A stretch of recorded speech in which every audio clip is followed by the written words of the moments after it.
Atomic Habits, by James Clear. Introduction. My story. And the final day of my sophomore year of high school, I was hit in the face with a baseball bat. As my classmate took a full swing, the bat slipped out of his hands and came flying toward me before striking me directly between the eyes. I have no memory of the moment of impact. The bat smashed into my face with such force that it crushed my nose into a distorted U shape. The collision sent the soft tissue of my brain slamming into the inside of my skull. Immediately, a wave of swelling surged throughout my head. In a fraction of a second, I had a broken nose, multiple skull fractures, and 2 shattered eye sockets. When I opened my eyes, I saw people staring at me and running over to help. I looked down and noticed spots of red on my clothes. One of my classmates took the shirt off his back and handed it to me. I used it to plug the stream of blood rushing from my broken nose. Shocked and confused, I was unaware of how seriously I had been injured. My teacher looped his arm around my shoulder and we began the long walk to the nurse's office, across the field, down the hill, and back into school. Random hands touched my sides, holding me upright. We took our time and walked slowly. Nobody realized that every minute mattered. When we arrived at the nurse's office, she asked me a series of questions. "What year is it?" 1998, I answered. "It was actually 2002. Who is the President of the United States?" "Bill Clinton," I said. The correct answer was George W. Bush. "What is your mom's name?" I stalled. 10 seconds passed. "Patty," I said casually, ignoring the fact that it had taken me 10 seconds to remember my own mother's name. That is the last question I remember. My body was unable to handle the rapid swelling in my brain and I lost consciousness before the ambulance arrived. Minutes later, I was carried out of school and taken to the local hospital. Shortly after arriving, my body began shutting down. I struggled with basic functions like swallowing and breathing. I had my first seizure of the day. Then I stopped breathing entirely. As the doctors hurried to supply me with oxygen, they also decided the local hospital was unequipped to handle the situation and ordered a helicopter to fly me to a larger hospital in Cincinnati. I was rolled out of the emergency room doors and toward the helipad across the street. The stretcher rattled on a bumpy sidewalk as one nurse pushed me along while another pumped each breath into me by hand.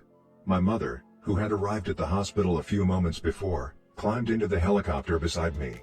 I remained unconscious and unable to breathe on my own as she held my hand during the flight. While my mother rode with me in the helicopter, my father went home to check on my brother and sister and break the news to them. He choked back tears as he explained to my sister that he would miss her 8th grade graduation ceremony that night. After passing my siblings off to family and friends, he drove to Cincinnati to meet my mother. When my mom and I landed on the roof of the hospital, a team of nearly 20 doctors and nurses sprinted onto the helipad and wheeled me into the trauma unit. By this time, the swelling in my brain had become so severe that I was having repeated post-traumatic seizures. My broken bones needed to be fixed, but I was in no condition to undergo surgery.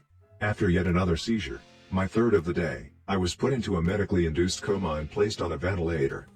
My parents were no strangers to this hospital. 10 years earlier, they had entered the same building on the ground floor after my sister was diagnosed with leukemia at age 3. I was 5 at the time. My brother was just 6 months old. After 2.5 years of chemotherapy treatments, spinal taps, and bone marrow biopsies, my little sister finally walked out of the hospital happy, healthy, and cancer-free. And now, after 10 years of normal life, my parents found themselves back in the same place with a different child. As day faded into night, a series of machines kept me alive.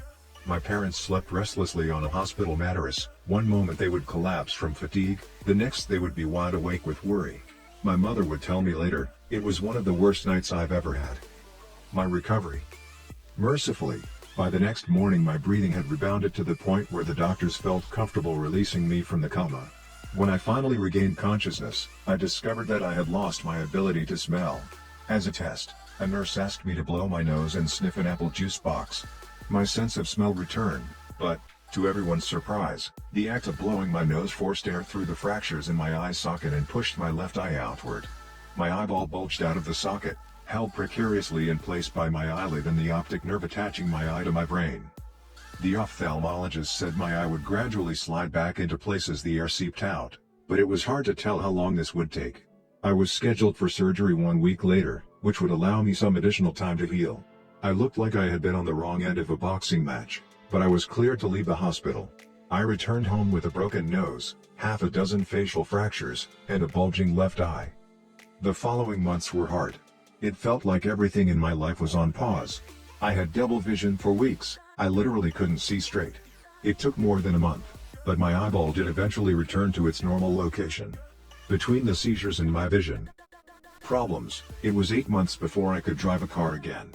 At physical therapy, I practiced basic motor patterns like walking in a straight line. I was determined not to let my injury get me down, but there were more than a few moments when I felt depressed and overwhelmed. I became painfully aware of how far I had to go when I returned to the baseball field 1 year later. Baseball had always been a major part of my life. My dad had played minor league baseball for the St. Louis Cardinals, and I had a dream of playing professionally, too. After months of rehabilitation, what I wanted more than anything was to get back on the field. But my return to baseball was not smooth. When the season rolled around, I was the only junior to be cut from the varsity baseball team. I was sent down to play with the sophomores on junior varsity. I had been playing since age 4, and for someone who had spent so much time and effort on the sport, getting cut was humiliating. I vividly remember the day it happened. I sat in my car and cried as I flipped through the radio, desperately searching for a song that would make me feel better. After a year of self-doubt, I managed to make the varsity team as a senior, but I rarely made it on the field. In total, I played 11 innings of high school varsity baseball, barely more than a single game. Despite my lackluster high school career, I still believed I could become a great player. And I knew that if things were going to improve, I was the one responsible for making it happen. The turning point came 2 years after my injury, when I began college at Denison University. It was a new beginning, and it was the place where I would discover the surprising power of small habits for the first time. How I learned about habits. Attending Denison was one of the best decisions of my life. I earned a spot on the baseball team and, although I was at the bottom of the roster as a freshman, I was thrilled. Despite the chaos of my high school years, I had managed to become a college athlete. I wasn't going to be starting on the baseball team anytime soon, so I focused on getting my life in order. While my peers stayed up late and played video games, I built good sleep habits and went to bed early each night. In the messy world of a college dorm, I made a point to keep my room neat and tidy. These improvements were minor, but they gave me a sense of control over my life. I started to feel confident again. And this growing belief in myself rippled into the classroom as I improved my study habits and managed to earn straight A's during my first year. A habit is a routine or a behavior that is performed regularly, and, in many cases, automatically.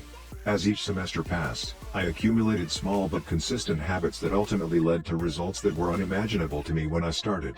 For example, for the first time in my life, I made it a habit to lift weights multiple times per week, and in the years that followed, my 6'4" frame bulked up from a featherweight 170 to a lean 200 pounds. When my sophomore season arrived, I earned a starting role on the pitching staff. By my junior year, I was voted team captain, and at the end of the season, I was selected for the all-conference team. But it was not until my senior season that my sleep habits, study habits, and strength training habits really began to pay off. 6 years after I had been hit in the face with a baseball bat, flown to the hospital, and placed into a coma, I was selected as the top male athlete at Denison University and named to the ESPN Academic All-America team, an honor given to just 33 players across the country. By the time I graduated, I was listed in the school record books in 8 different categories. That same year, I was awarded the university's highest academic honor, the President's Medal. I hope you'll forgive me if this sounds boastful. To be honest, there was nothing legendary or historic about my athletic career. I never ended up playing professionally. However, looking back on those years, I believe I accomplished something just as rare. I fulfilled my potential. And I believe the concepts in this book can help you fulfill your potential as well. We all face challenges in life. This injury was one of mine, and the experience taught me a critical lesson. Changes that seem small and unimportant at first will compound into remarkable results if you're willing to stick with them for years. We all deal with setbacks, but in the long run, the quality of our lives often depends on the quality of our habits. With the same habits, you'll end up with the same results. But with better habits, anything is possible. Maybe there are people who can achieve incredible success overnight. I don't know any of them, and I'm certainly not one of them. There wasn't one defining moment on my journey from medically induced coma to academic All-American. There were many. It was a gradual evolution, a long series of small wins and tiny breakthroughs. The only way I made progress, the only choice I had, was to start small. And I employed this same strategy a few years later when I started my own business and began working on this book. How and why I wrote this book. In November 2012, I began publishing articles at jamesclear.com.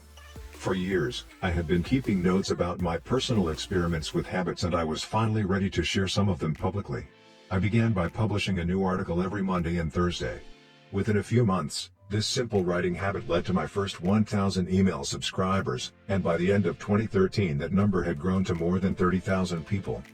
In 2014, my email list expanded to over 100,000 subscribers, which made it one of the fastest growing newsletters on the internet. I had felt like an imposter when I began writing 2 years earlier, but now I was becoming known as an expert on habits, a new label that excited me but also felt uncomfortable. I had never considered myself a master of the topic, but rather someone who was experimenting alongside my readers. In 2015, I reached 200,000 email subscribers and signed a book deal with Penguin Random House to begin writing the book you are reading now. As my audience grew, so did my business opportunities. I was increasingly asked to speak at top companies about the science of habit formation, behavior change, and continuous improvement. I found myself delivering keynote speeches at conferences in the United States and Europe. In 2016, my articles began to appear regularly in major publications like Time, Entrepreneur, and Forbes. Incredibly, my writing was read by over 8 million people that year. Coaches in the NFL, NBA, and MLB began reading my work and sharing it with their teams.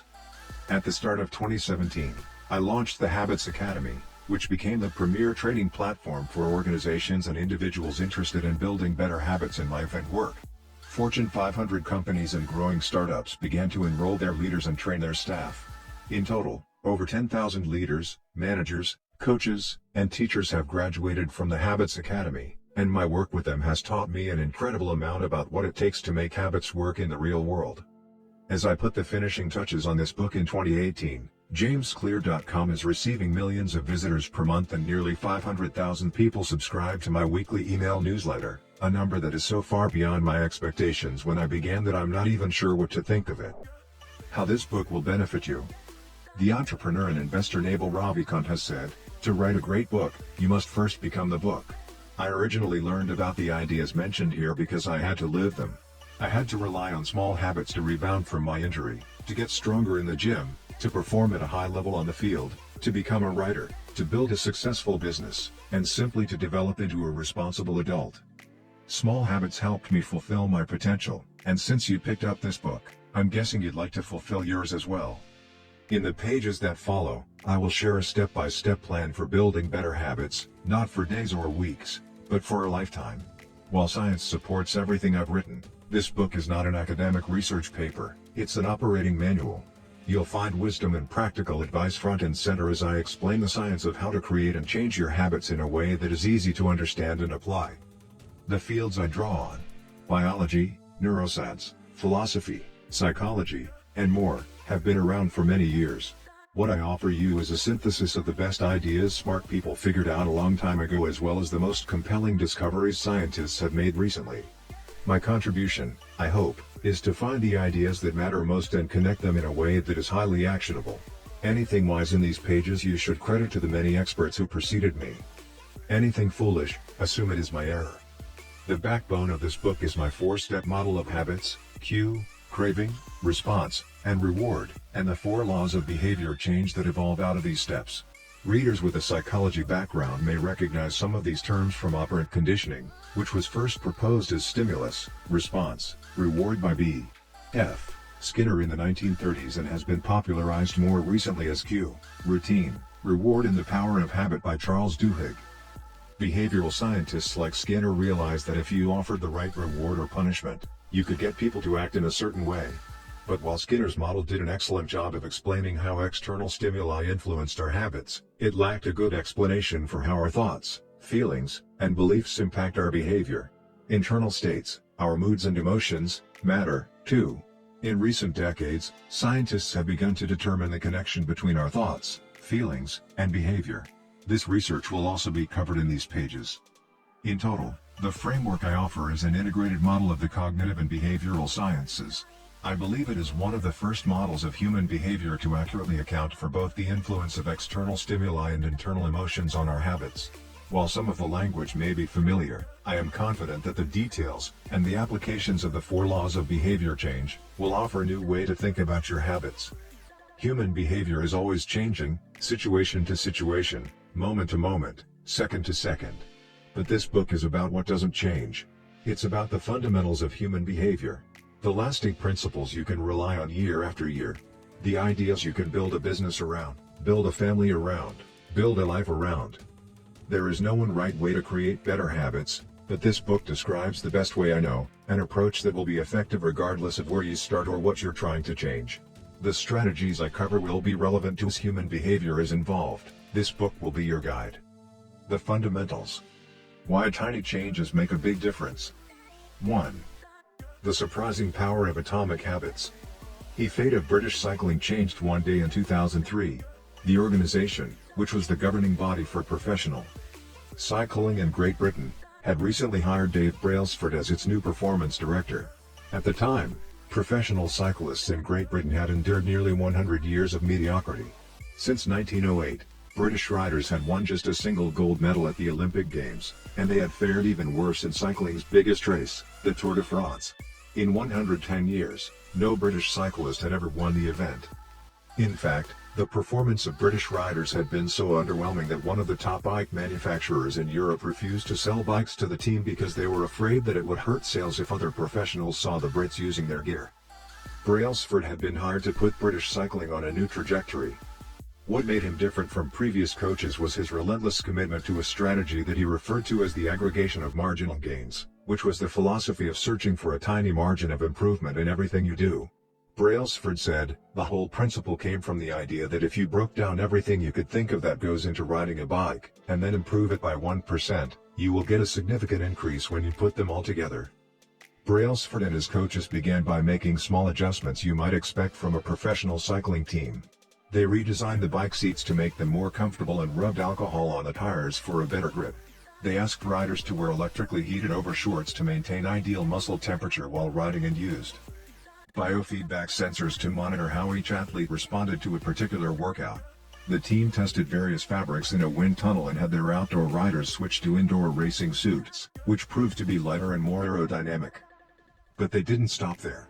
Brailsford and his team continued to find 1% improvements in overlooked and unexpected areas. They tested different types of massage gels to see which one led to the fastest muscle recovery. They hired a surgeon to teach each rider the best way to wash their hands to reduce the chances of catching a cold. They determined the type of pillow and mattress that led to the best night's sleep for each rider. They even painted the inside of the team truck white, which helped them spot little bits of dust that would normally slip by unnoticed but could degrade the performance of the finely tuned bikes. As these and hundreds of other small improvements accumulated, the results came faster than anyone could have imagined. Just 5 years after Brailsford took over, the British cycling team dominated the road and track cycling events at the 2008 Olympic Games in Beijing, where they won an astounding 60% of the gold medals available. 4 years later, when the Olympic Games came to London, the Brits raised the bar as they set 9 Olympic records and 7 world records. That same year, Bradley Wiggins became the first British cyclist to win the Tour de France. The next year, his teammate Chris Froome won the race, and he would go on to win again in 2015, 2016, and 2017, giving the British team 5 Tour de France victories in 6 years. During the 10-year span from 2007 to 2017, British cyclists won 178 World Championships and 66 Olympic or Paralympic gold medals and captured 5 Tour de France victories in what is widely regarded as the most successful run in cycling history. How does this happen? How does a team of previously ordinary athletes transform into world champions with tiny changes that, at first glance, would seem to make a modest difference at best? Why do small improvements accumulate into such remarkable results, and how can you replicate this approach in your own life? Why small habits make a big difference? It is so easy to overestimate the importance of one defining moment and underestimate the value of making small improvements on a daily basis. Too often, we convince ourselves that massive success requires massive action. Whether it is losing weight, building a business, writing a book, winning a championship, or achieving any other goal, we put pressure on ourselves to make some earth-shattering improvement that everyone will talk about. Meanwhile, improving by 1% isn't particularly notable. Sometimes it isn't even noticeable, but it can be far more meaningful, especially in the long run. The difference a tiny improvement can make over time is astounding. Here's how the math works out. If you can get 1% better each day for 1 year, you'll end up 37 times better by the time you're done. Conversely, if you get 1% worse each day for 1 year, you'll decline nearly down to zero. What starts as a small win or a minor setback accumulates into something much more. 1% better every day. 1% worse every day for 1 year. 0.99 to the power of 365 equals 0.03. 1% better every day for 1 year. 1.01 to the power of 365 equals 37.78. Figure 1. The effects of small habits compound over time. For example, if you can get just 1% better each day, you'll end up with results that are nearly 37 times better after 1 year. Habits are the compound interest of self-improvement. The same way that money multiplies through compound interest, the effects of your habits multiply as you repeat them. They seem to make little difference on any given day, and yet the impact they deliver over the months and years can be enormous. It is only when looking back 2, 5, or perhaps 10 years later that the value of good habits and the cost of bad ones becomes strikingly apparent. This can be a difficult concept to appreciate in daily life. We often dismiss small changes because they don't seem to matter very much in the moment. If you save a little money now, you're still not a millionaire. If you go to the gym 3 days in a row, you're still out of shape. If you study Mandarin for an hour tonight, you still haven't learned the language. We make a few changes, but the results never seem to come quickly, and so we slide back into our previous routines. Unfortunately, the slow pace of transformation also makes it easy to let a bad habit slide. If you eat an unhealthy meal today, the scale doesn't move much. If you work late tonight and ignore your family, they will forgive you. If you procrastinate and put your project off until tomorrow, there will usually be time to finish it later. A single decision is easy to dismiss. But when we repeat 1% errors, day after day, by replicating poor decisions, duplicating tiny mistakes, and rationalizing little excuses, our small choices compound into toxic results. It's the accumulation of many missteps, a 1% decline here and there, that eventually leads to a problem. The impact created by a change in your habits is similar to the effect of shifting the route of an airplane by just a few degrees. Imagine you are flying from Los Angeles to New York City. If a pilot leaving from LAX adjusts the heading just 3.5 degrees south, you will land in Washington, D.C., instead of New York. Such a small change is barely noticeable at takeoff. The nose of the airplane moves just a few feet, but when magnified across the entire United States, you end up hundreds of miles apart. Similarly, a slight change in your daily habits can guide your life to a very different destination. Making a choice that is 1% better or 1% worse seems insignificant in the moment, but over the span of moments that make up a lifetime, these choices determine the difference between who you are and who you could be. Success is the product of daily habits, not once-in-a-lifetime transformations. That said, it doesn't matter how successful or unsuccessful you are right now. What matters is whether your habits are putting you on the path toward success. You should be far more concerned with your current trajectory than with your current results. If you're a millionaire but you spend more than you earn each month, then you're on a bad trajectory. If your spending habits don't change, it's not going to end well. Conversely, if you're broke, but you save a little bit every month, then you're on the path toward financial freedom, even if you're moving slower than you'd like. Your outcomes are a lagging measure of your habits. Your net worth is a lagging measure of your financial habits. Your weight is a lagging measure of your eating habits. Your knowledge is a lagging measure of your learning habits. Your clutter is a lagging measure of your cleaning habits. You get what you repeat. If you want to predict where you'll end up in life, all you have to do is follow the curve of tiny gains or tiny losses, and see how your daily choices will compound 10 or 20 years down the line. Are you spending less than you earn each month? Are you making it into the gym each week? Are you reading books and learning something new each day? Tiny battles like these are the ones that will define your future self. Time magnifies the margin between success and failure. It will multiply whatever you feed it. Good habits make time your ally. Bad habits make time your enemy. Habits are a double-edged sword. Bad habits can cut you down just as easily as good habits can build you up, which is why understanding the details is crucial. You need to know how habits work and how to design them to your liking, so you can avoid the dangerous half of the blade. Your habits can compound for you or against you. Positive compounding. Productivity compounds. Accomplishing one extra task is a small feat on any given day, but it counts for a lot over an entire career. The effect of automating an old task or mastering a new skill can be even greater. The more tasks you can handle without thinking, the more your brain is free to focus on other areas. Knowledge compounds.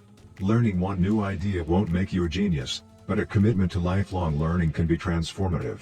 Furthermore, each book you read not only teaches you something new but also opens up different ways of thinking about old ideas. As Warren Buffett says, that's how knowledge works. It builds up, like compound interest. Relationships compound.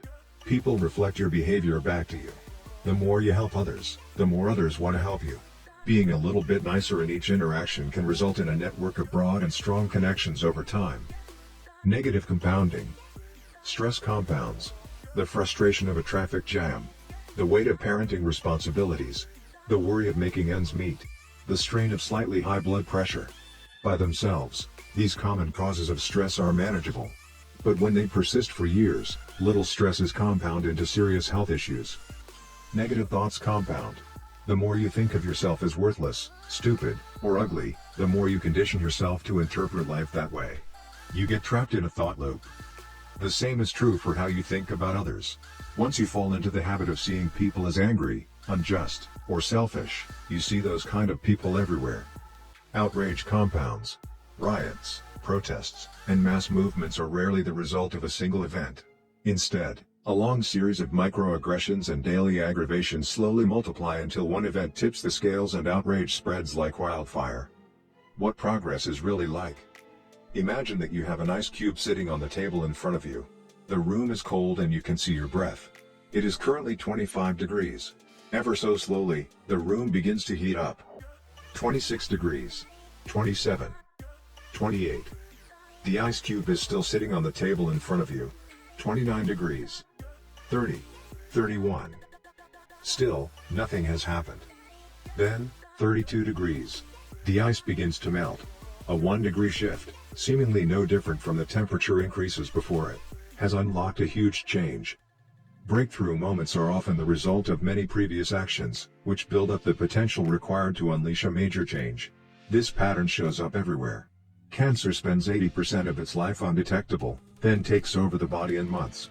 Bamboo can barely be seen for the first 5 years as it builds extensive root systems underground before exploding 90 feet into the air within 6 weeks. Similarly, habits often appear to make no difference until you cross a critical threshold and unlock a new level of performance. In the early and middle stages of any quest, there is often a valley of disappointment. You expect to make progress in a linear fashion, and it's frustrating how ineffective changes can seem during the first days, weeks, and even months. It doesn't feel like you are going anywhere. It's a hallmark of any compounding process. The most powerful outcomes are delayed. This is one of the core reasons why it is so hard to build habits that last. People make a few small changes, fail to see a tangible result, and decide to stop. You think, I've been running every day for a month, so why can't I see any change in my body? Once this kind of thinking takes over, it's easy to let good habits fall by the wayside. But in order to make a meaningful difference, habits need to persist long enough to break through this plateau, what I call the plateau of latent potential. If you find yourself struggling to build a good habit or break a bad one, it is not because you have lost your ability to improve. It is often because you have not yet crossed the plateau of latent potential. Complaining about not achieving success despite working hard is like complaining about an ice cube not melting when you heated it from 25 to 31 degrees. Your work was not wasted, it is just being stored. All the action happens at 32 degrees. When you finally break through the plateau of latent potential, people will call it an overnight success. The outside world only sees the most dramatic event rather than all that preceded it. But you know that it's the work you did long ago, when it seemed that you weren't making any progress, that makes the jump today possible. It is the human equivalent of geological pressure. Two tectonic plates can grind against one another for millions of years, the tension slowly building all the while. Then, one day, they rub each other once again, in the same fashion they have for ages, but this time the tension is too great. An earthquake erupts. Change can take years, before it happens all at once. Mastery requires patience. The San Antonio Spurs, one of the most successful teams in NBA history, have a quote from social reformer Jacob Riis hanging in their locker room: "When nothing seems to help, I go and look at a stonecutter hammering away at his rock." perhaps 100 times without as much as a crack showing in it. Yet at the 101st blow it will split in two, and I know it was not that last blow that did it, but all that had gone before. The plateau of latent potential. Figure 2, we often expect progress to be linear. At the very least, we hope it will come quickly. In reality, the results of our efforts are often delayed. It is not until months or years later that we realize the true value of the previous work we have done. This can result in a valley of disappointment where people feel discouraged after putting in weeks or months of hard work without experiencing any results. However, this work was not wasted. It was simply being stored. It is not until much later that the full value of previous efforts is revealed. All big things come from small beginnings. The seed of every habit is a single, tiny decision. But as that decision is repeated, a habit sprouts and grows stronger. Roots entrench themselves and branches grow. The task of breaking a bad habit is like uprooting a powerful oak within us. And the task of building a good habit is like cultivating a delicate flower one day at a time. But what determines whether we stick with the habit long enough to survive the plateau of latent potential and break through to the other side? What is it that causes some people to slide into unwanted habits and enables others to enjoy the compounding effects of good ones? Forget about goals, focus on systems instead. Prevailing wisdom claims that the best way to achieve what we want in life, getting into better shape, building a successful business, relaxing more and worrying less, spending more time with friends and family, is to set specific, actionable goals. For many years, this was how I approached my habits, too. Each one was a goal to be reached. I set goals for the grades I wanted to get in school, for the weights I wanted to lift in the gym, for the profits I wanted to earn in business. I succeeded at a few, but I failed at a lot of them. Eventually, I began to realize that my results had very little to do with the goals I set and nearly everything to do with the systems I followed. What's the difference between systems and goals? It's a distinction I first learned from Scott Adams, the cartoonist behind the Dilbert comic. Goals are about the results you want to achieve. Systems are about the processes that lead to those results. If you're a coach, your goal might be to win a championship. Your system is the way you recruit players, manage your assistant coaches, and conduct practice. If you're an entrepreneur, your goal might be to build $1 million business. Your system is how you test product ideas, hire employees, and run marketing campaigns. If you're a musician, your goal might be to play a new piece. Your system is how often you practice, how you break down and tackle difficult measures, and your method for receiving feedback from your instructor. Now for the interesting question, if you completely ignored your goals and focused only on your system, would you still succeed? For example, if you were a basketball coach and you ignored your goal to win a championship and focused only on what your team does at practice each day, would you still get results? I think you would. The goal in any sport is to finish with the best score, but it would be ridiculous to spend the whole game staring at the scoreboard. The only way to actually win is to get better each day. In the words of three-time Super Bowl winner Bill Walsh, the score takes care of itself. The same is true for other areas of life. If you want better results, then forget about setting goals. Focus on your system instead. What do I mean by this? Are goals completely useless? Of course not. Goals are good for setting a direction, but systems are best for making progress. A handful of problems arise when you spend too much time thinking about your goals and not enough time designing your systems. Problem number 1, winners and losers have the same goals. Goal setting suffers from a serious case of survivorship bias. We concentrate on the people who end up winning, the survivors, and mistakenly assume that ambitious goals led to their success while overlooking all of the people who had the same objective but didn't succeed. Every Olympian wants to win a gold medal. Every candidate wants to get the job. And if successful and unsuccessful people share the same goals, then the goal cannot be what differentiates the winners from the losers. It wasn't the goal of winning the Tour de France that propelled the British cyclists to the top of the sport. Presumably, they had wanted to win the race every year before, just like every other professional team. The goal had always been there. It was only when they implemented a system of continuous small improvements that they achieved a different outcome. Problem number 2, achieving a goal is only a momentary change. Imagine you have a messy room and you set a goal to clean it. If you summon the energy to tidy up, then you will have a clean room, for now. But if you maintain the same sloppy, pack-rat habits that led to a messy room in the first place, soon you'll be looking at a new pile of clutter and hoping for another burst of motivation. You're left chasing the same outcome because you never changed the system behind it. You treated a symptom without addressing the cause. Achieving a goal only changes your life for the moment. That's the counterintuitive thing about improvement. We think we need to change our results, but the results are not the problem. What we really need to change are the systems that cause those results. When you solve problems at the results level, you only solve them temporarily. In order to improve for good, you need to solve problems at the systems level. Fix the inputs and the outputs will fix themselves. Problem number 3, goals restrict your happiness. The implicit assumption behind any goal is this: once I reach my goal, then I'll be happy. The problem with a goals first mentality is that you're continually putting happiness off until the next milestone. I've slipped into this trap so many times I've lost count. For years, happiness was always something for my future self to enjoy. I promised myself that once I gained 20 pounds of muscle or after my business was featured in the New York Times, then I could finally relax. Furthermore, goals create an either-or conflict. Either you achieve your goal and are successful, or you fail and you are a disappointment. You mentally box yourself into a narrow version of happiness. This is misguided. It is unlikely that your actual path through life will match the exact journey you had in mind when you set out. It makes no sense to restrict your satisfaction to one scenario when there are many paths to success. A systems-first mentality provides the antidote. When you fall in love with the process rather than the product, you don't have to wait to give yourself permission to be happy. You can be satisfied anytime your system is running.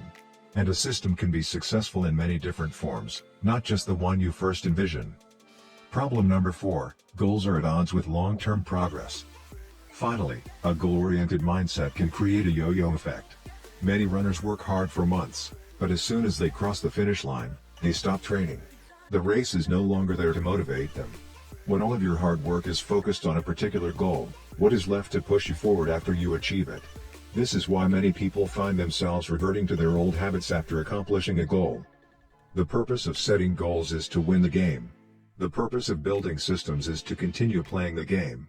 True long-term thinking is goalless thinking. It's not about any single accomplishment. It is about the cycle of endless refinement and continuous improvement. Ultimately, it is your commitment to the process that will determine your progress. A system of atomic habits. If you're having trouble changing your habits, the problem isn't you. The problem is your system. Bad habits repeat themselves again and again, not because you don't want to change, but because you have the wrong system for change. You do not rise to the level of your goals. You fall to the level of your systems. Focusing on the overall system, rather than a single goal, is one of the core themes of this book. It is also one of the deeper meanings behind the word atomic. By now, you've probably realized that an atomic habit refers to a tiny change, a marginal gain, a 1% improvement. But atomic habits are not just any old habits, however small. They are little habits that are part of a larger system. Just as atoms are the building blocks of molecules, atomic habits are the building blocks of remarkable results. Habits are like the atoms of our lives. Each one is a fundamental unit that contributes to your overall improvement. At first, these tiny routines seem insignificant, but soon they build on each other and fuel bigger wins that multiply to a degree that far outweighs the cost of their initial investment. They are both small and mighty. This is the meaning of the phrase atomic habits, a regular practice or routine that is not only small and easy to do, but also the source of incredible power, a component of the system of compound growth. Chapter Summary. Habits are the compound interest of self-improvement. Getting 1% better every day counts for a lot in the long run. Habits are a double-edged sword. They can work for you or against you, which is why understanding the details is essential. Small changes often appear to make no difference until you cross a critical threshold. The most powerful outcomes of any compounding process are delayed. You need to be patient. An atomic habit is a little habit that is part of a larger system. Just as atoms are the building blocks of molecules, atomic habits are the building blocks of remarkable results. If you want better results, then forget about setting goals. Focus on your system instead. You do not rise to the level of your goals. You fall to the level of your systems. 2. How your habits shape your identity, and vice versa. Why is it so easy to repeat bad habits and so hard to form good ones? Few things can have a more powerful impact on your life than improving your daily habits. And yet it is likely that this time next year you'll be doing the same thing rather than something better. It often feels difficult to keep good habits going for more than a few days, even with sincere effort and the occasional burst of motivation. Habits like exercise, meditation, journaling, and cooking are reasonable for a day or two and then become a hassle. However, once your habits are established, they seem to stick around forever, especially the unwanted ones. Despite our best intentions, unhealthy habits like eating junk food, watching too much television, procrastinating, and smoking can feel impossible to break. Changing our habits is challenging for two reasons. 1, we try to change the wrong thing, and 2, we try to change our habits in the wrong way. In this chapter, I'll address the first point. In the chapters that follow, I'll answer the second. Our first mistake is that we try to change the wrong thing. To understand what I mean, consider that there are 3 levels at which change can occur. You can imagine them like the layers of an onion. 3 layers of behavior change. Figure 3, there are 3 layers of behavior change: a change in your outcomes, a change in your processes, or a change in your identity. The first layer is changing your outcomes. This level is concerned with changing your results, losing weight, publishing a book, winning a championship. Most of the goals you set are associated with this level of change. The second layer is changing your process. This level is concerned with changing your habits and systems, implementing a new routine at the gym, decluttering your desk for better workflow, developing a meditation practice. Most of the habits you build are associated with this level. The third and deepest layer is changing your identity. This level is concerned with changing your beliefs, your worldview, your self-image, your judgments about yourself and others. Most of the beliefs, assumptions, and biases you hold are associated with this level. Outcomes are about what you get. Processes are about what you do. Identity is about what you believe. When it comes to building habits that last, when it comes to building a system of 1% improvements, the problem is not that one level is better or worse than another. All levels of change are useful in their own way. The problem is the direction of change. Many people begin the process of changing their habits by focusing on what they want to achieve. This leads us to outcome-based habits. The alternative is to build identity-based habits. With this approach, we start by focusing on who we wish to become. Outcome-based habits. Identity-based habits. Figure 4, with outcome-based habits, the focus is on what you want to achieve. With identity-based habits, the focus is on who you wish to become. Imagine 2 people resisting a cigarette. When offered a smoke, the first person says, "No thanks. I'm trying to quit." It sounds like a reasonable response, but this person still believes they are a smoker who is trying to be something else. They are hoping their behavior will change while carrying around the same beliefs. The second person declines by saying, "No thanks. I'm not a smoker." It's a small difference, but this statement signals a shift in identity. Smoking was part of their former life, not their current one. They no longer identify as someone who smokes. Most people don't even consider identity change when they set out to improve. They just think, "I want to be skinny," outcome, and "if I stick to this diet, then I'll be skinny," process. They set goals and determine the actions they should take to achieve those goals without considering the beliefs that drive their actions. They never shift the way they look at themselves, and they don't realize that their old identity can sabotage their new plans for change. Behind every system of actions are a system of beliefs. The system of a democracy is founded on beliefs like freedom, majority rule, and social equality. The system of a dictatorship has a very different set of beliefs like absolute authority and strict obedience. You can imagine many ways to try to get more people to vote in a democracy, but such behavior change would never get off the ground in a dictatorship. That's not the identity of the system. Voting is a behavior that is impossible under a certain set of beliefs. A similar pattern exists whether we are discussing individuals, organizations, or societies. There are a set of beliefs and assumptions that shape the system, an identity behind the habits. Behavior that is incongruent with the self will not last. You may want more money, but if your identity is someone who consumes rather than creates, then you'll continue to be pulled towards spending rather than earning.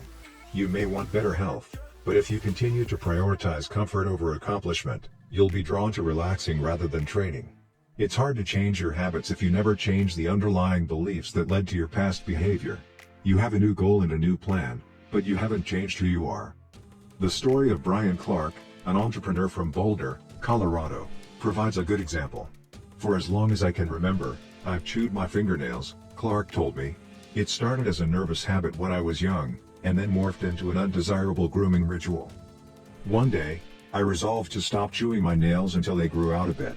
Through mindful willpower alone, I managed to do it." Then, Clark did something surprising. "I asked my wife to schedule my first ever manicure," he said. My thought was that if I started paying to maintain my nails, I wouldn't chew them. And it worked. But not for the monetary reason. What happened was the manicure made my fingers look really nice for the first time. The manicurist even said that, other than the chewing, I had really healthy, attractive nails. Suddenly, I was proud of my fingernails. And even though that's something I had never aspired to, it made all the difference. I've never chewed my nails since, not even a single close call. And it's because I now take pride in properly caring for them. The ultimate form of intrinsic motivation is when a habit becomes part of your identity. It's one thing to say I'm the type of person who wants this. It's something very different to say I'm the type of person who is this. The more pride you have in a particular aspect of your identity, the more motivated you'll be to maintain the habits associated with it. If you're proud of how your hair looks, you'll develop all sorts of habits to care for and maintain it. If you're proud of the size of your biceps, you'll make sure you never skip an upper body workout. If you're proud of the scarves you knit, you'll be more likely to spend hours knitting each week. Once your pride gets involved, you'll fight tooth and nail to maintain your habits. True behavior change is identity change. You might start a habit because of motivation, but the only reason you'll stick with one is that it becomes part of your identity. Anyone can convince themselves to visit the gym or eat healthy once or twice, but if you don't shift the belief behind the behavior, then it is hard to stick with long-term changes. Improvements are only temporary until they become part of who you are. The goal is not to read a book, the goal is to become a reader.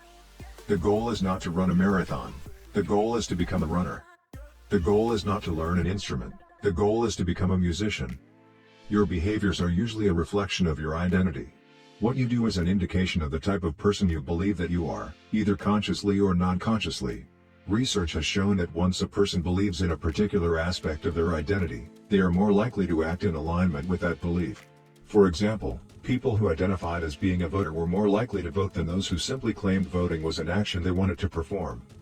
Similarly, the person who incorporates exercise into their identity doesn't have to convince themselves to train. Doing the right thing is easy. After all, when your behavior and your identity are fully aligned, you are no longer pursuing behavior change. You are simply acting like the type of person you already believe yourself to be.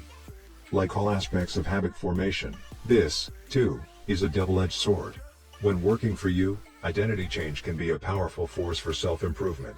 When working against you, though, identity change can be a curse. Once you have adopted an identity, it can be easy to let your allegiance to it impact your ability to change. Many people walk through life in a cognitive slumber, blindly following the norms attached to their identity. I'm terrible with directions. I'm not a morning person. I'm bad at remembering people's names. I'm always late. I'm not good with technology. I'm horrible at math. And 1,000 other variations. When you have repeated a story to yourself for years, it is easy to slide into these mental grooves and accept them as a fact. In time, you begin to resist certain actions because that's not who I am. There is internal pressure to maintain your self-image and behave in a way that is consistent with your beliefs. You find whatever way you can to avoid contradicting yourself. The more deeply a thought or action is tied to your identity, the more difficult it is to change it. It can feel comfortable to believe what your culture believes, group identity, or to do what upholds your self-image, personal identity, even if it's wrong. The biggest barrier to positive change at any level, individual, team, society, is identity conflict. Good habits can make rational sense, but if they conflict with your identity, you will fail to put them into action. On any given day, you may struggle with your habits because you're too busy or too tired or too overwhelmed or hundreds of other reasons. Over the long run, however, the real reason you fail to stick with habits is that your self-image gets in the way.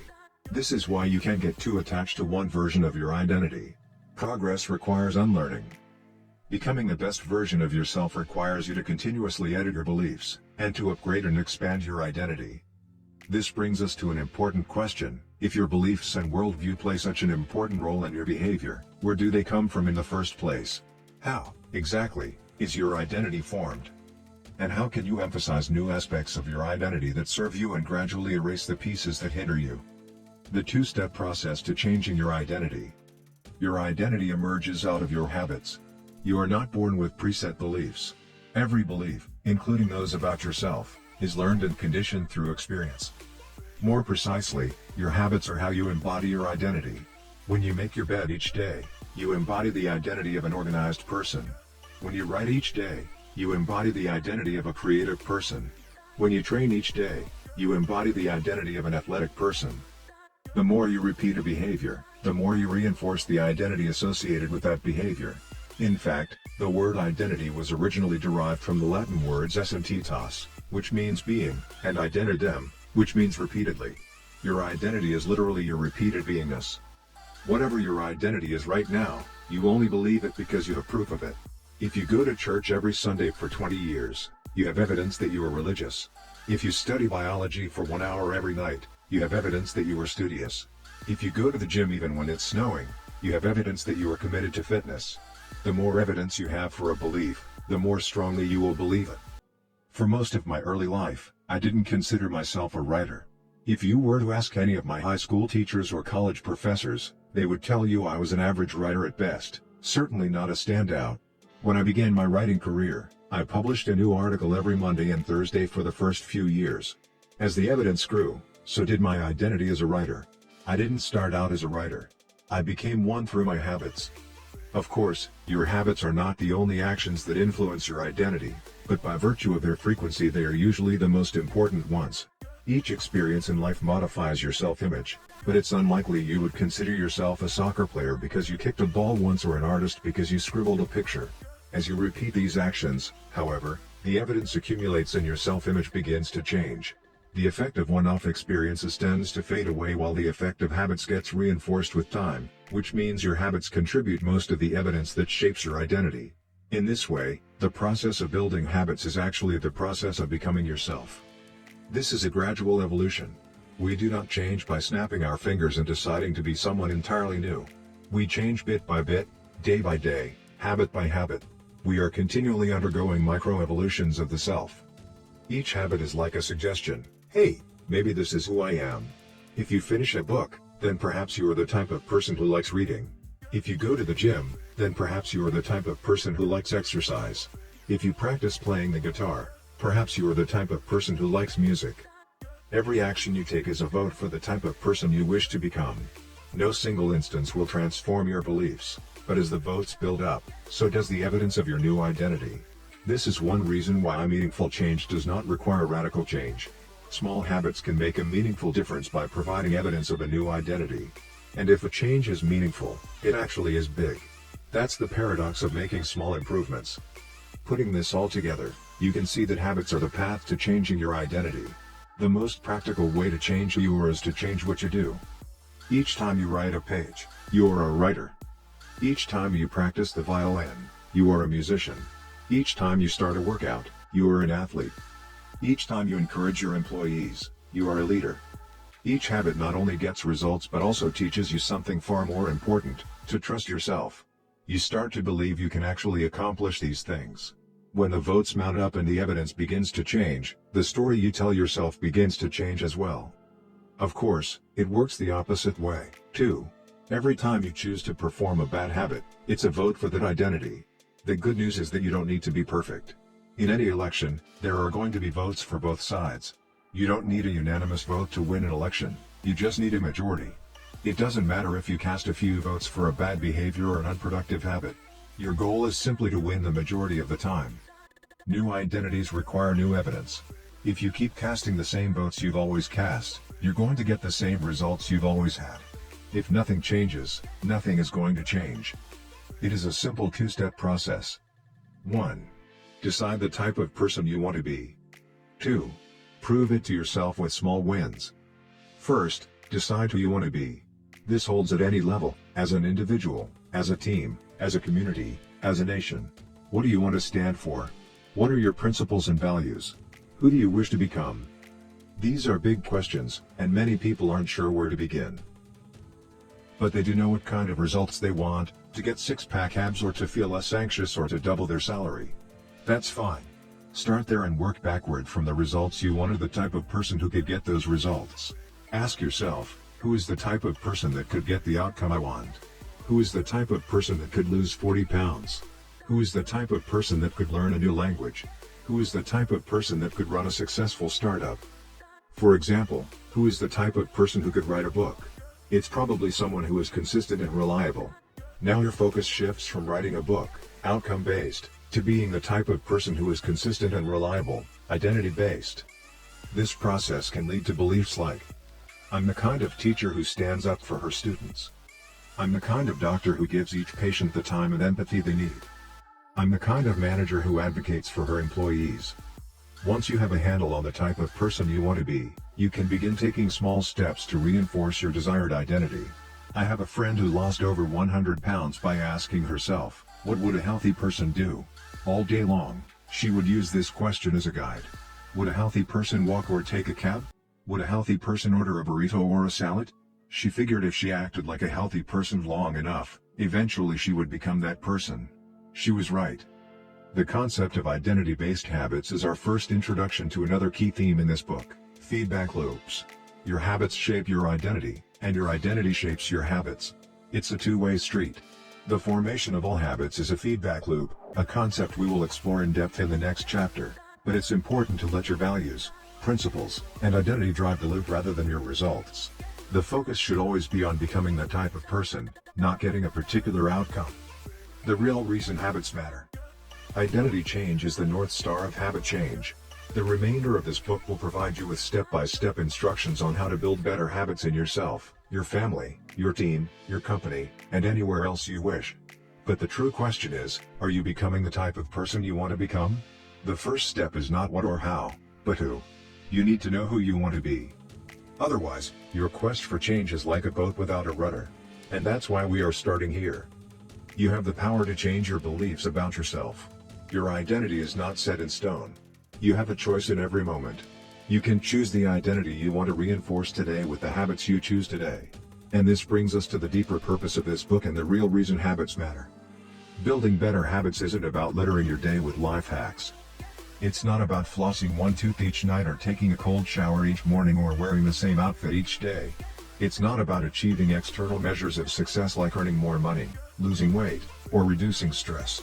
Habits can help you achieve all of these things, but fundamentally they are not about having something. They are about becoming someone. Ultimately, your habits matter because they help you become the type of person you wish to be. They are the channel through which you develop your deepest beliefs about yourself. Quite literally, you become your habits. Chapter summary. There are 3 levels of change: outcome change, process change, and identity change. The most effective way to change your habits is to focus not on what you want to achieve, but on who you wish to become. Your identity emerges out of your habits. Every action is a vote for the type of person you wish to become. Becoming the best version of yourself requires you to continuously edit your beliefs, and to upgrade and expand your identity. The real reason habits matter is not because they can get you better results, although they can do that, but because they can change your beliefs about yourself. 3. How to build better habits in 4 simple steps. In 1898, a psychologist named Edward Thorndike conducted an experiment that would lay the foundation for our understanding of how habits form and the rules that guide our behavior. Thorndike was interested in studying the behavior of animals, and he started by working with cats. He would place each cat inside a device known as a puzzle box. The box was designed so that the cat could escape through a door by some simple act, such as pulling at a loop of cord, pressing a lever, or stepping on a platform. For example, one box contained a lever that, when pressed, would open a door on the side of the box. Once the door had been opened, the cat could dart out and run over to a bowl of food. Most cats wanted to escape as soon as they were placed inside the box. They would poke their nose into the corners, stick their paws through openings, and claw at loose objects. After a few minutes of exploration, the cats would happen to press the magical lever, the door would open, and they would escape. Thorndike tracked the behavior of each cat across many trials. In the beginning, the animals moved around the box at random. But as soon as the lever had been pressed and the door opened, the process of learning began. Gradually, each cat learned to associate the action of pressing the lever with the reward of escaping the box and getting to the food. After 20 to 30 trials, this behavior became so automatic and habitual that the cat could escape within a few seconds. For example, Thorndike noted, Cat 12 took the following times to perform the act: 160 seconds, 30 seconds, 90 seconds, 60, 15, 28, 20, 30, 22, 11, 15, 20, 12, 10, 14, 10, 8, 8, 5, 10, 8, 6, 6, 7. During the first 3 trials, the cat escaped in an average of 1.5 minutes. During the last 3 trials, it escaped in an average of 6.3 seconds. With practice, each cat made fewer errors and their actions became quicker and more automatic. Rather than repeat the same mistakes, the cat began to cut straight to the solution. From his studies, Thorndike described the learning process by stating, "Behaviors followed by satisfying consequences tend to be repeated, and those that produce unpleasant consequences are less likely to be repeated." His work provides the perfect starting point for discussing how habits form in our own lives. It also provides answers to some fundamental questions like, what are habits? And why does the brain bother building them at all? Why your brain builds habits. A habit is a behavior that has been repeated enough times to become automatic. The process of habit formation begins with trial and error. Whenever you encounter a new situation in life, your brain has to make a decision. How do I respond to this? The first time you come across a problem, you're not sure how to solve it. Like Thorndike's cat, you're just trying things out to see what works. Neurological activity in the brain is high during this period. You are carefully analyzing the situation and making conscious decisions about how to act. You're taking in tons of new information and trying to make sense of it all. The brain is busy learning the most effective course of action. Occasionally, like a cat pressing on a lever, you stumble across a solution. You're feeling anxious, and you discover that going for a run calms you down. You're mentally exhausted from a long day of work, and you learn that playing video games relaxes you. You're exploring, and then, bam, a reward. After you stumble upon an unexpected reward, you alter your strategy for next time. Your brain immediately begins to catalog the events that preceded the reward. Wait a minute, that felt good. What did I do right before that? This is the feedback loop behind all human behavior. Try, fail, learn, try differently. With practice, the useless movements fade away and the useful actions get reinforced. That's a habit forming. Whenever you face a problem repeatedly, your brain begins to automate the process of solving it.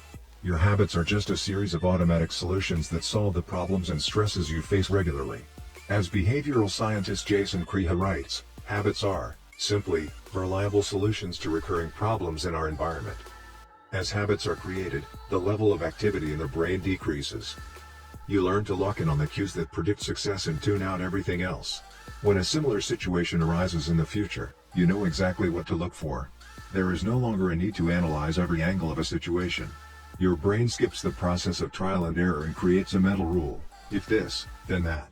These cognitive scripts can be followed automatically whenever the situation is appropriate.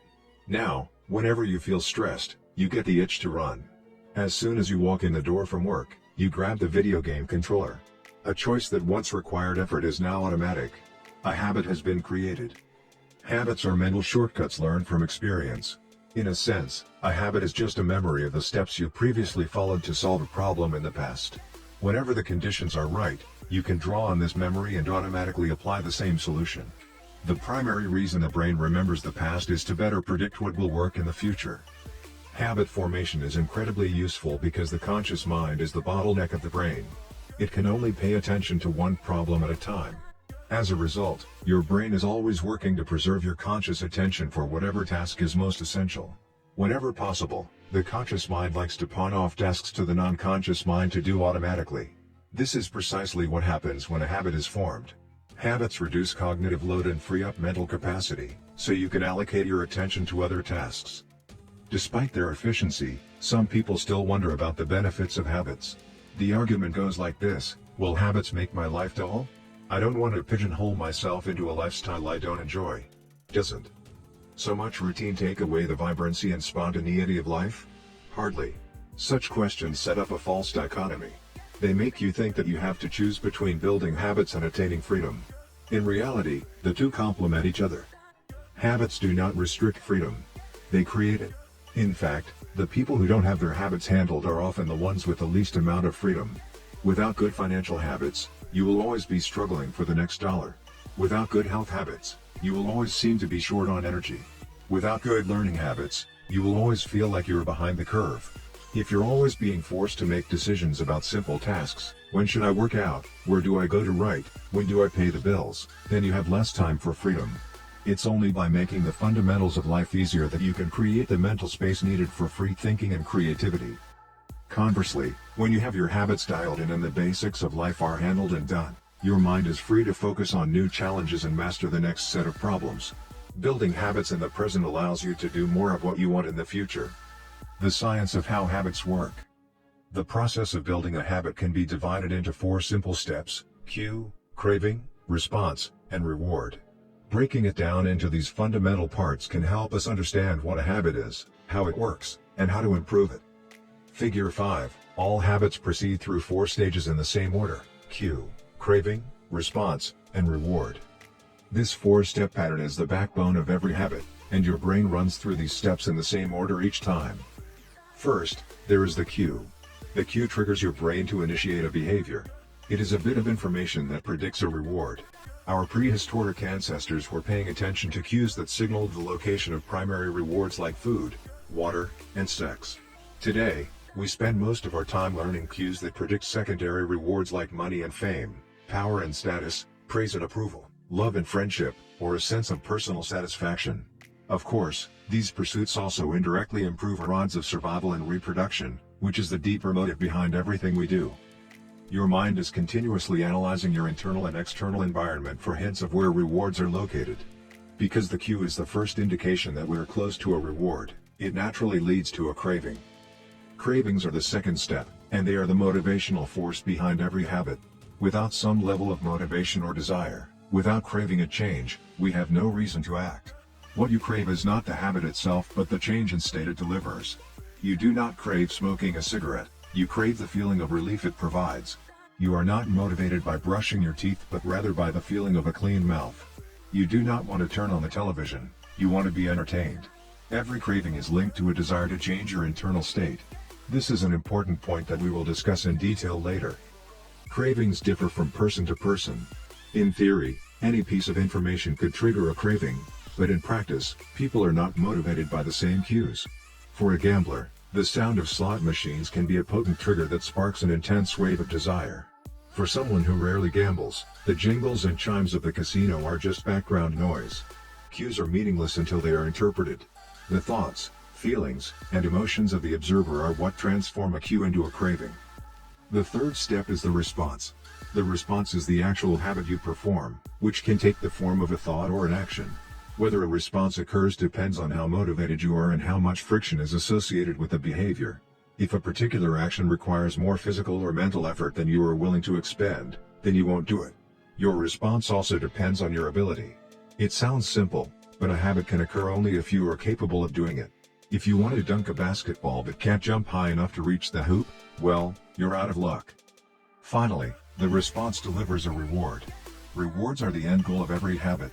The cue is about noticing the reward. The craving is about wanting the reward.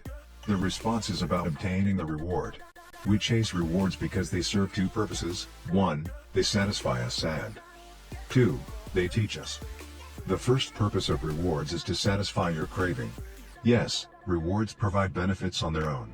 Food and water deliver the energy you need to survive. Getting a promotion brings more money and respect. Getting in shape improves your health and your dating prospects.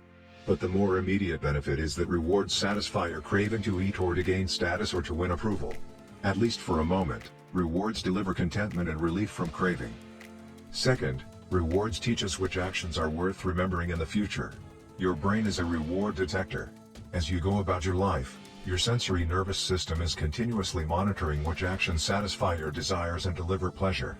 Feelings of pleasure and disappointment are part of the feedback mechanism that helps your brain distinguish useful actions from useless ones. Rewards close the feedback loop and complete the habit cycle. If a behavior is insufficient in any of the 4 stages, it will not become a habit. Eliminate the cue and your habit will never start. Reduce the craving and you won't experience enough motivation to act. Make the behavior difficult and you won't be able to do it. And if the reward fails to satisfy your desire, then you'll have no reason to do it again in the future. Without the first 3 steps, a behavior will not occur. Without all 4, a behavior will not be repeated. The habit loop. Figure 6, the 4 stages of habit are best described as a feedback loop. They form an endless cycle that is running every moment you are alive. This habit loop is continually scanning the environment, predicting what will happen next, trying out different responses, and learning from the results. In summary, the cue triggers a craving, which motivates a response, which provides a reward, which satisfies the craving and, ultimately, becomes associated with the cue. Together, these 4 steps form a neurological feedback loop: cue, craving, response, reward, cue, craving, response, reward, that ultimately allows you to create automatic habits. This cycle is known as the habit loop. This 4-step process is not something that happens occasionally, but rather it is an endless feedback loop that is running and active during every moment you are alive, even now. The brain is continually scanning the environment, predicting what will happen next, trying out different responses, and learning from the results. The entire process is completed in a split second, and we use it again and again without realizing everything that has been packed into the previous moment. We can split these 4 steps into 2 phases: the problem phase and the solution phase. The problem phase includes the cue and the craving, and it is when you realize that something needs to change. The solution phase includes the response and the reward, and it is when you take action and achieve the change you desire. Problem phase. 1. Cue. 2. Craving. Solution phase. 3. Response. 4. Reward. All behavior is driven by the desire to solve a problem. Sometimes the problem is that you notice something good and you want to obtain it. Sometimes the problem is that you are experiencing pain and you want to relieve it. Either way, the purpose of every habit is to solve the problems you face. In the table on the following page, you can see a few examples of what this looks like in real life. Imagine walking into a dark room and flipping on the light switch. You have performed this simple habit so many times that it occurs without thinking. You proceed through all 4 stages in the fraction of a second. The urge to act strikes you without thinking. Problem phase. 1. Cue, your phone buzzes with a new text message. 2. Craving, you want to learn the contents of the message. Solution phase. 3. Response, you grab your phone and read the text. 4. Reward, you satisfy your craving to read the message. Grabbing your phone becomes associated with your phone buzzing. Problem phase. 1. Cue, you are answering emails. 2. Craving, you begin to feel stressed and overwhelmed by work. You want to feel in control. Solution phase. 3. Response, you bite your nails. 4. Reward, you satisfy your craving to reduce stress. Biting your nails becomes associated with answering email. Problem phase. 1. Cue, you wake up. 2. Craving, you want to feel alert.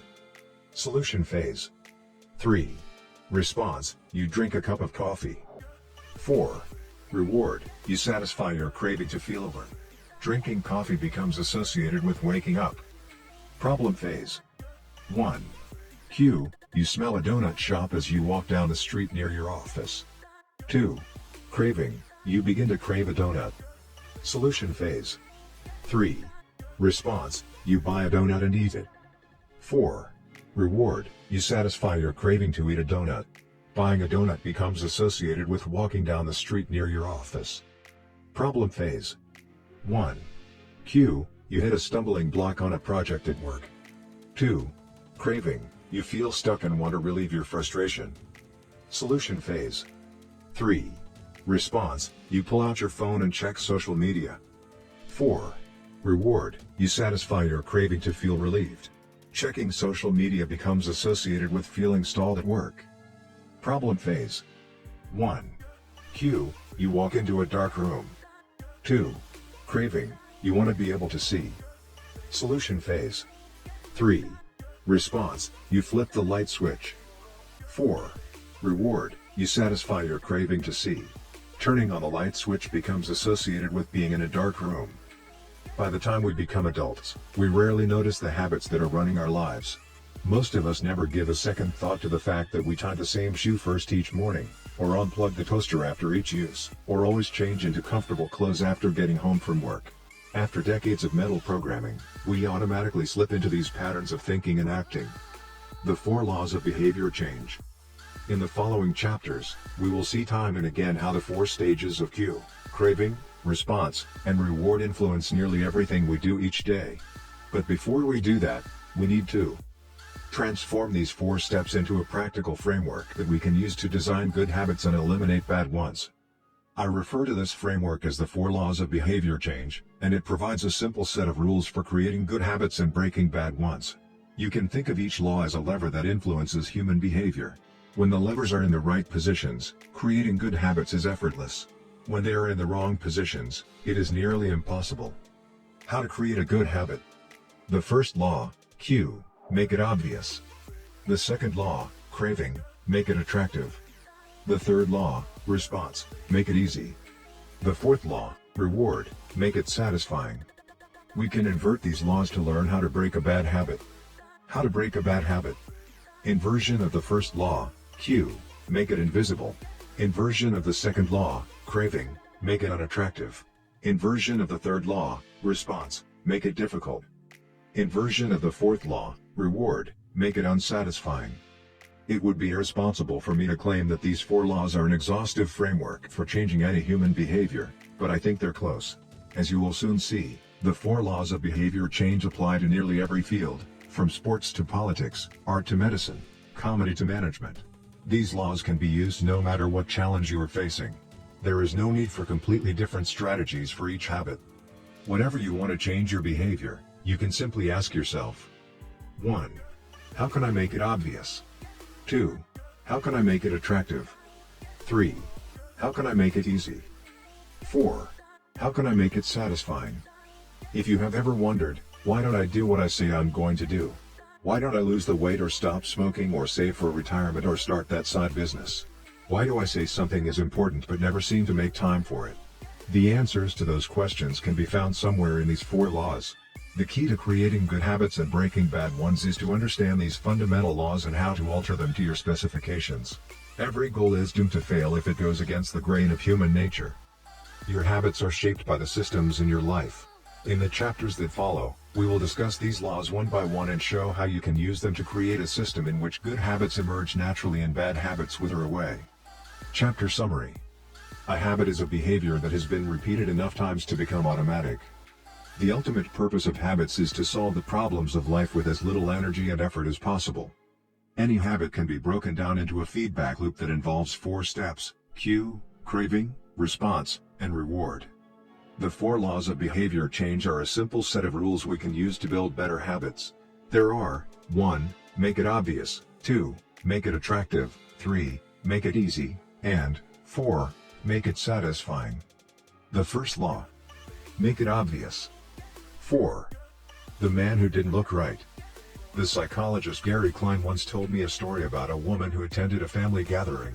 She had spent years working as a paramedic and, upon arriving at the event, took one look at her father-in-law and got very concerned. "I don't like the way you look," she said.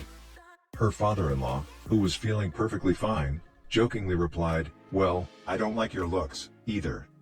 "No," she insisted. "You need to go to the hospital now." A few hours later, the man was undergoing life-saving surgery after an examination had revealed that he had a blockage to a major artery and was at immediate risk of a heart attack. Without his daughter-in-law's intuition, he could have died. What did the paramedic see? How did she predict his impending heart attack? When major arteries are obstructed, the body focuses on sending blood to critical organs and away from peripheral locations near the surface of the skin. The result is a change in the pattern of distribution of blood in the face. After many years of working with people with heart failure, the woman had unknowingly developed the ability to recognize this pattern on sight. She couldn't explain what it was that she noticed in her father-in-law's face, but she knew something was wrong.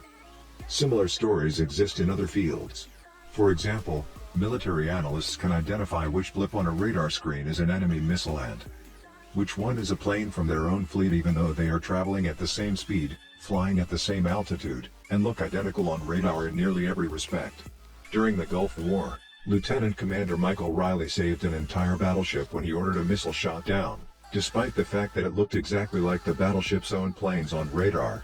He made the right call, but even his superior officers couldn't explain how he did it.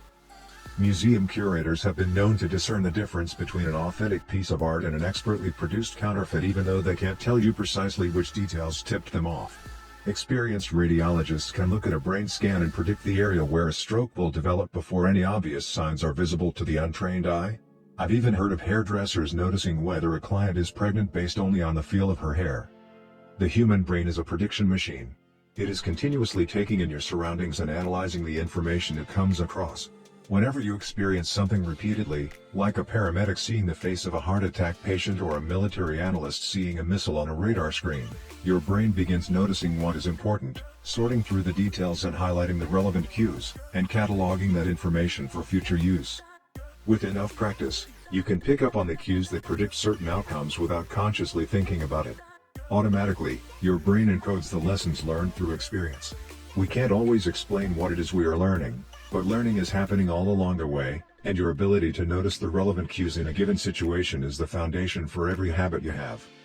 We underestimate how much our brains and bodies can do without thinking. You do not tell your hair to grow, your heart to pump, your lungs to breathe, or your stomach to digest. And yet your body handles all this and more on autopilot. You are much more than your conscious self. Consider hunger. How do you know when you're hungry?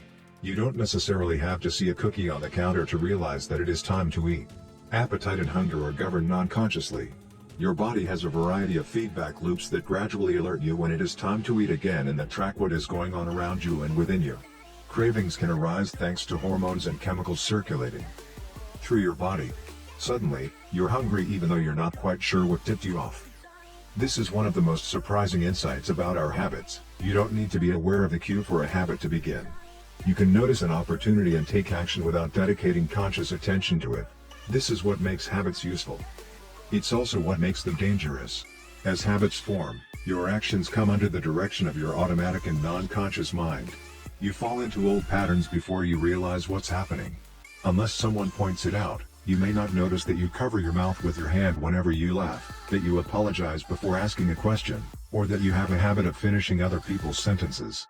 And the more you repeat these patterns, the less likely you become to question what you're doing and why you're doing it. I once heard of a retail clerk who was instructed to cut up empty gift cards after customers had used up the balance on the card. One day, the clerk cashed out a few customers in a row who purchased with gift cards. When the next person walked up, the clerk swiped the customer's actual credit card, picked up the scissors, and then cut it in half, entirely on autopilot, before looking up at the stunned customer and realizing what had just happened. Another woman I came across in my research was a former preschool teacher who had switched to a corporate job. Even though she was now working with adults, her old habits would kick in and she kept asking co-workers if they had washed their hands after going to the bathroom.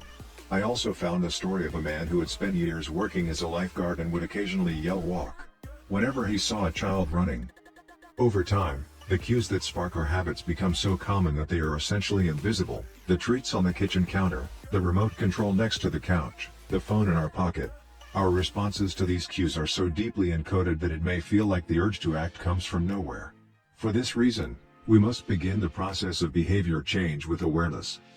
Before we can effectively build new habits, we need to get a handle on our current ones. This can be more challenging than it sounds because once a habit is firmly rooted in your life, it is mostly not conscious and automatic. If a habit remains mindless, you can't expect to improve it. As the psychologist Carl Jung said, until you make the unconscious conscious, it will direct your life and you will call it fate. The Habits Scorecard. The Japanese railway system is regarded as one of the best in the world. If you ever find yourself riding a train in Tokyo, you'll notice that the conductors have a peculiar habit. As each operator runs the train, they proceed through a ritual of pointing at different objects and calling out commands. When the train approaches a signal, the operator will point at it and say, "Signal is green." As the train pulls into and out of each station, the operator will point at the speedometer and call out the exact speed. When it's time to leave, the operator will point at the timetable and state the time. Out on the platform, other employees are performing similar actions. Before each train departs, staff members will point along the edge of the platform and declare, "All clear." Every detail is identified, pointed at, and named aloud. This process, known as pointing and calling, is a safety system designed to reduce mistakes. It seems silly, but it works incredibly well. Pointing and calling reduces errors by up to 85% and cuts accidents by 30%. The subway system in New York City adopted a modified version that is point-only, and within 2 years of implementation, incidents of incorrectly berthed subways fell 57%. Pointing and calling is so effective because it raises the level of awareness from a non-conscious habit to a more conscious level. Because the train operators must use their eyes, hands, mouth, and ears, they are more likely to notice problems before something goes wrong. My wife does something similar. Whenever we are preparing to walk out the door for a trip, she verbally calls out the most essential items in her packing list. I've got my keys. I've got my wallet. I've got my glasses. I've got my husband. The more automatic a behavior becomes, the less likely we are to consciously think about it. And when we've done something 1,000 times before, we begin to overlook things. We assume that the next time will be just like the last. We're so used to doing what we've always done that we don't stop to question whether it's the right thing to do at all. Many of our failures in performance are largely attributable to a lack of self-awareness. One of our greatest challenges in changing habits is maintaining awareness of what we are actually doing. This helps explain why the consequences of bad habits can sneak up on us. We need a point-and-call system for our personal lives. That's the origin of the Habits Scorecard, which is a simple exercise you can use to become more aware of your behavior. To create your own, make a list of your daily habits. Here's a sample of where your list might start. Wake up. Turn off alarm, check my phone, go to the bathroom, weigh myself. Take a shower, brush my teeth, floss my teeth, put on deodorant. Hang up towel to dry, get dressed. Make a cup of tea. And so on. Once you have a full list, look at each behavior, and ask yourself, is this a good habit, a bad habit, or a neutral habit? If it is a good habit, write plus next to it. If it is a bad habit, write minus. If it is a neutral habit, write equals. For example, the list above might look like this. Wake up, equals. Turn off alarm, equals. Check my phone, minus. Go to the bathroom, equals. Weigh myself, plus. Take a shower, plus. Brush my teeth, plus. Floss my teeth, plus. Put on deodorant, plus. Hang up towel to dry, equals. Get dressed, equals. Make a cup of tea, plus. The marks you give to a particular habit will depend on your situation and your goals. For someone who is trying to lose weight, eating a bagel with peanut butter every morning might be a bad habit. For someone who is trying to bulk up and add muscle, the same behavior might be a good habit. It all depends on what you're working toward. Scoring your habits can be a bit more complex for another reason as well.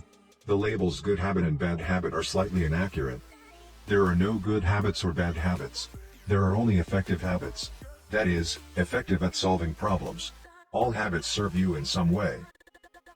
Even the bad ones, which is why you repeat them. For this exercise, categorize your habits by how they will benefit you in the long run. Generally speaking, good habits will have net positive outcomes. Bad habits have net negative outcomes.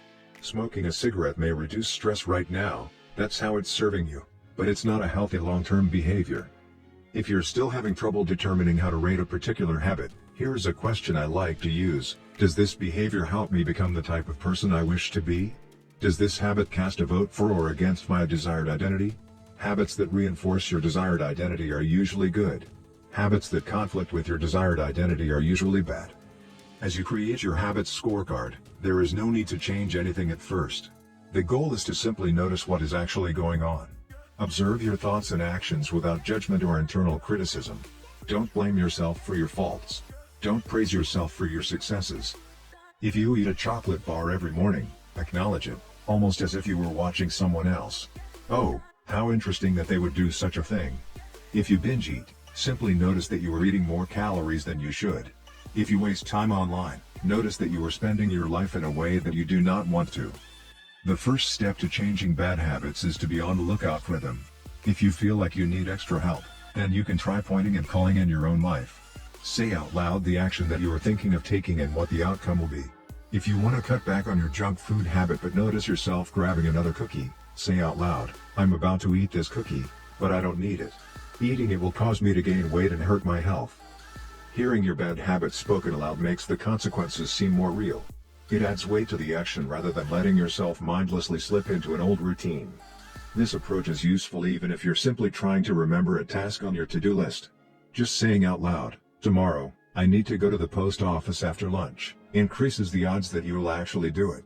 You're getting yourself to acknowledge the need for action, and that can make all the difference. The process of behavior change always starts with awareness. Strategies like pointing and calling in the habits scorecard are focused on getting you to recognize your habits and acknowledge the cues that trigger them, which makes it possible to respond in a way that benefits you. Chapter Summary. With enough practice, your brain will pick up on the cues that predict certain outcomes without consciously thinking about it. Once our habits become automatic, we stop paying attention to what we are doing. The process of behavior change always starts with awareness.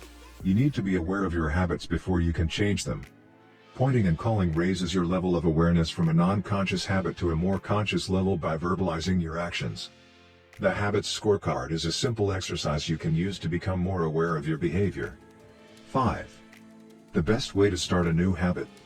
In 2001, researchers in Great Britain began working with 248 people to build better exercise habits over the course of 2 weeks. The subjects were divided into 3 groups. The first group was the control group. They were simply asked to track how often they exercised. The second group was the motivation group. They were asked not only to track their workouts but also to read some material on the benefits of exercise. The researchers also explained to the group how exercise could reduce the risk of coronary heart disease and improve heart health. Finally, there was the third group. These subjects received the same presentation as the second group, which ensured that they had equal levels of motivation. However, they were also asked to formulate a plan for when and where they would exercise over the following week. Specifically, each member of the third group completed the following sentence: "During the next week, I will partake in at least 20 minutes of vigorous exercise on day, at, time, in, place." In the first and second groups, 35 to 38% of people exercised at least once per week. Interestingly, the motivational presentation given to the second group seemed to have no meaningful impact on behavior, but 91% of the third group exercised at least once per week, more than double the normal rate. The sentence they filled out is what researchers refer to as an implementation intention, which is a plan you make beforehand about when and where to act. That is, how you intend to implement a particular habit. The cues that can trigger a habit come in a wide range of forms: the feel of your phone buzzing in your pocket, the smell of chocolate chip cookies, the sound of ambulance sirens, but the 2 most common cues are time and location. Implementation intentions leverage both of these cues. Broadly speaking, the format for creating an implementation intention is: when situation X arises, I will perform response Y. Hundreds of studies have shown that implementation intentions are effective for sticking to our goals, whether it's writing down the exact time and date of when you will get a flu shot or recording the time of your colonoscopy appointment. They increase the odds that people will stick with habits like recycling, studying, going to sleep early, and stopping smoking. Researchers have even found that voter turnout increases when people are forced to create implementation intentions by answering questions like, "What route are you taking to the polling station? At what time are you planning to go? What bus will get you there?" Other successful government programs have prompted citizens to make a clear plan to send taxes in on time or provided directions on when and where to pay late traffic bills. The punchline is clear: people who make a specific plan for when and where they will perform a new habit are more likely to follow through. Too many people try to change their habits without these basic details figured out. We tell ourselves, "I'm going to eat healthier," or "I'm going to write more," but we never say when and where these habits are going to happen. We leave it up to chance and hope that we will just remember to do it or feel motivated at the right time. An implementation intention sweeps away foggy notions like "I want to work out more" or "I want to be more productive" or "I should vote," and transforms them into a concrete plan of action.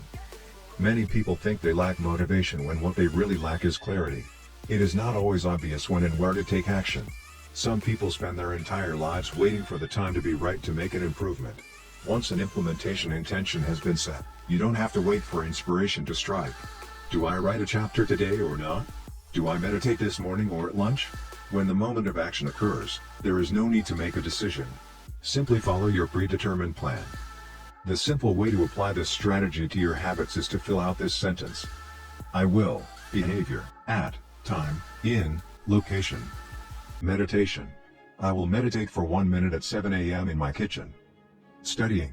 I will study Spanish for 20 minutes at 6 p.m. in my bedroom. Exercise. I will exercise for 1 hour at 5 p.m. in my local gym. Marriage. I will make my partner a cup of tea at 8 a.m. in the kitchen. If you aren't sure when to start your habit, try the first day of the week, month, or year.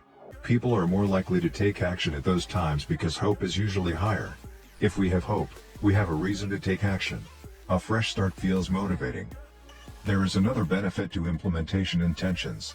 Being specific about what you want and how you will achieve it helps you say no to things that derail progress, distract your attention, and pull you off course.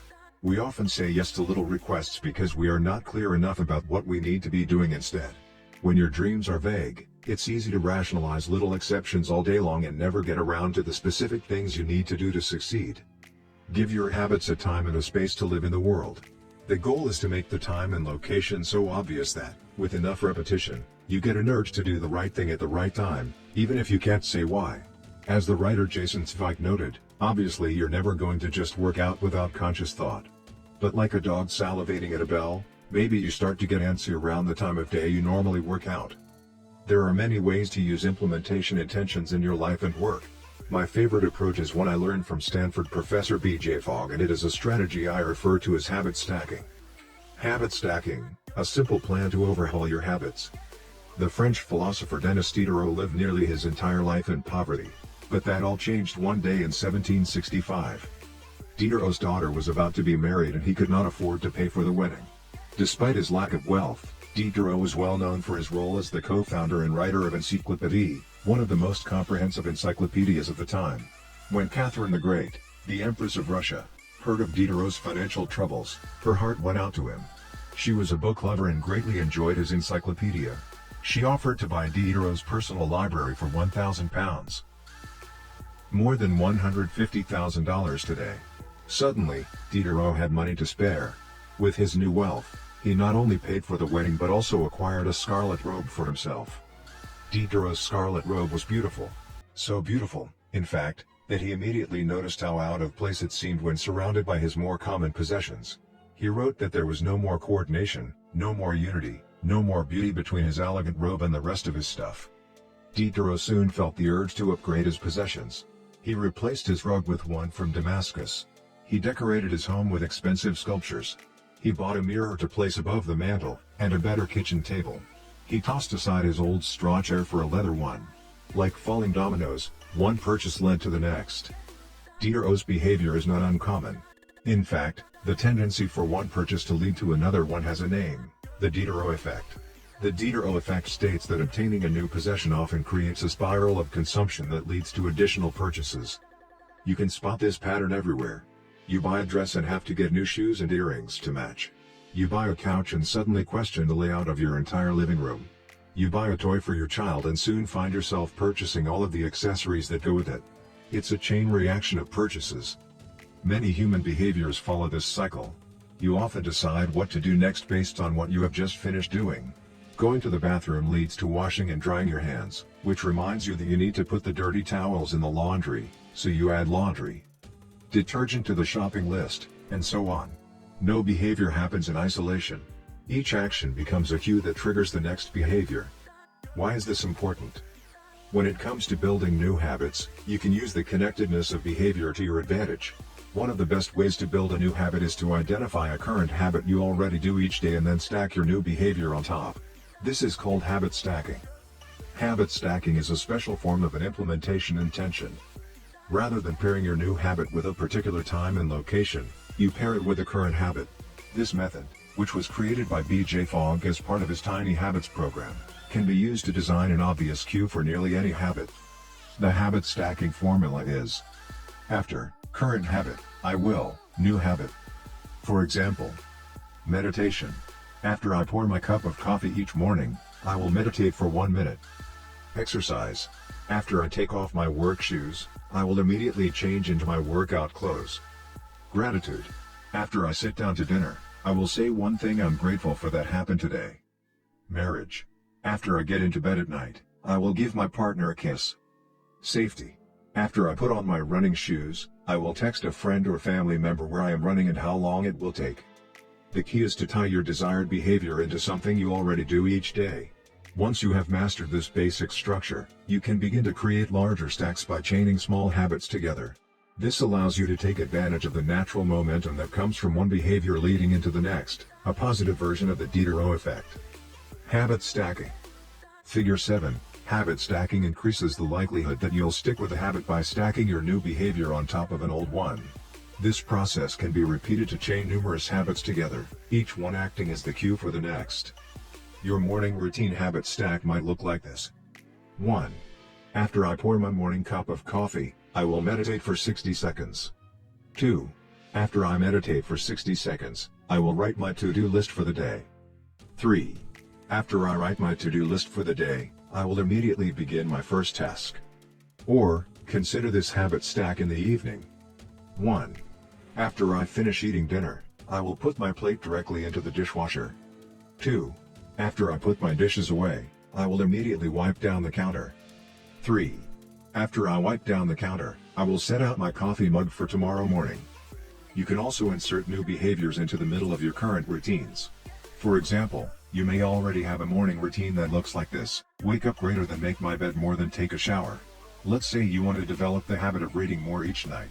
You can expand your habit stack and try something like, wake up greater than make my bed more than place a book on my pillow greater than take a shower. Now, when you climb into bed each night, a book will be sitting there waiting for you to enjoy. Overall, habit stacking allows you to create a set of simple rules that guide your future behavior. It's like you always have a game plan for which action should come next. Once you get comfortable with this approach, you can develop general habit stacks to guide you whenever the situation is appropriate. Exercise. When I see a set of stairs, I will take them instead of using the elevator. Social skills. When I walk into a party, I will introduce myself to someone I don't know yet. Finances. When I want to buy something over $100, I will wait 24 hours before purchasing. Healthy eating. When I serve myself a meal, I will always put veggies on my plate first. Minimalism. When I buy a new item, I will give something away. One in, one out. Mood. When the phone rings, I will take one deep breath and smile before answering. Forgetfulness. When I leave a public place, I will check the table and chairs to make sure I don't leave anything behind. No matter how you use this strategy, the secret to creating a successful habit stack is selecting the right cue to kick things off. Unlike an implementation intention, which specifically states the time and location for a given behavior, habit stacking implicitly has the time and location built into it. When and where you choose to insert a habit into your daily routine can make a big difference. If you're trying to add meditation into your morning routine but mornings are chaotic and your kids keep running into the room, then that may be the wrong place and time. Consider when you are most likely to be successful. Don't ask yourself to do a habit when you're likely to be occupied with something else. Your cue should also have the same frequency as your desired habit. If you want to do a habit every day, but you stack it on top of a habit that only happens on Mondays, that's not a good choice. One way to find the right trigger for your habit stack is by brainstorming a list of your current habits. You can use your habits scorecard from the last chapter as a starting point. Alternatively, you can create a list with 2 columns. In the first column, write down the habits you do each day without fail. For example, get out of bed, take a shower, brush your teeth, get dressed, brew a cup of coffee, eat breakfast, take the kids to school, start the workday, eat lunch, end the workday, change out of work clothes, sit down for dinner, turn off the lights, get into bed. Your list can be much longer, but you get the idea. In the second column, write down all of the things that happen to you each day without fail. For example, the sun rises. You get a text message. The song you are listening to ends. The sun sets. Armed with these 2 lists, you can begin searching for the best place to layer your new habit into your lifestyle. Habit stacking works best when the cue is highly specific and immediately actionable. Many people select cues that are too vague. I made this mistake myself. When I wanted to start a push-up habit, my habit stack was when I take a break for lunch, I will do 10 push-ups. At first glance, this sounded reasonable. But soon, I realized the trigger was unclear. Would I do my push-ups before I ate lunch? After I ate lunch? Where would I do them? After a few inconsistent days, I changed my habit stack to, when I close my laptop for lunch, I will do 10 push-ups next to my desk. Ambiguity gone. Habits like read more or eat better are worthy causes, but these goals do not provide instruction on how and when to act. Be specific and clear: after I close the door, after I brush my teeth, after I sit down at the table. The specificity is important. The more tightly bound your new habit is to a specific cue, the better the odds are that you will notice when the time comes to act. The first law of behavior change is to make it obvious. Strategies like implementation intentions and habit stacking are among the most practical ways to create obvious cues for your habits and design a clear plan for when and where to take action. Chapter summary. The first law of behavior change is make it obvious. The two most common cues are time and location. Creating an implementation intention is a strategy you can use to pair a new habit with a specific time and location. The implementation intention formula is, I will, behavior, at, time, in, location. Habit stacking is a strategy you can use to pair a new habit with a current habit. The habit stacking formula is, after, current habit, I will, new habit. 6. Motivation is overrated, environment often matters more. Anne Thorndike, a primary care physician at Massachusetts General Hospital in Boston, had a crazy idea. She believed she could improve the eating habits of thousands of hospital staff and visitors without changing their willpower or motivation in the slightest way. In fact, she didn't plan on talking to them at all. Thorndike and her colleagues designed a 6-month study to alter the choice architecture of the hospital cafeteria. They started by changing how drinks were arranged in the room. Originally, the refrigerators located next to the cash registers in the cafeteria were filled with only soda. The researchers added water as an option to each one. Additionally, they placed baskets of bottled water next to the food stations throughout the room. Soda was still in the primary refrigerators, but water was now available at all drink locations. Over the next 3 months, the number of soda sales at the hospital dropped by 11.4%. Meanwhile, sales of bottled water increased by 25.8%. They made similar adjustments, and saw similar results, with the food in the cafeteria. Nobody had said a word to anyone eating there. Before. After. Figure 8. Here is a representation of what the cafeteria looked like before the environment design changes were made, left, and after, right. The shaded boxes indicate areas where bottled water was available in each instance. Because the amount of water in the environment was increased, behavior shifted naturally and without additional motivation. People often choose products not because of what they are, but because of where they are. If I walk into the kitchen and see a plate of cookies on the counter, I'll pick up half a dozen and start eating, even if I hadn't been thinking about them beforehand and didn't necessarily feel hungry. If the communal table at the office is always filled with donuts and bagels, it's going to be hard not to grab one every now and then. Your habits change depending on the room you are in and the cues in front of you. Environment is the invisible hand that shapes human behavior. Despite our unique personalities, certain behaviors tend to arise again and again under certain environmental conditions. In church, people tend to talk in whispers. On a dark street, people act wary and guarded. In this way, the most common form of change is not internal, but external. We are changed by the world around us. Every habit is context dependent. In 1936, psychologist Kurt Lewin wrote a simple equation that makes a powerful statement. Behavior is a function of the person in their environment, or B equals F, opening bracket, P, E, closing bracket. It didn't take long for Lewin's equation to be tested in business. In 1952, the economist Hawkins Stern described a phenomenon he called suggestion impulse buying, which is triggered when a shopper sees a product for the first time and visualizes a need for it. In other words, customers will occasionally buy products not because they want them but because of how they are presented to them. For example, items at eye level tend to be purchased more than those down near the floor. For this reason, you'll find expensive brand names featured in easy-to-reach locations on store shelves because they drive the most profit, while cheaper alternatives are tucked away in harder-to-reach spots. The same goes for end caps, which are the units at the end of aisles. End caps are money-making machines for retailers because they are obvious locations that encounter a lot of foot traffic. For example, 45% of Coca-Cola sales come specifically from end-of-the-aisle racks. The more obviously available a product or service is, the more likely you are to try it. People drink Bud Light because it is in every bar and visit Starbucks because it is on every corner. We like to think that we are in control. If we choose water over soda, we assume it is because we wanted to do so. The truth, however, is that many of the actions we take each day are shaped not by purposeful driving choice but by the most obvious option. Every living being has its own methods for sensing and understanding the world. Eagles have remarkable long-distance vision. Snakes can smell by tasting the air with their highly sensitive tongues. Sharks can detect small amounts of electricity and vibrations in the water caused by nearby fish. Even bacteria have chemoreceptors, tiny sensory cells that allow them to detect toxic chemicals in their environment. In humans, perception is directed by the sensory nervous system. We perceive the world through sight, sound, smell, touch, and taste. But we also have other ways of sensing stimuli. Some are conscious, but many are non-conscious. For instance, you can notice when the temperature drops before a storm, or when the pain in your gut rises during a stomachache, or when you fall off balance while walking on rocky ground. Receptors in your body pick up on a wide range of internal stimuli, such as the amount of salt in your blood or the need to drink when thirsty. The most powerful of all human sensory abilities, however, is vision. The human body has about 11 million sensory receptors. Approximately 10 million of those are dedicated to sight. Some experts estimate that half of the brain's resources are used on vision. Given that we are more dependent on vision than on any other sense, it should come as no surprise that visual cues are the greatest catalyst of our behavior.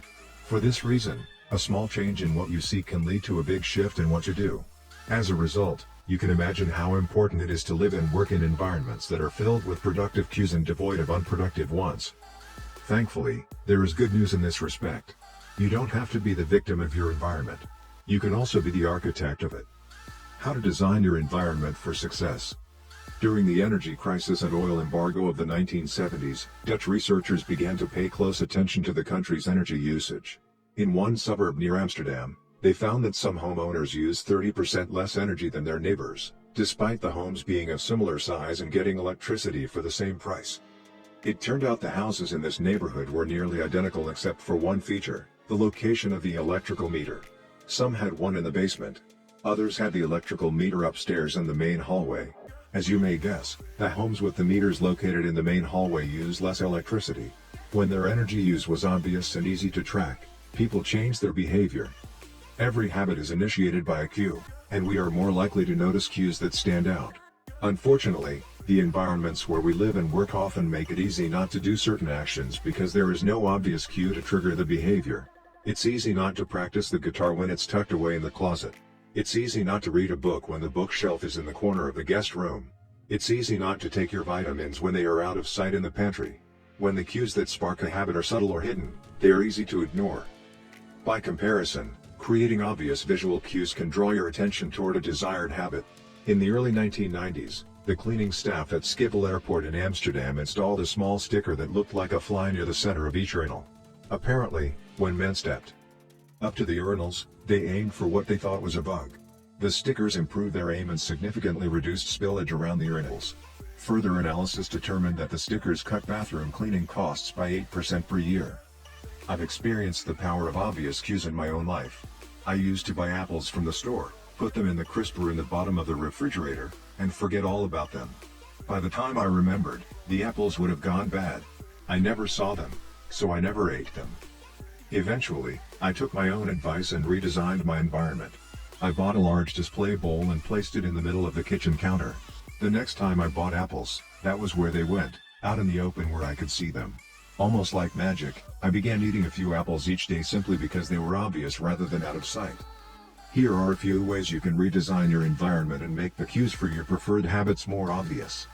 If you want to remember to take your medication each night, put your pill bottle directly next to the faucet on the bathroom counter. If you want to practice guitar more frequently, place your guitar stand in the middle of the living room. If you want to remember to send more thank you notes, keep a stack of stationery on your desk. If you want to drink more water, fill up a few water bottles each morning and place them in common locations around the house. If you want to make a habit a big part of your life, make the cue a big part of your environment. The most persistent behaviors usually have multiple cues. Consider how many different ways a smoker could be prompted to pull out a cigarette, driving in the car, seeing a friend smoke, feeling stressed at work, and so on. The same strategy can be employed for good habits. By sprinkling triggers throughout your surroundings, you increase the odds that you'll think about your habit throughout the day. Make sure the best choice is the most obvious one. Making a better decision is easy and natural when the cues for good habits are right in front of you. Environment design is powerful not only because it influences how we engage with the world but also because we rarely do it. Most people live in a world others have created for them. But you can alter the spaces where you live and work to increase your exposure to positive cues and reduce your exposure to negative ones. Environment design allows you to take back control and become the architect of your life. Be the designer of your world and not merely the consumer of it. The context is the cue. The cues that trigger a habit can start out very specific, but over time your habits become associated not with a single trigger but with the entire context surrounding the behavior. For example, many people drink more in social situations than they would ever drink alone. The trigger is rarely a single cue, but rather the whole situation: watching your friends order drinks, hearing the music at the bar, seeing the beers on tap. We mentally assign our habits to the locations in which they occur: the home, the office, the gym. Each location develops a connection to certain habits and routines. You establish a particular relationship with the objects on your desk, the items on your kitchen counter, the things in your bedroom. Our behavior is not defined by the objects in the environment but by our relationship to them. In fact, this is a useful way to think about the influence of the environment on your behavior. Stop thinking about your environment as filled with objects. Start thinking about it as filled with relationships. Think in terms of how you interact with the spaces around you. For one person, her couch is the place where she reads for an hour each night. For someone else, the couch is where he watches television and eats a bowl of ice cream after work. Different people can have different memories, and thus different habits, associated with the same place. The good news? You can train yourself to link a particular habit with a particular context. In one study, scientists instructed insomniacs to get into bed only when they were tired. If they couldn't fall asleep, they were told to sit in a different room until they became sleepy. Over time, subjects began to associate the context of their bed with the action of sleeping, and it became easier to quickly fall asleep when they climbed in bed. Their brains learned that sleeping, not browsing on their phones, not watching television, not staring at the clock, was the only action that happened in that room. The power of context also reveals an important strategy: habits can be easier to change in a new environment. It helps to escape the subtle triggers and cues that nudge you toward your current habits. Go to a new place, a different coffee shop, a bench in the park, a corner of your room you seldom use, and create a new routine there. It is easier to associate a new habit with a new context than to build a new habit in the face of competing cues. It can be difficult to go to bed early if you watch television in your bedroom each night. It can be hard to study in the living room without getting distracted if that's where you always play video games. But when you step outside your normal environment, you leave your behavioral biases behind. You aren't battling old environmental cues, which allows new habits to form without interruption. Want to think more creatively? Move to a bigger room, a rooftop patio, or a building with expansive architecture. Take a break from the space where you do your daily work, which is also linked to your current thought patterns. Trying to eat healthier? It is likely that you shop on autopilot at your regular supermarket. Try a new grocery store. You may find it easier to avoid unhealthy food when your brain doesn't automatically know where it is located in the store. When you can't manage to get to an entirely new environment, redefine or rearrange your current one. Create a separate space for work, study, exercise, entertainment, and cooking. The mantra I find useful is one space, one use. When I started my career as an entrepreneur, I would often work from my couch or at the kitchen table. In the evenings, I found it very difficult to stop working. There was no clear division between the end of work time and the beginning of personal time. Was the kitchen table my office or the space where I ate meals? Was the couch where I relaxed or where I sent emails? Everything happened in the same place. A few years later, I could finally afford to move to a home with a separate room for my office. Suddenly, work was something that happened in here and personal life was something that happened out there. It was easier for me to turn off the professional side of my brain when there was a clear dividing line between work life and home life. Each room had one primary use. The kitchen was for cooking. The office was for working. Whenever possible, avoid mixing the context of one habit with another. When you start mixing contexts, you'll start mixing habits, and the easier ones will usually win out. This is one reason why the versatility of modern technology is both a strength and a weakness. You can use your phone for all sorts of tasks, which makes it a powerful device. But when you can use your phone to do nearly anything, it becomes hard to associate it with one task. You want to be productive, but you're also conditioned to browse social media, check email, and play video games whenever you open your phone. It's a mishmash of cues. You may be thinking, you don't understand. I live in New York City. My apartment is the size of a smartphone. I need each room to play multiple roles. Fair enough. If your space is limited, divide your room into activity zones: a chair for reading, a desk for writing, a table for eating. You can do the same with your digital spaces. I know a writer who uses his computer only for writing, his tablet only for reading, and his phone only for social media and texting. Every habit should have a home. If you can manage to stick with this strategy, each context will become associated with a particular habit and mode of thought. Habits thrive under predictable circumstances like these. Focus comes automatically when you are sitting at your work desk. Relaxation is easier when you are in a space designed for that purpose. Sleep comes quickly when it is the only thing that happens in your bedroom. If you want behaviors that are stable and predictable, you need an environment that is stable and predictable. A stable environment where everything has a place and a purpose is an environment where habits can easily form. Chapter Summary. Small changes in context can lead to large changes in behavior over time. Every habit is initiated by a cue. We are more likely to notice cues that stand out. Make the cues of good habits obvious in your environment. Gradually, your habits become associated not with a single trigger but with the entire context surrounding the behavior. The context becomes the cue. It is easier to build new habits in a new environment because you are not fighting against old cues. Hope you enjoy your listening. I would greatly appreciate if you take a second, press that thumbs up button below and subscribe to the channel, so more people find this video and educate themselves, reading. It means a lot. Thank you. The audiobook continues. Thanks for your time. 7. The Secret to Self-Control. In 1971, as the Vietnam War was heading into its 16th year, Congressman Robert Steele from Connecticut and Morgan Murphy from Illinois made a discovery that stunned the American public. While visiting the troops, they had learned that over 15% of U.S. soldiers stationed there were heroin addicts. Follow-up research revealed that 35% of service members in Vietnam had tried heroin and as many as 20% were addicted. The problem was even worse than they had initially thought. The discovery led to a flurry of activity in Washington, including the creation of the Special Action Office of Drug Abuse Prevention under President Nixon to promote prevention and rehabilitation and to track addicted service members when they returned home. Lee Robbins was one of the researchers in charge.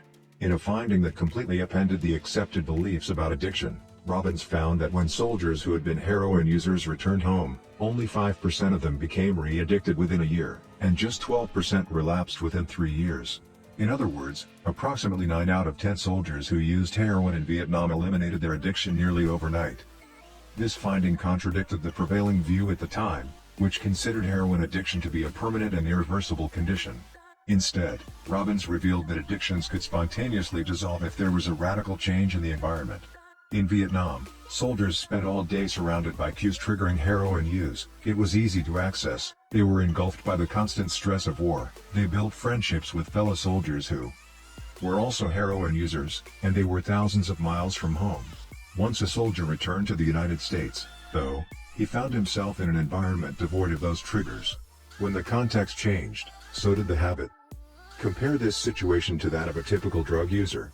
Someone becomes addicted at home or with friends, goes to a clinic to get clean, which is devoid of all the environmental stimuli that prompt their habit, then returns to their old neighborhood with all of the previous cues that caused them to get addicted in the first place. It's no wonder that usually you see numbers that are the exact opposite of those in the Vietnam study. Typically, 90% of heroin users become re-addicted once they return home from rehab. The Vietnam studies ran counter to many of our cultural beliefs about bad habits because it challenged the conventional association of unhealthy behavior as a moral weakness. If you're overweight, a smoker, or an addict, you've been told your entire life that it is because you lack self-control, maybe even that you're a bad person. The idea that a little bit of discipline would solve all our problems is deeply embedded in our culture. Recent research, however, shows something different. When scientists analyze people who appear to have tremendous self-control, it turns out those individuals aren't all that different from those who are struggling.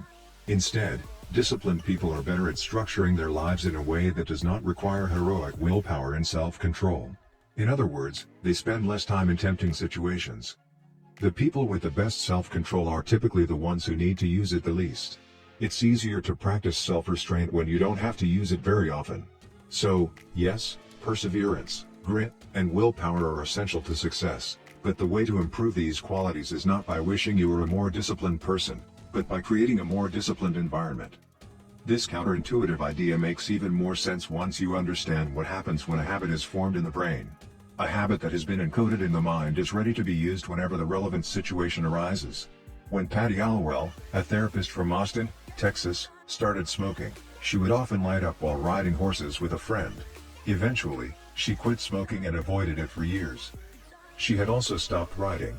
Decades later, she hopped on a horse again and found herself craving a cigarette for the first time in forever. The cues were still internalized, she just hadn't been exposed to them in a long time. Once a habit has been encoded, the urge to act follows whenever the environmental cues reappear. This is one reason behavior change techniques can backfire. Shaming obese people with weight loss presentations can make them feel stressed, and as a result many people return to their favorite coping strategy, overeating. Showing pictures of blackened lungs to smokers leads to higher levels of anxiety, which drives many people to reach for a cigarette. If you're not careful about cues, you can cause the very behavior you want to stop. Bad habits are autocatalytic, the process feeds itself. They foster the feelings they try to numb. You feel bad, so you eat junk food. Because you eat junk food, you feel bad. Watching television makes you feel sluggish, so you watch more television because you don't have the energy to do anything else. Worrying about your health makes you feel anxious, which causes you to smoke to ease your anxiety, which makes your health even worse and soon you're feeling more anxious. It's a downward spiral, a runaway train of bad habits. Researchers refer to this phenomenon as cue-induced wanting. An external trigger causes a compulsive craving to repeat a bad habit. Once you notice something, you begin to want it. This process is happening all the time, often without us realizing it. Scientists have found that showing addicts a picture of cocaine for just 33 milliseconds stimulates the reward pathway in the brain and sparks desire. This speed is too fast for the brain to consciously register. The addicts couldn't even tell you what they had seen, but they craved the drug all the same. Here's the punchline: you can break a habit, but you're unlikely to forget it. Once the mental grooves of habit have been carved into your brain, they are nearly impossible to remove entirely, even if they go unused for quite a while. And that means that simply resisting temptation is an ineffective strategy. It is hard to maintain a Zen attitude in a life filled with interruptions. It takes too much energy. In the short run, you can choose to overpower temptation. In the long run, we become a product of the environment that we live in. To put it bluntly, I have never seen someone consistently stick to positive habits in a negative environment. A more reliable approach is to cut bad habits off at the source. One of the most practical ways to eliminate a bad habit is to reduce exposure to the cue that causes it. If you can't seem to get any work done, leave your phone in another room for a few hours. If you're continually feeling like you're not enough, stop following social media accounts that trigger jealousy and envy. If you're wasting too much time watching television, move the TV out of the bedroom. If you're spending too much money on electronics, quit reading reviews of the latest tech gear. If you're playing too many video games, unplug the console and put it in a closet after each use. This practice is an inversion of the first law of behavior change. Rather than make it obvious, you can make it invisible. I'm often surprised by how effective simple changes like these can be. Remove a single cue and the entire habit often fades away. Self-control is a short-term strategy, not a long-term one. You may be able to resist temptation once or twice, but it's unlikely you can muster the willpower to override your desires every time. Instead of summoning a new dose of willpower whenever you want to do the right thing, your energy would be better spent optimizing your environment. This is the secret to self-control. Make the cues of your good habits obvious and the cues of your bad habits invisible. Chapter Summary. The inversion of the first law of behavior change is make it invisible. Once a habit is formed, it is unlikely to be forgotten. People with high self-control tend to spend less time in tempting situations. It's easier to avoid temptation than resist it. One of the most practical ways to eliminate a bad habit is to reduce exposure to the cue that causes it. Self-control is a short-term strategy, not a long-term one. How to create a good habit. The first law: make it obvious. 1.1. Fill out the habits scorecard. Write down your current habits to become aware of them. 1.2. Use implementation intentions: I will, behavior, at, time, in, location. 1.3. Use habit stacking: after, current habit, I will, new habit. 1.4. Design your environment. Make the cues of good habits obvious and visible. The second law: make it attractive. The third law: make it easy. The fourth law: make it satisfying. How to break a bad habit. Inversion of the first law: make it invisible. 1.5. Reduce exposure. Remove the cues of your bad habits from your environment. Inversion of the second law: make it unattractive. Inversion of the third law: make it difficult. Inversion of the fourth law: make it unsatisfying. You can download a printable version of this habits cheat sheet at atomichabits.com/cheat sheet. The second law: make it attractive. 8. How to make a habit irresistible. In the 1940s, a Dutch scientist named Nico Tinbergen performed a series of experiments that transformed our understanding of what motivates us. Tinbergen, who eventually won a Nobel Prize for his work, was investigating herring gulls, the gray and white birds often seen flying along the seashores of North America. Adult herring gulls have a small red dot on their beak, and Tinbergen noticed that newly hatched chicks would peck this spot whenever they wanted food. To begin one experiment, he created a collection of fake cardboard beaks, just a head without a body. When the parents had flown away, he went over to the nest and offered these dummy beaks to the chicks. The beaks were obvious fakes, and he assumed the baby birds would reject them altogether. However, when the tiny gulls saw the red spot on the cardboard beak, they pecked away just as if it were attached to their own mother. They had a clear preference for those red spots, as if they had been genetically programmed at birth. Soon Tinbergen discovered that the bigger the red spot, the faster the chicks pecked. Eventually, he created a beak with 3 large red dots on it. When he placed it over the nest, the baby birds went crazy with delight. They pecked at the little red patches as if it was the greatest beak they had ever seen. Tinbergen and his colleagues discovered similar behavior in other animals. For example, the gray-eyed goose is a ground nesting bird. Occasionally, as the mother moves around on the nest, one of the eggs will roll out and settle on the grass nearby. Whenever this happens, the goose will waddle over to the egg and use its beak and neck to pull it back into the nest. Tinbergen discovered that the goose will pull any nearby round object, such as a billiard ball or a light bulb, back into the nest.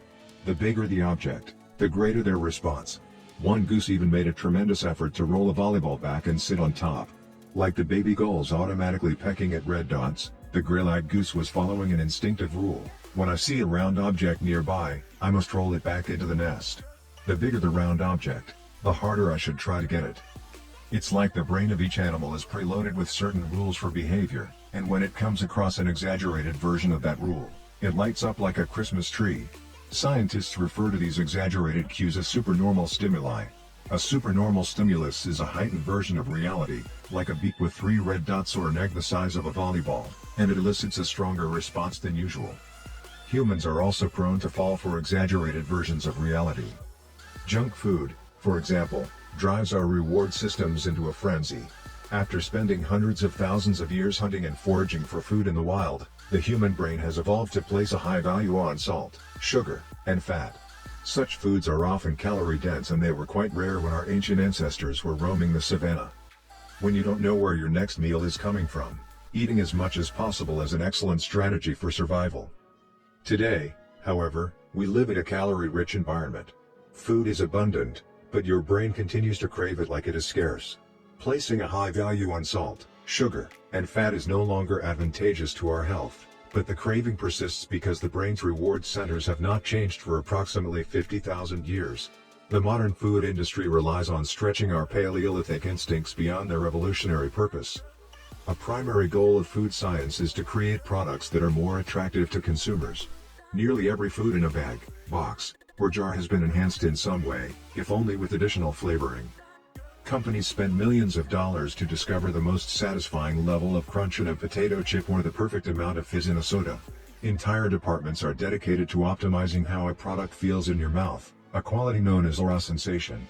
French fries, for example, are a potent combination: golden brown and crunchy on the outside, light and smooth on the inside. Other processed foods enhance dynamic contrast, which refers to items with a combination of sensations, like crunchy and creamy. Imagine the gooiness of melted cheese on top of a crispy pizza crust, or the crunch of an Oreo cookie combined with its smooth center. With natural, unprocessed foods, you tend to experience the same sensations over and over. How's that 17th bite of kale taste? After a few minutes, your brain loses interest and you begin to feel full. But foods that are high in dynamic contrast keep the experience novel and interesting, encouraging you to eat more. Ultimately, such strategies enable food scientists to find the bliss point for each product, the precise combination of salt, sugar, and fat that excites your brain and keeps you coming back for more. The result, of course, is that you overeat because hyperpalatable foods are more attractive to the human brain. As Stephan Guyenet, a neuroscientist who specializes in eating behavior and obesity, says, "We've gotten too good at pushing our own buttons." The modern food industry, and the overeating habits it has spawned, is just one example of the second law of behavior change: make it attractive. The more attractive an opportunity is, the more likely it is to become habit-forming. Look around.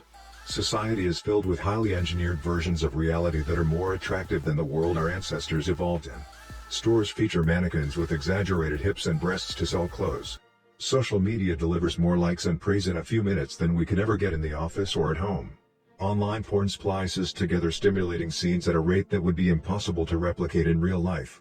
Advertisements are created with a combination of ideal lighting, professional makeup, and photoshopped edits. Even the model doesn't look like the person in the final image.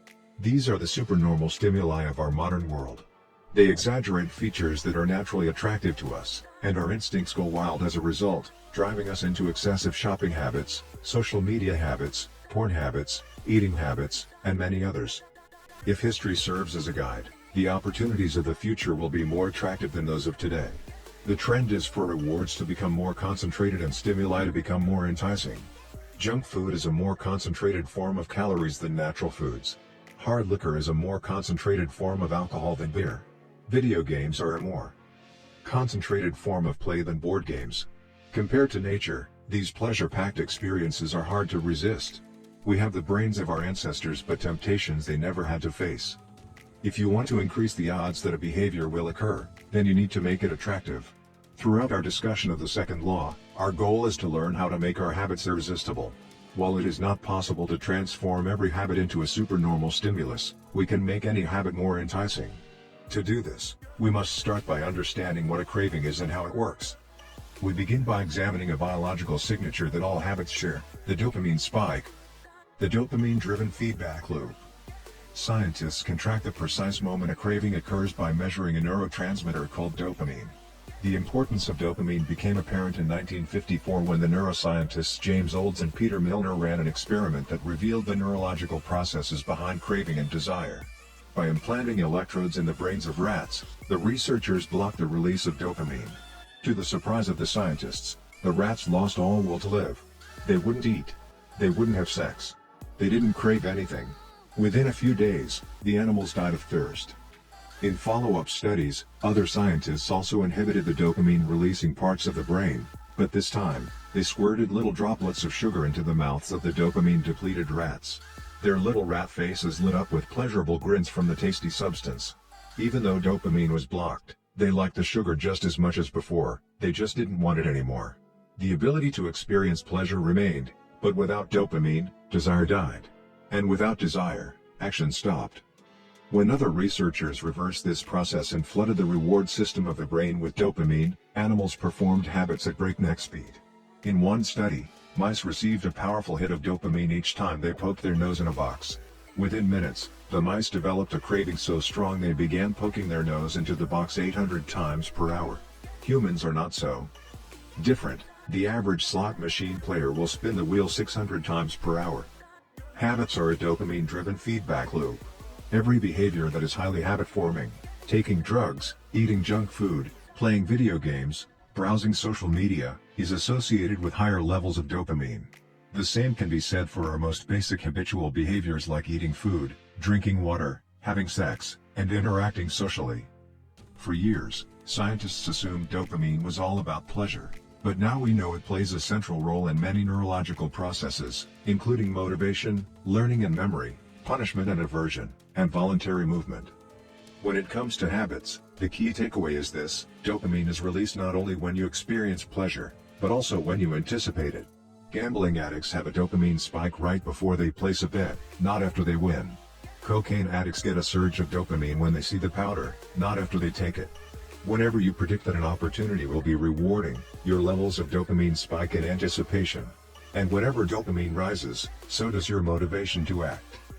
It is the anticipation of a reward, not the fulfillment of it, that gets us to take action.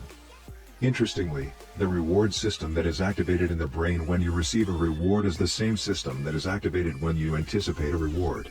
This is one reason the anticipation of an experience can often feel better than the attainment of it.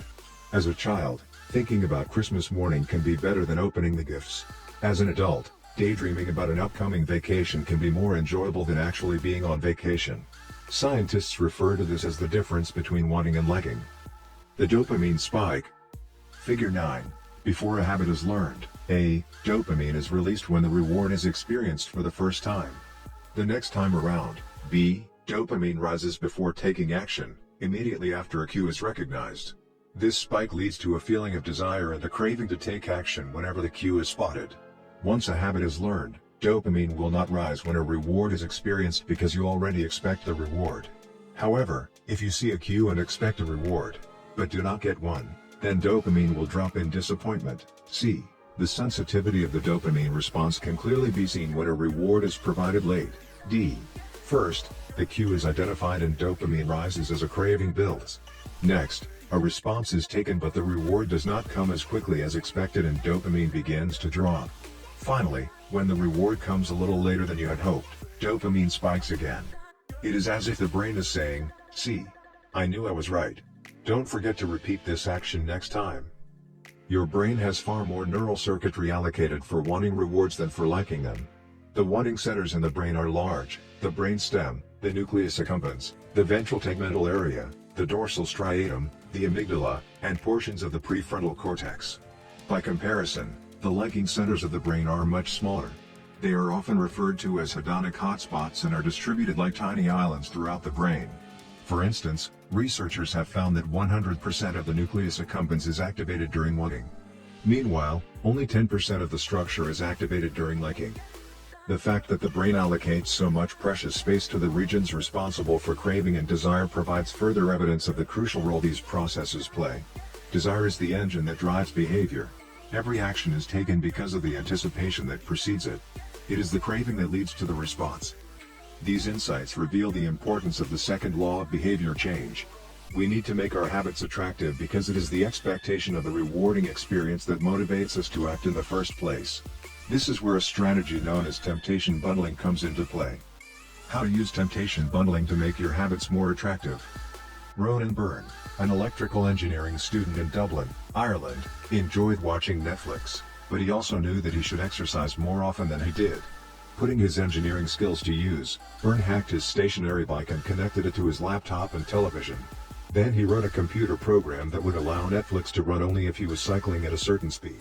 If he slowed down for too long, whatever show he was watching would pause until he started pedaling again. He was, in the words of one fan, eliminating obesity one Netflix binge at a time. He was also employing temptation bundling to make his exercise habit more attractive. Temptation bundling works by linking an action you want to do with an action you need to do. In Byrne's case, he bundled watching Netflix, the thing he wanted to do, with riding his stationary bike, the thing he needed to do. Businesses are masters at temptation bundling. For instance, when the American Broadcasting Company, more commonly known as ABC, launched its Thursday night television lineup for the 2014 to 2015 season, they promoted temptation bundling on a massive scale. Every Thursday, the company would air 3 shows created by screenwriter Shonda Rhimes: Grey's Anatomy, Scandal, and How to Get Away with Murder. They branded it as TGI on ABC. TGI stands for Thank God It's Thursday. In addition to promoting the shows, ABC encouraged viewers to make popcorn, drink red wine, and enjoy the evening. Andrew Kubitz, head of scheduling for ABC, described the idea behind the campaign. "We see Thursday night as a viewership opportunity, with either couples or women by themselves who want to sit down and escape and have fun and drink their red wine and have some popcorn." The brilliance of this strategy is that ABC was associating the thing they needed viewers to do, watch their shows, with activities their viewers already wanted to do: relax, drink wine, and eat popcorn. Over time, people began to connect watching ABC with feeling relaxed and entertained. If you drink red wine and eat popcorn at 8 p.m. every Thursday, then eventually 8 p.m. on Thursday means relaxation and entertainment. The reward gets associated with the cue, and the habit of turning on the television becomes more attractive. You're more likely to find a behavior attractive if you get to do one of your favorite things at the same time. Perhaps you want to hear about the latest celebrity gossip, but you need to get in shape. Using temptation bundling, you can only read the tabloids and watch reality shows at the gym. Maybe you want to get a pedicure, but you need to clean out your email inbox. Solution: only get a pedicure while processing overdue work emails. Temptation bundling is one way to apply a psychology theory known as Premack's principle. Named after the work of Professor David Premack, the principle states that more probable behaviors will reinforce less probable behaviors. In other words, even if you don't really want to process overdue work emails, You'll become conditioned to do it if it means you get to do something you really want to do along the way. You can even combine temptation bundling with the habit stacking strategy we discussed in Chapter 5 to create a set of rules to guide your behavior. The habit stacking plus temptation bundling formula is 1. After, current habit, I will, habit I need. 2. After, habit I need, I will, habit I want. If you want to read the news, but you need to express more gratitude. 1. After I get my morning coffee, I will say one thing I'm grateful for that happened yesterday, need. 2. After I say one thing I'm grateful for, I will read the news, want. If you want to watch sports, but you need to make sales calls. 1. After I get back from my lunch break, I will call 3 potential clients, need. 2. After I call 3 potential clients, I will check ESPN, want. If you want to check Facebook, but you need to exercise more. 1. After I pull out my phone, I will do 10 burpees, need. 2. After I do 10 burpees, I will check Facebook, want. The hope is that eventually you'll look forward to calling 3 clients or doing 10 burpees because it means you get to read the latest sports news or check Facebook. Doing the thing you need to do means you get to do the thing you want to do. We began this chapter by discussing supernormal stimuli, which are heightened versions of reality that increase our desire to take action. Temptation bundling is one way to create a heightened version of any habit by connecting it with something you already want. Engineering a truly irresistible habit is a hard task, but this simple strategy can be employed to make nearly any habit more attractive than it would be otherwise. Chapter Summary. The second law of behavior changes make it attractive. The more attractive an opportunity is, the more likely it is to become habit-forming. Habits are a dopamine-driven feedback loop. When dopamine rises, so does our motivation to act. It is the anticipation of a reward, not the fulfillment of it, that gets us to take action. The greater the anticipation, the greater the dopamine spike. Temptation bundling is one way to make your habits more attractive. The strategy is to pair an action you want to do with an action you need to do. 9. The role of family and friends in shaping your habits. In 1965, a Hungarian man named Laszlo Polgar wrote a series of strange letters to a woman named Clara. Laszlo was a firm believer in hard work. In fact, it was all he believed in. He completely rejected the idea of innate talent. He claimed that with deliberate practice and the development of good habits, a child could become a genius in any field. His mantra was, a genius is not born, but is educated and trained. Laszlo believed in this idea so strongly that he wanted to test it with his own children, and he was writing to Clara because he needed a wife willing to jump on board. Clara was a teacher and, although she may not have been as adamant as Laszlo, she also believed that with proper instruction, anyone could advance their skills. Laszlo decided chess would be a suitable field for the experiment, and he laid out a plan to raise his children to become chess prodigies. The kids would be homeschooled, a rarity in Hungary at the time. The house would be filled with chess books and pictures of famous chess players.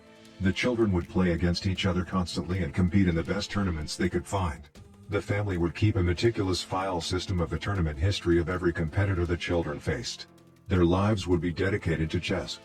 Laszlo successfully courted Clara, and within a few years, the Polgars were parents to 3 young girls, Susan, Sophia, and Judith. Susan, the oldest, began playing chess when she was 4 years old.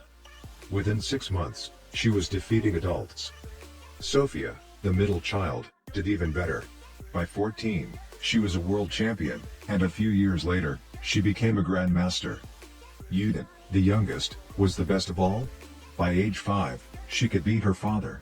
At 12, she was the youngest player ever listed among the top 100 chess players in the world. At 15 years and 4 months old, she became the youngest grandmaster of all time, younger than Bobby Fischer, the previous record holder. For 27 years, she was the #1 ranked female chess player in the world. The childhood of the Polgar sisters was atypical, to say the least. And yet, if you ask them about it, they claim their lifestyle was attractive, even enjoyable. In interviews, the sisters talk about their childhood as entertaining rather than grueling. They loved playing chess. They couldn't get enough of it. Once, Laszlo reportedly found Sophia playing chess in the bathroom in the middle of the night. Encouraging her to go back to sleep, he said, "Sophia, leave the pieces alone." To which she replied, "Daddy, they won't leave me alone." The Polgar sisters grew up in a culture that prioritized chess above all else. praised them for it, rewarded them for it. In their world, an obsession with chess was normal. And as we are about to see, whatever habits are normal in your culture are among the most attractive behaviors you'll find. The seductive pull of social norms. Humans are herd animals. We want to fit in, to bond with others, and to earn the respect and approval of our peers. Such inclinations are essential to our survival. For most of our evolutionary history, our ancestors lived in tribes. Becoming separated from the tribe, or worse, being cast out, was a death sentence. The lone wolf dies, but the pack survives. Meanwhile, those who collaborated and bonded with others enjoyed increased safety, mating opportunities, and access to resources. As Charles Darwin noted, in the long history of humankind, those who learn to collaborate and improvise most effectively have prevailed. As a result, one of the deepest human desires is to belong. And this ancient preference exerts a powerful influence on our modern behavior. We don't choose our earliest habits, we imitate them. We follow the script handed down by our friends and family, our church or school, our local community and society at large. Each of these cultures and groups comes with its own set of expectations and standards: when and whether to get married, how many children to have, which holidays to celebrate, how much money to spend on your child's birthday party. In many ways, these social norms are the invisible rules that guide your behavior each day. You're always keeping them in mind, even if they are at the not top of your mind. Often, you follow the habits of your culture without thinking, without questioning, and sometimes without remembering. As the French philosopher Michel de Montaigne wrote, the customs and practices of life and society sweep us along. Most of the time, going along with the group does not feel like a burden. Everyone wants to belong. If you grow up in a family that rewards you for your chess skills, playing chess will seem like a very attractive thing to do. If you work in a job where everyone wears expensive suits, then you'll be inclined to splurge on one as well. If all of your friends are sharing an inside joke or using a new phrase, you'll want to do it, too, so they know that you get it. Behaviors are attractive when they help us fit in. We imitate the habits of three groups in particular. 1. The close. 2. The many. 3. The powerful. Each group offers an opportunity to leverage the second law of behavior change and make our habits more attractive. 1. Imitating the close. Proximity has a powerful effect on our behavior. This is true of the physical environment, as we discussed in Chapter 6, but it is also true of the social environment. We pick up habits from the people around us. We copy the way our parents handle arguments, the way our peers flirt with one another, the way our coworkers get results. When your friends smoke pot, you give it a try, too. When your wife has a habit of double-checking that the door is locked before going to bed, you pick it up as well. I find that I often imitate the behavior of those around me without realizing it. In conversation, I'll automatically assume the body posture of the other person. In college, I began to talk like my roommates. When traveling to other countries, I unconsciously imitate the local accent despite reminding myself to stop. As a general rule, the closer we are to someone, the more likely we are to imitate some of their habits. One groundbreaking study tracked 12,000 people for 32 years and found that a person's chances of becoming obese increased by 57% if he or she had a friend who became obese. It works the other way, too. Another study found that if one person in a relationship lost weight, the other partner would also slim down about 1/3 of the time. Our friends and family provide a sort of invisible peer pressure that pulls us in their direction. Of course, peer pressure is bad only if you're surrounded by bad influences. When astronaut Mike Massimino was a graduate student at MIT, he took a small robotics class. Of the 10 people in the class, 4 became astronauts. If your goal was to make it into space, then that room was about the best culture you could ask for. Similarly, one study found that the higher your best friend's IQ at age 11 or 12, the higher your IQ would be at age 15, even after controlling for natural levels of intelligence. We soak up the qualities and practices of those around us. One of the most effective things you can do to build better habits is to join a culture where your desired behavior is the normal behavior. New habits seem achievable when you see others doing them every day. If you are surrounded by fit people, you're more likely to consider working out to be a common habit. If you're surrounded by jazz lovers, you're more likely to believe it's reasonable to play jazz every day. Your culture sets your expectation for what is normal. Surround yourself with people who have the habits you want to have yourself. You'll rise together. To make your habits even more attractive, you can take this strategy one step further. Join a culture where, 1. Your desired behavior is the normal behavior and, 2. You already have something in common with the group. Steve Kam, an entrepreneur in New York City, runs a company called Nerd Fitness, which helps nerds, misfits, and mutants lose weight, get strong, and get healthy. His clients include video game lovers, movie fanatics, and average Joes who want to get in shape. Many people feel out of place the first time they go to the gym or try to change their diet, but if you are already similar to the other members of the group in some way, say, your mutual love of Star Wars, change becomes more appealing because it feels like something people like you already do. Nothing sustains motivation better than belonging to the tribe. It transforms a personal quest into a shared one. Previously, you were on your own. Your identity was singular. You were a reader. You are a musician. You are an athlete.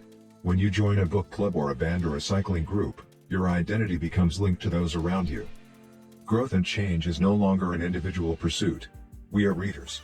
We are musicians. We are cyclists. The shared identity begins to reinforce your personal identity. This is why remaining part of a group after achieving a goal is crucial to maintaining your habits. It's friendship and community that embed a new identity and help behaviors last over the long run. 2. Imitating the many. In the 1950s, psychologist Solomon Asch conducted a series of experiments that are now taught to legions of undergrads each year. To begin each experiment, the subject entered the room with a group of strangers. Unbeknownst to them, the other participants were actors planted by the researcher and instructed to deliver scripted answers to certain questions. The group would be shown one card with a line on it and then a second card with a series of lines. Each person was asked to select the line on the second card that was similar in length to the line on the first card. It was a very simple task. Here is an example of two cards used in the experiment. Conforming to social norms. Figure 10. This is a representation of two cards used by Solomon Asch in his famous social conformity experiments. The length of the line on the first card, left, is obviously the same as line C, but when a group of actors claimed it was a different length, the research subjects would often change their minds and go with the crowd rather than believe their own eyes. The experiment always began the same. First, there would be some easy trials where everyone agreed on the correct line.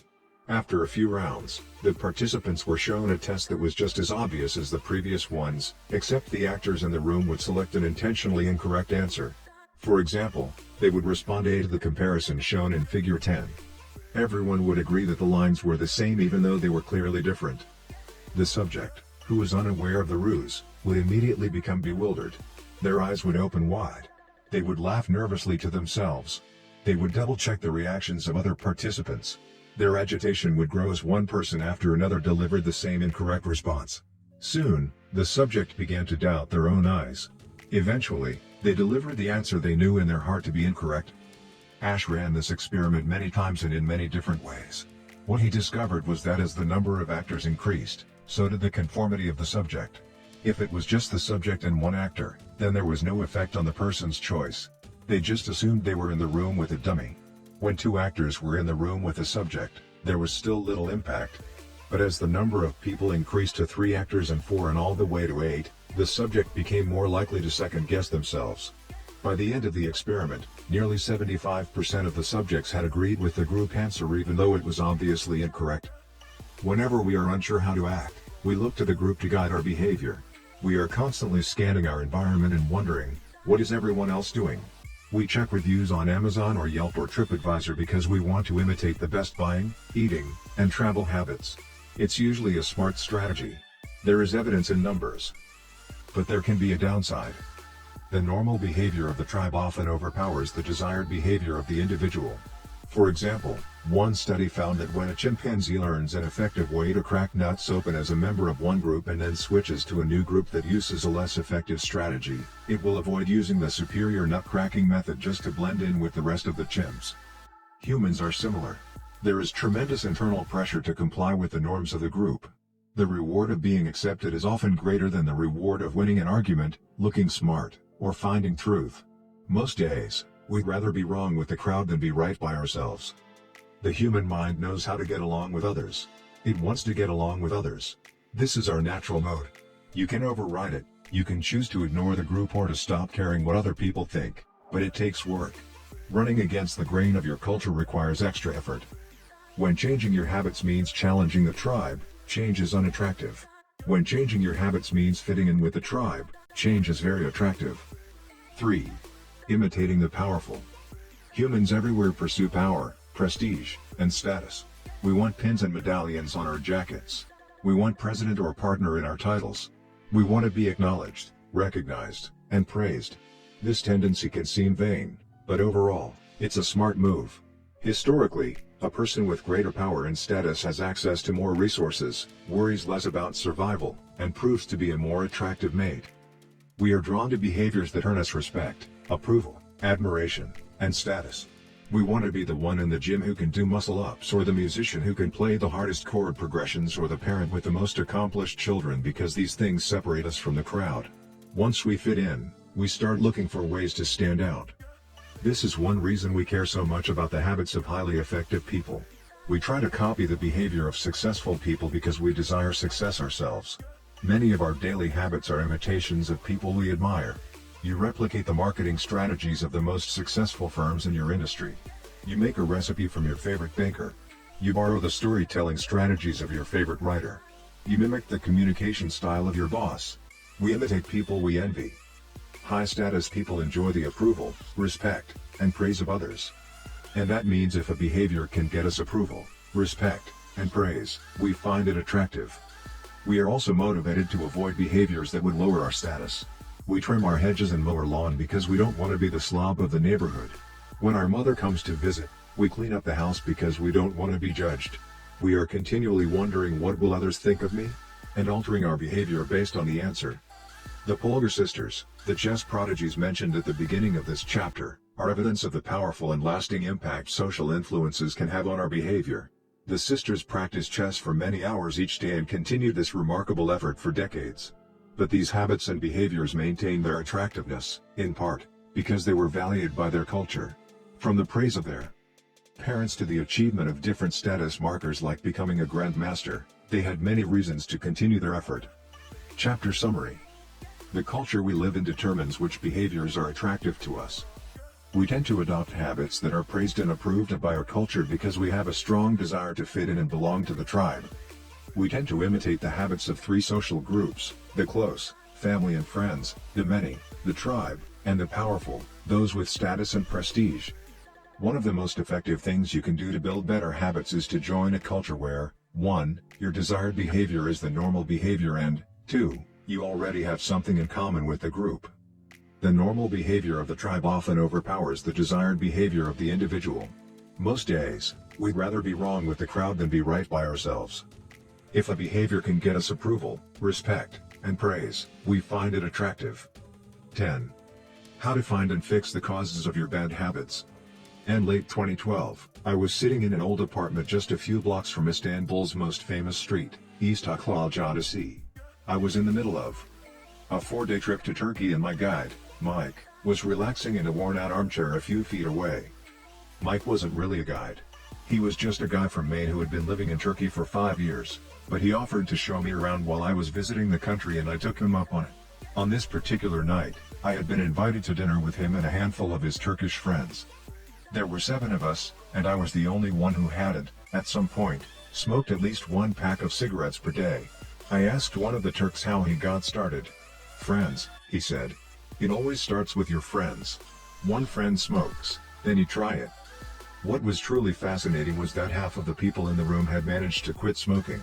Mike had been smoke-free for a few years at that point, and he swore up and down that he broke the habit because of a book called Alan Carr's Easy Way to Stop Smoking. "It frees you from the mental burden of smoking," he said. "It tells you, stop lying to yourself. You know you don't actually want to smoke. You know you don't really enjoy this. It helps you feel like you're not the victim anymore. You start to realize that you don't need to smoke." I had never tried a cigarette, but I took a look at the book afterward out of curiosity. The author employs an interesting strategy to help smokers eliminate their cravings. He systematically reframes each cue associated with smoking and gives it a new meaning. He says things like, "You think you are quitting something, but you're not quitting anything because cigarettes do nothing for you. You think smoking is something you need to do to be social, but it's not. You can be social without smoking at all. You think smoking is about relieving stress, but it's not. Smoking does not relieve your nerves, it destroys them." Over and over, he repeats these phrases and others like them. "Get it clearly into your mind," he says. "You are losing nothing and you are making marvelous positive gains not only in health, energy and money, but also in confidence, self-respect, freedom and, most important of all, in the length and quality of your future life. By the time you get to the end of the book, smoking seems like the most ridiculous thing in the world to do. And if you no longer expect smoking to bring you any benefits, you have no reason to smoke. It is an inversion of the second law of behavior change: make it unattractive. Now, I know this idea might sound overly simplistic. Just change your mind and you can quit smoking. But stick with me for a minute. Where cravings come from. Every behavior has a surface level craving and a deeper, underlying motive. I often have a craving that goes something like this: I want to eat tacos. If you were to ask me why I want to eat tacos, I wouldn't say, because I need food to survive. But the truth is, somewhere deep down, I am motivated to eat tacos because I have to eat to survive. The underlying motive is to obtain food and water, even if my specific craving is for a taco. Some of our underlying motives include: conserve energy, obtain food and water, find love and reproduce, connect and bond with others, win social acceptance and approval, reduce uncertainty, achieve status and prestige. A craving is just a specific manifestation of a deeper underlying motive. Your brain did not evolve with a desire to smoke cigarettes or to check Instagram or to play video games. At a deep level, you simply want to reduce uncertainty and relieve anxiety, to win social acceptance and approval, or to achieve status. Look at nearly any product that is habit-forming and you'll see that it does not create a new motivation, but rather latches onto the underlying motives of human nature. Find love and reproduce equals using Tinder. Connect and bond with others equals browsing Facebook. Win social acceptance and approval equals posting on Instagram. Reduce uncertainty equals searching on Google. Achieve status and prestige equals playing video games. Your habits are modern-day solutions to ancient desires. New versions of old vices. The underlying motives behind human behavior remain the same. The specific habits we perform differ based on the period of history. Here's the powerful part: there are many different ways to address the same underlying motive. One person might learn to reduce stress by smoking a cigarette. Another person learns to ease their anxiety by going for a run. Your current habits are not necessarily the best way to solve the problems you face, they are just the methods you learn to use. Once you associate a solution with the problem you need to solve, you keep coming back to it. Habits are all about associations. These associations determine whether we predict a habit to be worth repeating or not. As we covered in our discussion of the first law, your brain is continually absorbing information and noticing cues in the environment. Every time you perceive a cue, your brain runs a simulation and makes a prediction about what to do in the next moment. Cue: you notice that the stove is hot. Prediction: if I touch it I'll get burned, so I should avoid touching it. Cue: you see that the traffic light turned green. Prediction: if I step on the gas, I'll make it safely through the intersection and get closer to my destination, so I should step on the gas.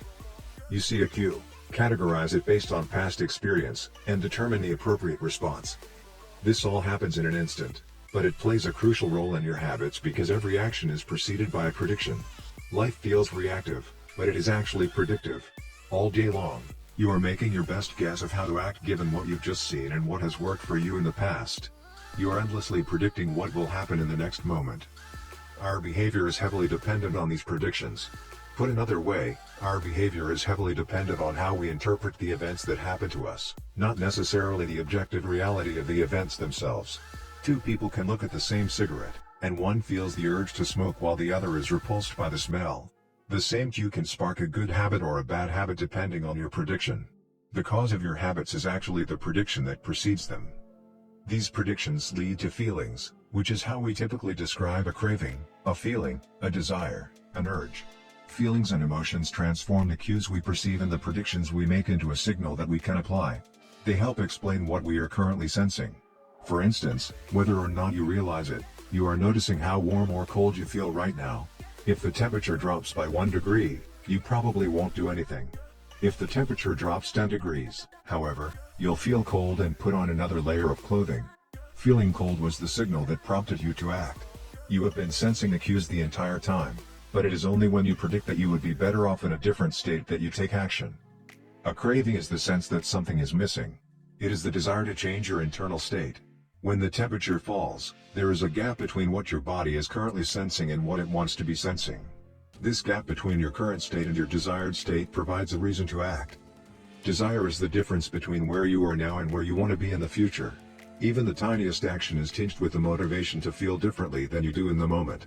When you binge eat or light up or browse social media, what you really want is not a potato chip or a cigarette or a bunch of likes. What you really want is to feel different. Our feelings and emotions tell us whether to hold steady in our current state or to make a change. They help us decide the best course of action. Neurologists have discovered that when emotions and feelings are impaired, we actually lose the ability to make decisions. We have no signal of what to pursue and what to avoid. As the neuroscientist Antonio Damasio explains, it is emotion that allows you to mark things as good, bad, or indifferent. To summarize, the specific cravings you feel and habits you perform are really an attempt to address your fundamental underlying motives. Whenever a habit successfully addresses a motive, you develop a craving to do it again. In time, you learn to predict that checking social media will help you feel loved or that watching YouTube will allow you to forget your fears. Habits are attractive when we associate them with positive feelings, and we can use this insight to our advantage rather than to our detriment. How to reprogram your brain to enjoy hard habits. You can make hard habits more attractive if you can learn to associate them with a positive experience. Sometimes, all you need is a slight mindset shift. For instance, we often talk about everything we have to do in a given day. You have to wake up early for work. You have to make another sales call for your business. You have to cook dinner for your family. Now, imagine changing just one word. You don't have to. You get to. You get to wake up early for work. You get to make another sales call for your business. You get to cook dinner for your family. By simply changing one word, you shift the way you view each event. You transition from seeing these behaviors as burdens and turn them into opportunities. The key point is that both versions of reality are true. You have to do those things, and you also get to do them. We can find evidence for whatever mindset we choose. I once heard a story about a man who uses a wheelchair. When asked if it was difficult being confined, he responded, "I'm not confined to my wheelchair, I am liberated by it. If it wasn't for my wheelchair, I would be bedbound and never able to leave my house." This shift in perspective completely transformed how he lived each day. Reframing your habits to highlight their benefits rather than their drawbacks is a fast and lightweight way to reprogram your mind and make a habit seem more attractive. Exercise. Many people associate exercise with being a challenging task that drains energy and wears you down. You can just as easily view it as a way to develop skills and build you up. Instead of telling yourself "I need to go run in the morning," say it's time to build endurance and get fast. Finance. Saving money is often associated with sacrifice. However, you can associate it with freedom rather than limitation if you realize one simple truth: living below your current means increases your future means. The money you save this month increases your purchasing power next month. Meditation. Anyone who has tried meditation for more than 3 seconds knows how frustrating it can be when the next distraction inevitably pops into your mind. You can transform frustration into delight when you realize that each interruption gives you a chance to practice returning to your breath. Distraction is a good thing because you need distractions to practice meditation. Pre-game jitters. Many people feel anxious before delivering a big presentation or competing in an important event. They experience quicker breathing, a faster heart rate, heightened arousal. If we interpret these feelings negatively, then we feel threatened and tense up. If we interpret these feelings positively, then we can respond with fluidity and grace. You can reframe "I am nervous" to "I am excited and I'm getting an adrenaline rush to help me concentrate." These little mindset shifts aren't magic, but they can help change the feelings you associate with a particular habit or situation. If you want to take it a step further, you can create a motivation ritual. You simply practice associating your habits with something you enjoy, then you can use that cue whenever you need a bit of motivation. For instance, if you always play the same song before having sex, then you'll begin to link the music with the act. Whenever you want to get in the mood, just press play. Ed Lattimore, a boxer and writer from Pittsburgh, benefited from a similar strategy without knowing it. "Odd realization," he wrote. "My focus and concentration goes up just by putting my headphones on while writing. I don't even have to play any music." Without realizing it, he was conditioning himself. In the beginning, he put his headphones on, played some music he enjoyed, and did focused work. After doing it 5, 10, 20 times, putting his headphones on became a cue that he automatically associated with increased focus. The craving followed naturally. Athletes use similar strategies to get themselves in the mindset to perform. During my baseball career, I developed a specific ritual of stretching and throwing before each game. The whole sequence took about 10 minutes, and I did it the same way every single time. While it physically warmed me up to play, more importantly, it put me in the right mental state. I began to associate my pre-game ritual with feeling competitive and focused. Even if I wasn't motivated beforehand, by the time I was done with my ritual, I was in game mode. You can adapt this strategy for nearly any purpose. Say you want to feel happier in general. Find something that makes you truly happy, like petting your dog or taking a bubble bath, and then create a short routine that you perform every time before you do the thing you love. Maybe you take 3 deep breaths and smile. 3 deep breaths. Smile. Pet the dog. Repeat.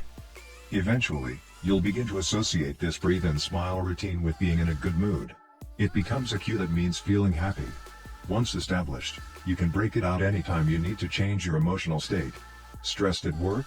Take 3 deep breaths and smile. Sad about life? 3 deep breaths and smile. Once a habit has been built, the cue can prompt a craving, even if it has little to do with the original situation.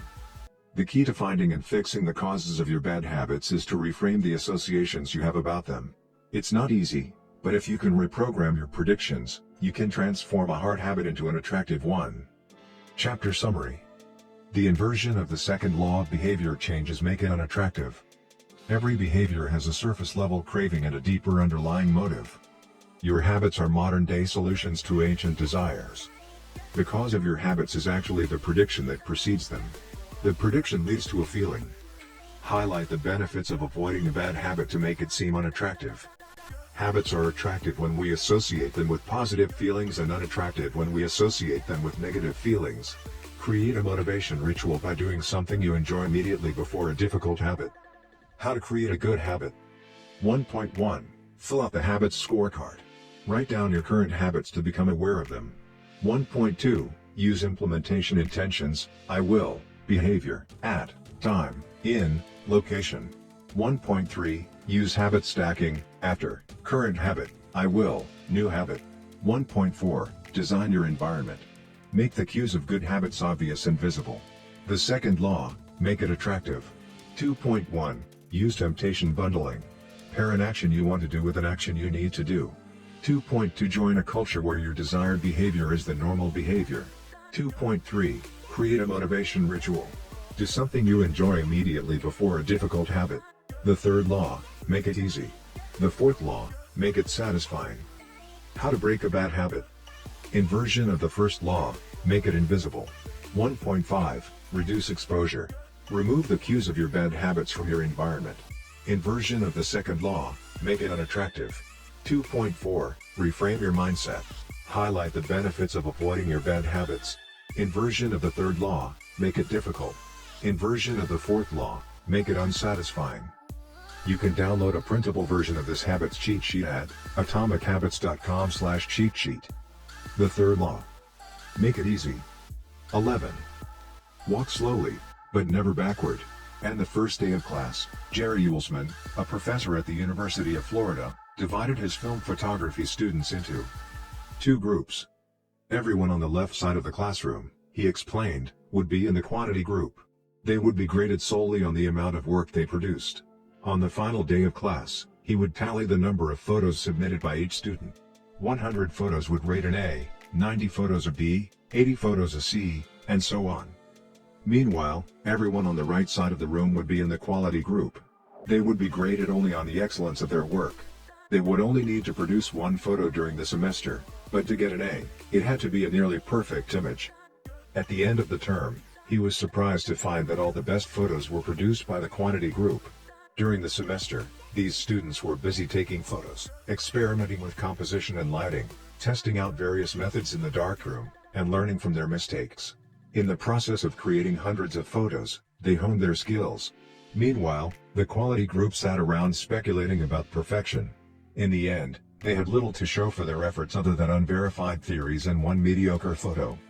It is easy to get bogged down trying to find the optimal plan for change, the fastest way to lose weight, the best program to build muscle, the perfect idea for a side hustle.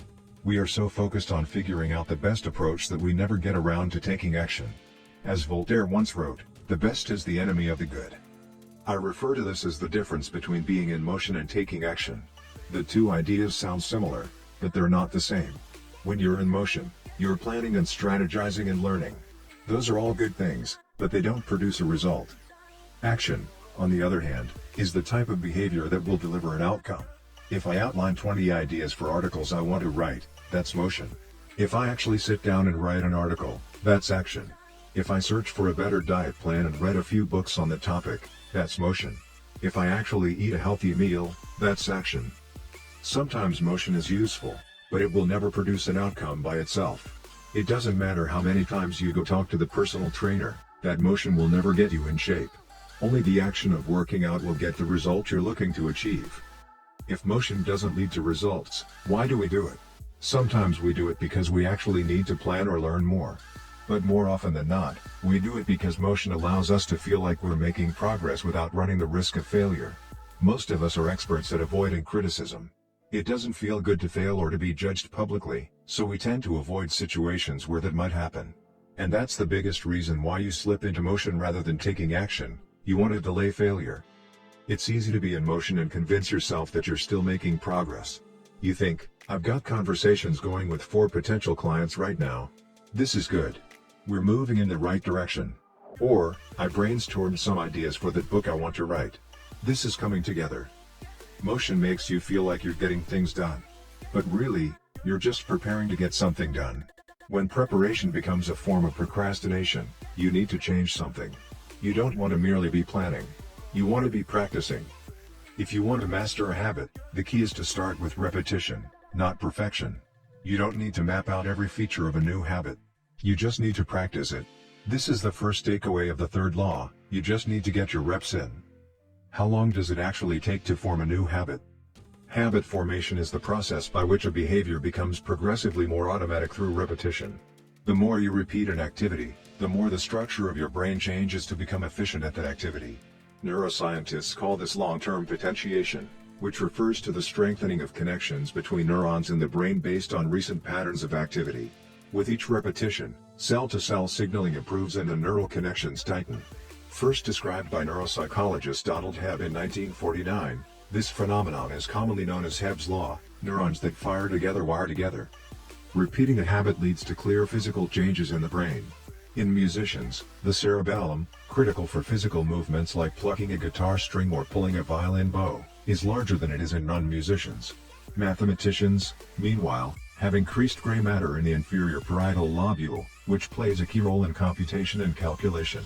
Its size is directly correlated with the amount of time spent in the field. The older and more experienced the mathematician, the greater the increase in gray matter. When scientists analyzed the brains of taxi drivers in London, they found that the hippocampus, a region of the brain involved in spatial memory, was significantly larger in their subjects than in non-taxi drivers. Even more fascinating, the hippocampus decreased in size when a driver retired. Like the muscles of the body responding to regular weight training, particular regions of the brain adapt as they are used and atrophy as they are abandoned.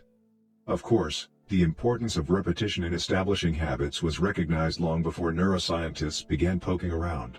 In 1860, the English philosopher George H. Lewis noted, in learning to speak a new language, to play on a musical instrument, or to perform unaccustomed movements, great difficulty is felt, because the channels through which each sensation has to pass have not become established. But no sooner has frequent repetition cut a pathway, than this difficulty vanishes. The actions become so automatic that they can be performed while the mind is otherwise engaged. Both common sense and scientific evidence agree, repetition is a form of change. Each time you repeat an action, you are activating a particular neural circuit associated with that habit. This means that simply putting in your reps is one of the most critical steps you can take to encoding a new habit. It is why the students who took tons of photos improved their skills while those who merely theorized about perfect photos did not. One group engaged in active practice, the other in passive learning. One in action, the other in motion. All habits follow a similar trajectory from effortful practice to automatic behavior, a process known as automaticity. Automaticity is the ability to perform a behavior without thinking about each step, which occurs when the non-conscious mind takes over. It looks something like this. The habit line. Figure 11. In the beginning, point A, a habit requires a good deal of effort and concentration to perform. After a few repetitions, point B, it gets easier, but still requires some conscious attention. With enough practice, point C, the habit becomes more automatic than conscious. Beyond this threshold, the habit line, the behavior can be done more or less without thinking. A new habit has been formed. On the following page, you'll see what it looks like when researchers track the level of automaticity for an actual habit like walking for 10 minutes each day. The shape of these charts, which scientists call learning curves, reveals an important truth about behavior change. Habits form based on frequency, not time. Walking 10 minutes per day. Figure 12. This graph shows someone who built the habit of walking for 10 minutes after breakfast each day. Notice that as the repetitions increase, so does automaticity, until the behavior is as easy and automatic as it can be. One of the most common questions I hear is, how long does it take to build a new habit? But what people really should be asking is, how many does it take to form a new habit? That is, how many repetitions are required to make a habit automatic? There is nothing magical about time passing with regard to habit formation. It doesn't matter if it's been 21 days or 30 days or 300 days. What matters is the rate at which you perform the behavior. You could do something twice in 30 days, or 200 times. It's the frequency that makes the difference. Your current habits have been internalized over the course of hundreds, if not thousands, of repetitions. New habits require the same level of frequency. You need to string together enough successful attempts until the behavior is firmly embedded in your mind and you cross the habit line. In practice, it doesn't really matter how long it takes for a habit to become automatic. What matters is that you take the actions you need to take to make progress. Whether an action is fully automatic is of less importance. To build a habit, you need to practice it. And the most effective way to make practice happen is to adhere to the third law of behavior change: make it easy. The chapters that follow will show you how to do exactly that. Chapter Summary. The third law of behavior change is make it easy. The most effective form of learning is practice, not planning. Focus on taking action, not being in motion. Habit formation is the process by which a behavior becomes progressively more automatic through repetition. The amount of time you have been performing a habit is not as important as the number of times you have performed it. 12. The Law of Least Effort. In his award-winning book, Guns, Germs, and Steel, anthropologist and biologist Jared Diamond points out a simple fact: different continents have different shapes. At first glance, this statement seems rather obvious and unimportant, but it turns out to have a profound impact on human behavior. The primary axis of the Americas runs from north to south. That is, the landmass of North and South America tends to be tall and thin rather than wide and fat. The same is generally true for Africa. Meanwhile, the landmass that makes up Europe, Asia, and the Middle East is the opposite. This massive stretch of land tends to be more east-west in shape. According to Diamond, this difference in shape played a significant role in the spread of agriculture over the centuries. When agriculture began to spread around the globe, farmers had an easier time expanding along east-west routes than along north-south ones. This is because locations along the same latitude generally share similar climates, amounts of sunlight and rainfall, and changes in season. These factors allowed farmers in Europe and Asia to domesticate a few crops and grow them along the entire stretch of land from France to China. The shape of human behavior. Figure 13. The primary axis of Europe and Asia is east-west. The primary axis of the Americas and Africa is north-south. This leads to a wider range of climates up and down the Americas than across Europe and Asia.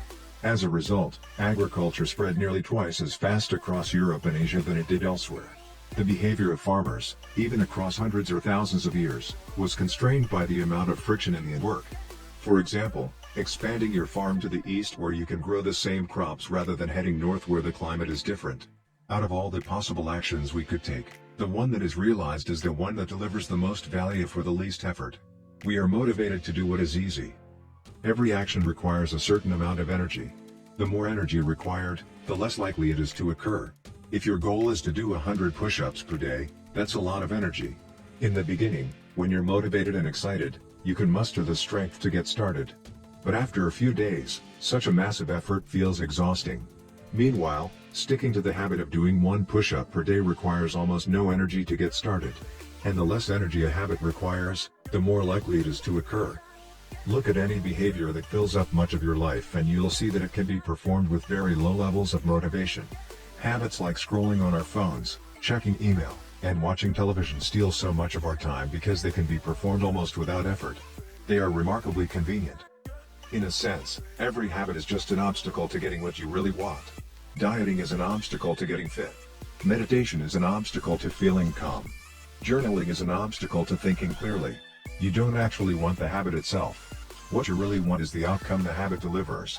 The greater the obstacle, that is, the more difficult the habit, the more friction there is between you and your desired end state. This is why it is crucial to make your habits so easy that you'll do them even when you don't feel like it. If you can make your good habits more convenient, you'll be more likely to follow through on them. But what about all the moments when we seem to do the opposite? If we're also lazy, then how do you explain people accomplishing hard things like raising a child or starting a business or climbing Mount Everest? Certainly, you are capable of doing very hard things. The problem is that some days you feel like doing the hard work and some days you feel like giving in. On the tough days, it's crucial to have as many things working in your favor as possible so that you can overcome the challenges life naturally throws your way. The less friction you face, the easier it is for your stronger self to emerge. The idea behind Make It Easy is not to only do easy things. The idea is to make it as easy as possible in the moment to do things that pay off in the long run. How to achieve more with less effort. Imagine you are holding a garden hose that is bent in the middle. Some water can flow through, but not very much. If you want to increase the rate at which water passes through the hose, you have two options. The first option is to crank up the valve and force more water out. The second option is to simply remove the bend in the hose and let water flow through naturally. Trying to pump up your motivation to stick with a hard habit is like trying to force water through a bent hose. You can do it, but it requires a lot of effort and increases the tension in your life. Meanwhile, making your habits simple and easy is like removing the bend in the hose. Chop up a ton of fruits and vegetables on weekends and pack them in containers, so you have easy access to healthy, ready-to-eat options during the week. These are simple ways to make the good habit the path of least resistance. You can also invert this principle and prime the environment to make bad behaviors difficult. If you find yourself watching too much television, for example, then unplug it after each use. Only plug it back. And if you can say out loud the name of the show you want to watch, this setup creates just enough friction to prevent mindless viewing. If that doesn't do it, you can take it a step further. Unplug the television and take the batteries out of the remote after each use, so it takes an extra 10 seconds to turn it back on. And if you're really hardcore, move the television out of the living room and into a closet after each use. You can be sure you'll only take it out when you really want to watch something. The greater the friction, the less likely the habit. Whenever possible, I leave my phone in a different room until lunch. When it's right next to me, I'll check it all morning for no reason at all. But when it is in another room, I rarely think about it. And the friction is high enough that I won't go get it without a reason. As a result, I get 3 to 4 hours each morning when I can work without interruption. If sticking your phone in another room doesn't seem like enough, tell a friend or family member to hide it from you for a few hours. Ask a coworker to keep it at their desk in the morning and give it back to you at lunch. It is remarkable how little friction is required to prevent unwanted behavior. When I hide there in the back of the fridge where I can't see it, I drink less.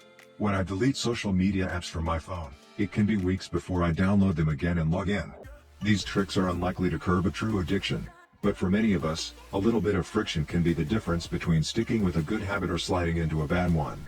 Imagine the cumulative impact of making dozens of these changes and living in an environment designed to make the good behaviors easier and the bad behaviors harder. Whether we are approaching behavior change as an individual, a parent, a coach, or a leader, we should ask ourselves the same question: how can we design a world where it's easy to do what's right? Redesign your life so the actions that matter most are also the actions that are easiest to do. Chapter Summary. Human behavior follows the law of least effort. We will naturally gravitate toward the option that requires the least amount of work. Create an environment where doing the right thing is as easy as possible. Reduce the friction associated with good behaviors. When friction is low, habits are easy. Increase the friction associated with bad behaviors. When friction is high, habits are difficult. Prime your environment to make future actions easier. 13. How to stop procrastinating by using the 2-minute rule. While Latharp is widely regarded as one of the greatest dancers and choreographers of the modern era, in 1992, she was awarded a MacArthur Fellowship, often referred to as the Genius Grant, and she has spent the bulk of her career touring the globe to perform her original works. She also credits much of her success to simple daily habits. I begin each day of my life with a ritual, she writes. I wake up at 5:30 a.m., put on my workout clothes, my leg warmers, my sweatshirt, and my hat. I walk outside my Manhattan home, hail a taxi, and tell the driver to take me to the Pumping Iron Gym at 91st Street and 1st Avenue, where I work out for 2 hours. The ritual is not the stretching and weight training I put my body through each morning at the gym, the ritual is the cab. The moment I tell the driver where to go, I have completed the ritual. It's a simple act, but doing it the same way each morning habitualizes it, makes it repeatable, easy to do. It reduces the chance that I would skip it or do it differently. It is one more item in my arsenal of routines, and one less thing to think about. Hailing a cab each morning may be a tiny action, but it is a splendid example of the third law of behavior change.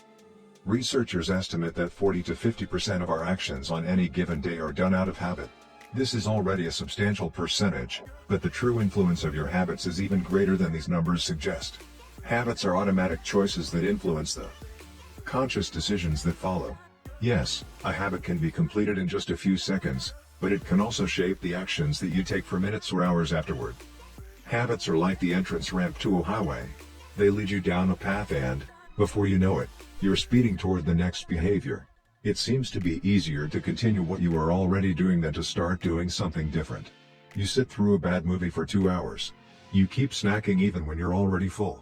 You check your phone for just a second and soon you have spent 20 minutes staring at the screen. In this way, the habits you follow without thinking often determine the choices you make when you are thinking. Each evening, there is a tiny moment, usually around 5:15 p.m., that shapes the rest of my night. My wife walks in the door from work and either we change into our workout clothes and head to the gym or we crash onto the couch, order Indian food, and watch The Office. Similar to Dwala Tharp hailing the cab, the ritual is changing into my workout clothes. If I change clothes, I know the workout will happen. Everything that follows, driving to the gym, deciding which exercises to do, stepping under the bar, is easy once I've taken the first step. Every day, there are a handful of moments that deliver an outsized impact. I refer to these little choices as decisive moments. The moment you decide between ordering takeout or cooking dinner. The moment you choose between driving your car or riding your bike. The moment you decide between starting your homework or grabbing the video game controller. These choices are a fork in the road. Decisive moments. Figure 14. The difference between a good day and a bad day is often a few productive and healthy choices made at decisive moments. Each one is like a fork in the road, and these choices stack up throughout the day and can ultimately lead to very different outcomes. Decisive moments set the options available to your future self. For instance, walking into a restaurant is a decisive moment because it determines what you'll be eating for lunch. Technically, you are in control of what you order, but in a larger sense, you can only order an item if it is on the menu. If you walk into a steakhouse, you can get a sirloin or a ribeye, but not sushi. Your options are constrained by what's available. They are shaped by the first choice. We are limited by where our habits lead us. This is why mastering the decisive moments throughout your day is so important. Each day is made up of many moments, but it is really a few habitual choices that determine the path you take. These little choices stack up, each one setting the trajectory for how you spend the next chunk of time. Habits are the entry point, not the end point. They are the cab, not the gym. The 2-minute rule. Even when you know you should start small, it's easy to start too big.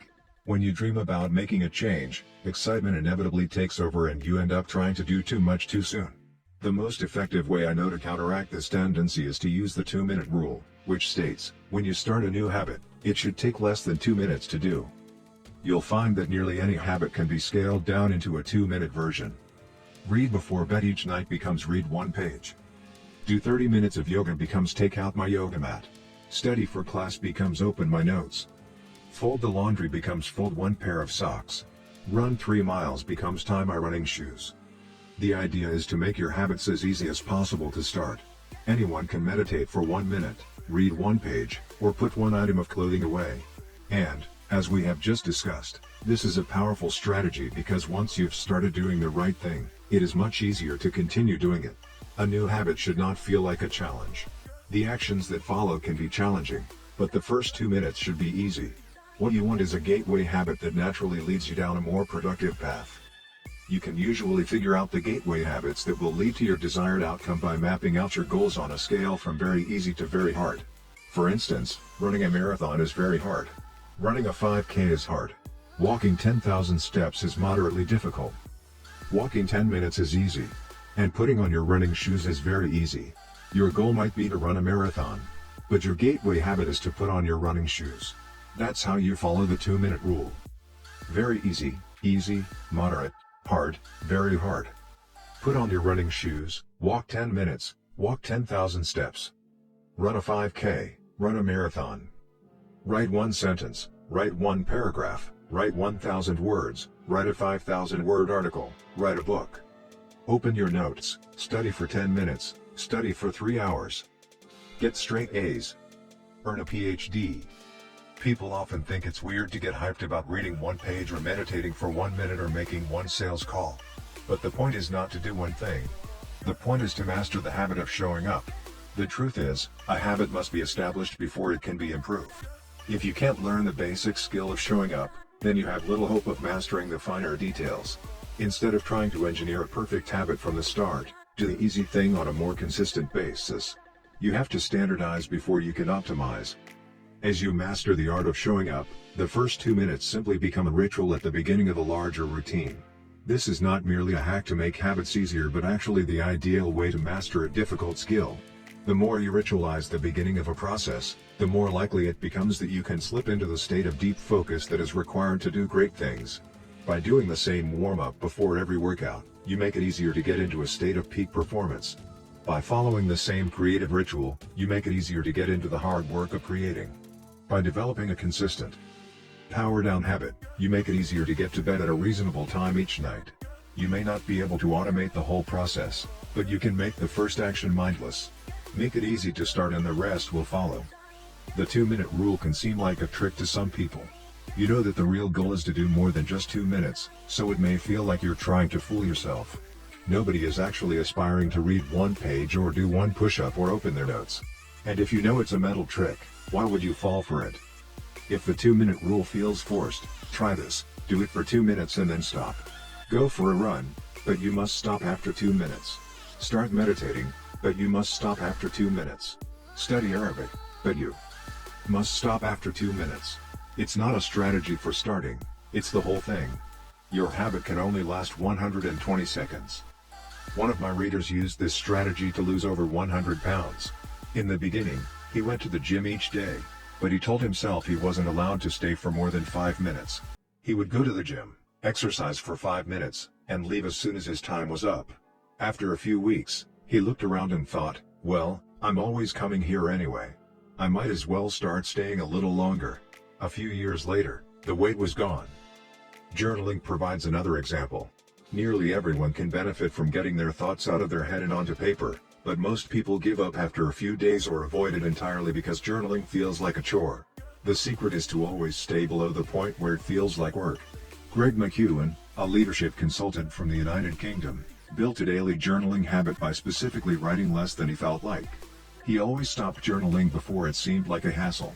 Ernest Hemingway believed in similar advice for any kind of writing. The best way is to always stop when you are going good, he said. Strategies like this work for another reason, too. They reinforce the identity you want to build. If you show up at the gym 5 days in a row, even if it's just for 2 minutes, you are casting votes for your new identity. You're not worried about getting in shape. You're focused on becoming the type of person who doesn't miss workouts. You're taking the smallest action that confirms the type of person you want to be. We rarely think about change this way because everyone is consumed by the end goal. But one push-up is better than not exercising. 1 minute of guitar practice is better than none at all. 1 minute of reading is better than never picking up a book. It's better to do less than you hope than to do nothing at all. At some point, once you've established the habit and you're showing up each day, you can combine the 2-minute rule with a technique we call habit shaping to scale your habit back up toward your ultimate goal. Start by mastering the first 2 minutes of the smallest version of the behavior. Then, advance to an intermediate step and repeat the process, focusing on just the first 2 minutes and mastering that stage before moving on to the next level.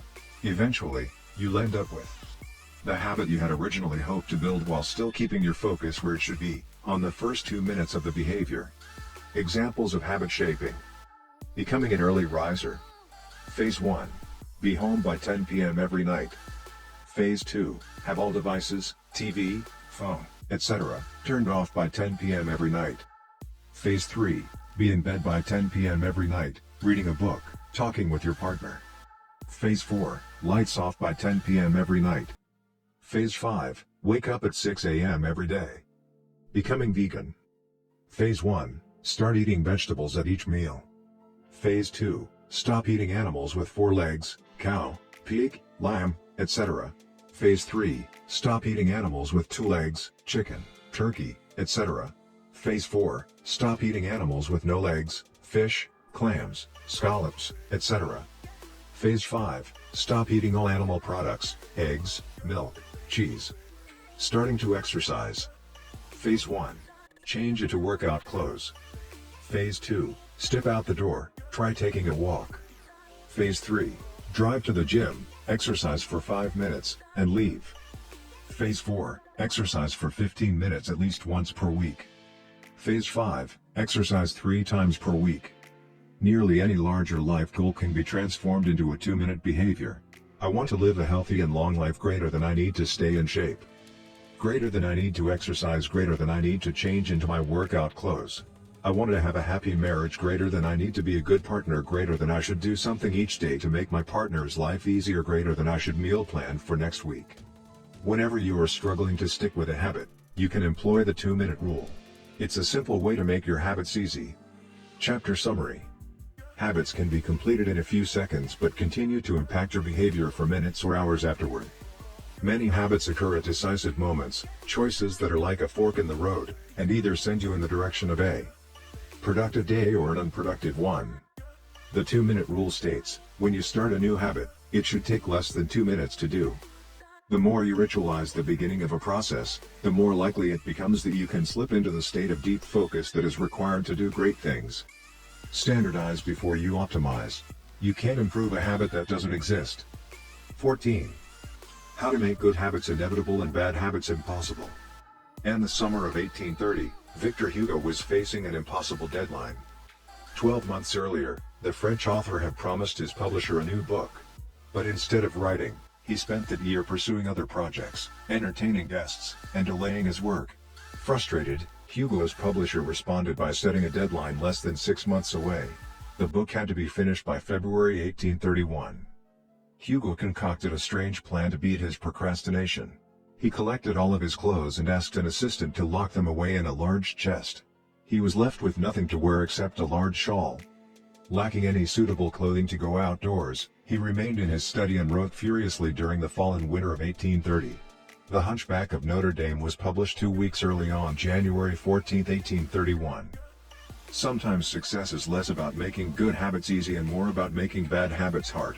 This is an inversion of the third law of behavior change: make it difficult. If you find yourself continually struggling to follow through on your plans, then you can take a page from Victor Hugo and make your bad habits more difficult by creating what psychologists call a commitment device. A commitment device is a choice you make in the present that controls your actions in the future. It is a way to lock in future behavior, bind you to good habits, and restrict you from bad ones. When Victor Hugo shut his clothes away so he could focus on writing, he was creating a commitment device. There are many ways to create a commitment device. You can reduce overeating by purchasing food in individual packages rather than in bulk size. You can voluntarily ask to be added to the ban list at casinos and online poker sites to prevent future gambling sprees. I've even heard of athletes who have to make weight for a competition choosing to leave their wallets at home during the week before weigh-in so they won't be tempted to buy fast food. As another example, my friend and fellow habits expert Nirial purchased an outlet timer, which is an adapter that he plugged in between his internet router and the power outlet.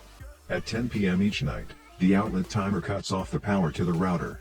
When the internet goes off, everyone knows it is time to go to bed. Commitment devices are useful because they enable you to take advantage of good intentions before you can fall victim to temptation. Whenever I'm looking to cut calories, for example, I will ask the waiter to split my meal and box half of it to go before the meal is served. If I waited until the meal came out and told myself I'll just eat half, it would never work.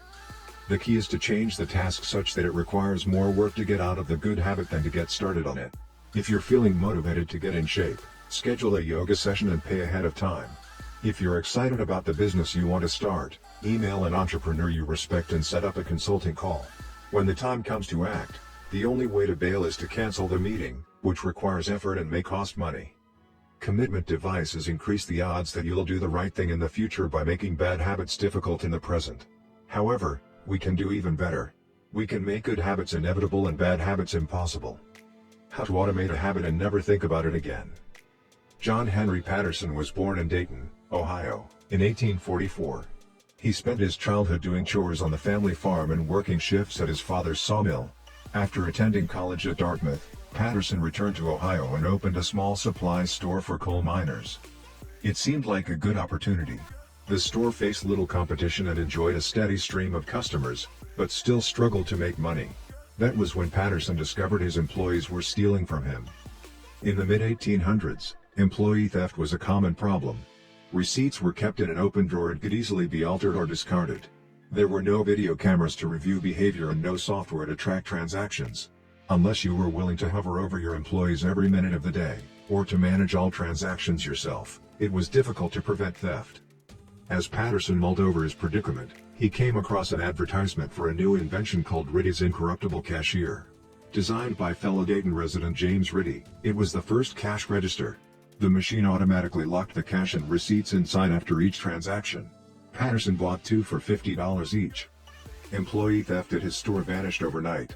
In the next 6 months, Patterson's business went from losing money to making $5,000 in profit, the equivalent of more than $100,000 today. Patterson was so impressed with the machine that he changed businesses. He bought the rights to Ritty's invention and opened the National Cash Register Company. 10 years later, National Cash Register had over 1,000 employees and was on its way to becoming one of the most successful businesses of its time. The best way to break a bad habit is to make it impractical to do. Increase the friction until you don't even have the option to act. The brilliance of the cash register was that it automated ethical behavior by making stealing practically impossible. Rather than trying to change the employees, it made the preferred behavior automatic. Some actions, like installing a cash register, pay off again and again. These one-time choices require a little bit of effort up front but create increasing value over time. I'm fascinated by the idea that a single choice can deliver returns again and again, and I surveyed my readers on their favorite one-time actions that lead to better long-term habits. The table on the following page shares some of the most popular answers. I'd wager that if the average person were to simply do half of the one-time actions on this list, even if they didn't give another thought to their habits, most would find themselves living a better life a year from now. These one-time actions are a straightforward way to employ the third law of behavior change. They make it easier to sleep well, eat healthy, be productive, save money, and generally live better. 1. Ask service providers to lower your bills. Of course, there are many ways to automate good habits and eliminate bad ones. Typically, they involve putting technology to work for you. Technology can transform actions that were once hard, annoying, and complicated into behaviors that are easy, painless, and simple. It is the most reliable and effective way to guarantee the right behavior. This is particularly useful for behaviors that happen too infrequently to become habitual. Things you have to do monthly or yearly, like rebalancing your investment portfolio, are never repeated frequently enough to become a habit, so they benefit in particular from technology remembering to do them for you. Other examples include medicine. Prescriptions can be automatically refilled. Personal finance. Employees can save for retirement with an automatic wage deduction. Cooking. Meal delivery services can do your grocery shopping. Productivity. Social media browsing can be cut off with a website blocker. When you automate as much of your life as possible, you can spend your effort on the tasks machines cannot do yet. Each habit that we hand over to the authority of technology frees up time and energy to pour into the next stage of growth. As mathematician and philosopher Alfred North Whitehead wrote, civilization advances by extending the number of operations we can perform without thinking about them. Of course, the power of technology can work against us as well. Binge watching becomes a habit because you have to put more effort in to stop looking at the screen than to continue doing so. Instead of pressing a button to advance to the next episode, Netflix or YouTube will autoplay it for you. All you have to do is keep your eyes open. Technology creates a level of convenience that enables you to act on your smallest whims and desires. At the mere suggestion of hunger, you can have food delivered to your door. At the slightest hint of boredom, you can get lost in the vast expanse of social media. When the effort required to act on your desires becomes effectively zero, you can find yourself slipping into whatever impulse arises at the moment. The downside of automation is that we can find ourselves jumping from easy task to easy task without making time for more difficult, but ultimately more rewarding, work. I often find myself gravitating towards social media during any downtime. If I feel bored for just a fraction of a second, I reach for my phone. It's easy to write off these minor distractions as just taking a break, but over time they can accumulate into a serious issue.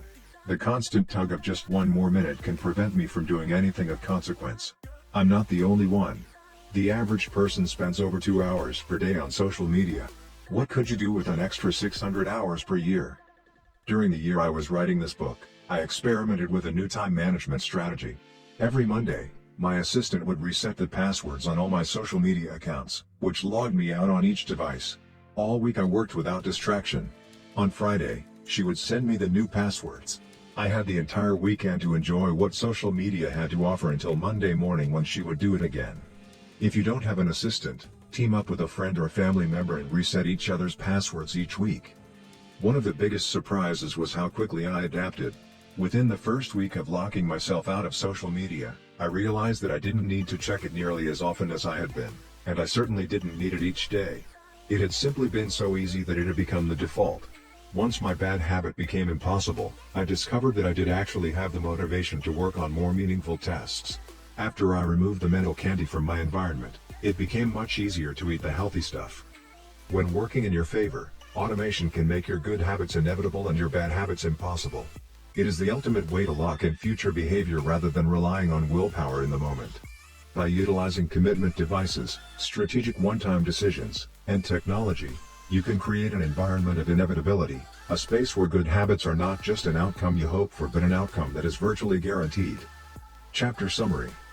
The inversion of the third law of behavior changes make it difficult. A commitment device is a choice you make in the present that locks in better behavior in the future. The ultimate way to lock in future behavior is to automate your habits. One-time choices, like buying a better mattress or enrolling in an automatic savings plan, are single actions that automate your future habits and deliver increasing returns over time. Using technology to automate your habits is the most reliable and effective way to guarantee the right behavior. How to create a good habit. The first law, make it obvious. 1.1. Fill out the habits scorecard. Write down your current habits to become aware of them. 1.2. Use implementation intentions, I will, behavior, at, time, in, location. 1.3. Use habit stacking, after, current habit, I will, new habit. 1.4. Design your environment. Make the cues of good habits obvious and visible. The second law, make it attractive. 2.1.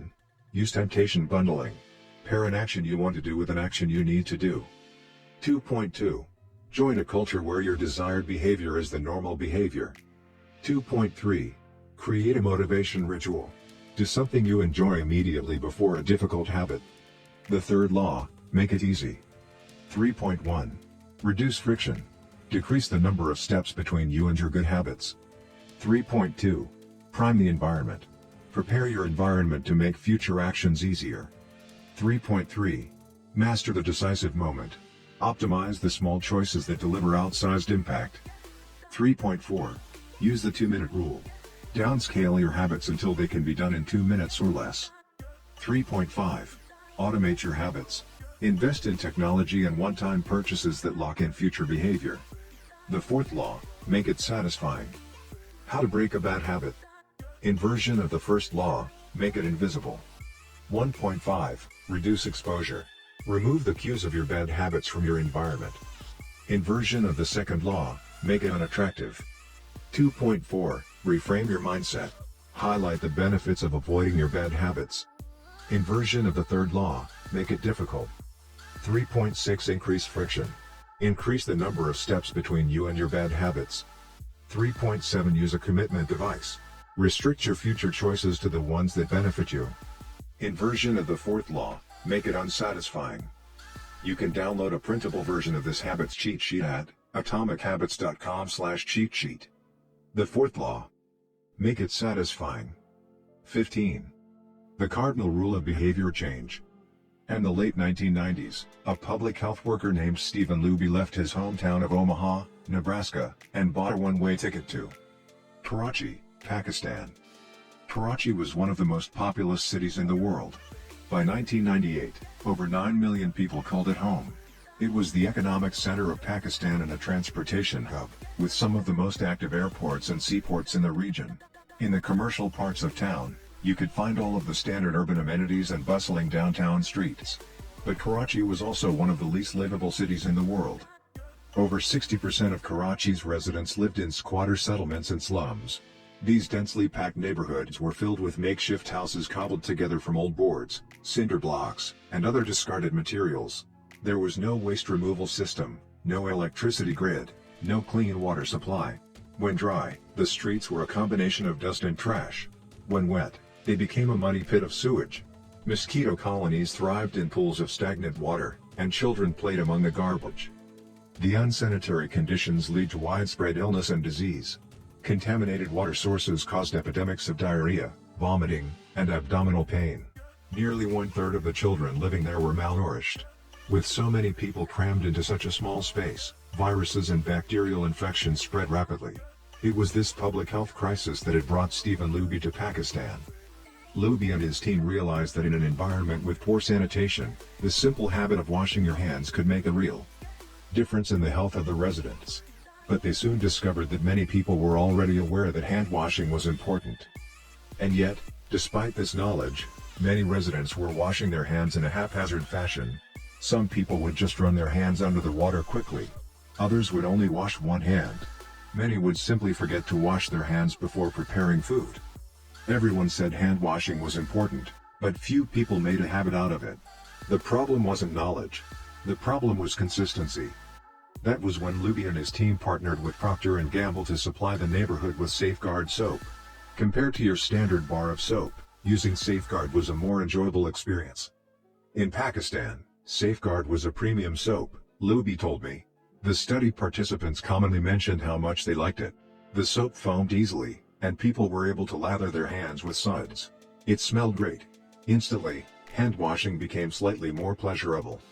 I see the goal of hand washing promotion not as behavior change but as habit adoption, Luby said. It is a lot easier for people to adopt a product that provides a strong positive sensory signal, for example the mint taste of toothpaste, than it is to adopt a habit that does not provide pleasurable sensory feedback, like flossing one's teeth. The marketing team at Procter & Gamble talked about trying to create a positive hand washing experience. Within months, the researchers saw a rapid shift in the health of children in the neighborhood. The rate of diarrhea fell by 52%, pneumonia by 48%, and impetigo, a bacterial skin infection, by 35%. The long-term effects were even better. We went back to some of the households in Karachi 6 years after, Luby told me. Over 95% of households who had been given the soap for free and encouraged to wash their hands had a hand washing station with soap and water available when our study team visited. We had not given any soap to the intervention group for over 5 years, but during the trial they had become so habituated to wash their hands, that they had maintained the practice. It was a powerful example of the fourth and final law of behavior change: make it satisfying. We are more likely to repeat a behavior when the experience is satisfying. This is entirely logical. Feelings of pleasure, even minor ones like washing your hands with soap that smells nice and lathers well, are signals that tell the brain, this feels good. Do this again. Next time. Pleasure teaches your brain that a behavior is worth remembering and repeating.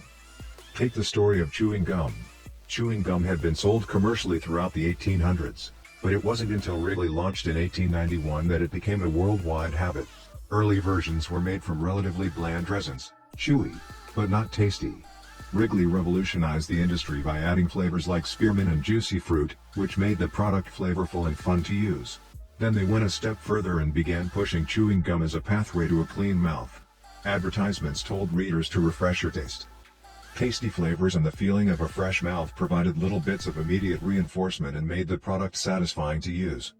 Consumption skyrocketed, and Wrigley became the largest chewing gum company in the world. Toothpaste had a similar trajectory. Manufacturers enjoyed great success when they added flavors like spearmint, peppermint, and cinnamon to their products. These flavors don't improve the effectiveness of toothpaste. They simply create a clean mouth feel and make the experience of brushing your teeth more pleasurable. My wife actually stopped using Sensodyne because she didn't like the aftertaste. She switched to a brand with a stronger mint flavor, which proved to be more satisfying. Conversely, if an experience is not satisfying, we have little reason to repeat it. In my research, I came across the story of a woman who had a narcissistic relative who drove her nuts. In an attempt to spend less time with this egomaniac, she acted as dull and as boring as possible whenever he was around. Within a few encounters, he started avoiding her because he found her so uninteresting.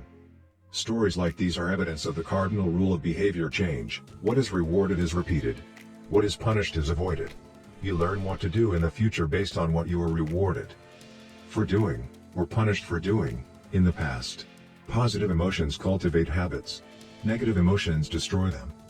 The first three laws of behavior change: make it obvious, make it attractive, and make it easy, increase the odds that a behavior will be performed this time.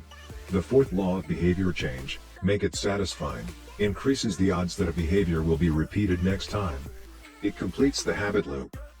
But there is a trick. We are not looking for just any type of satisfaction. We are looking for immediate satisfaction.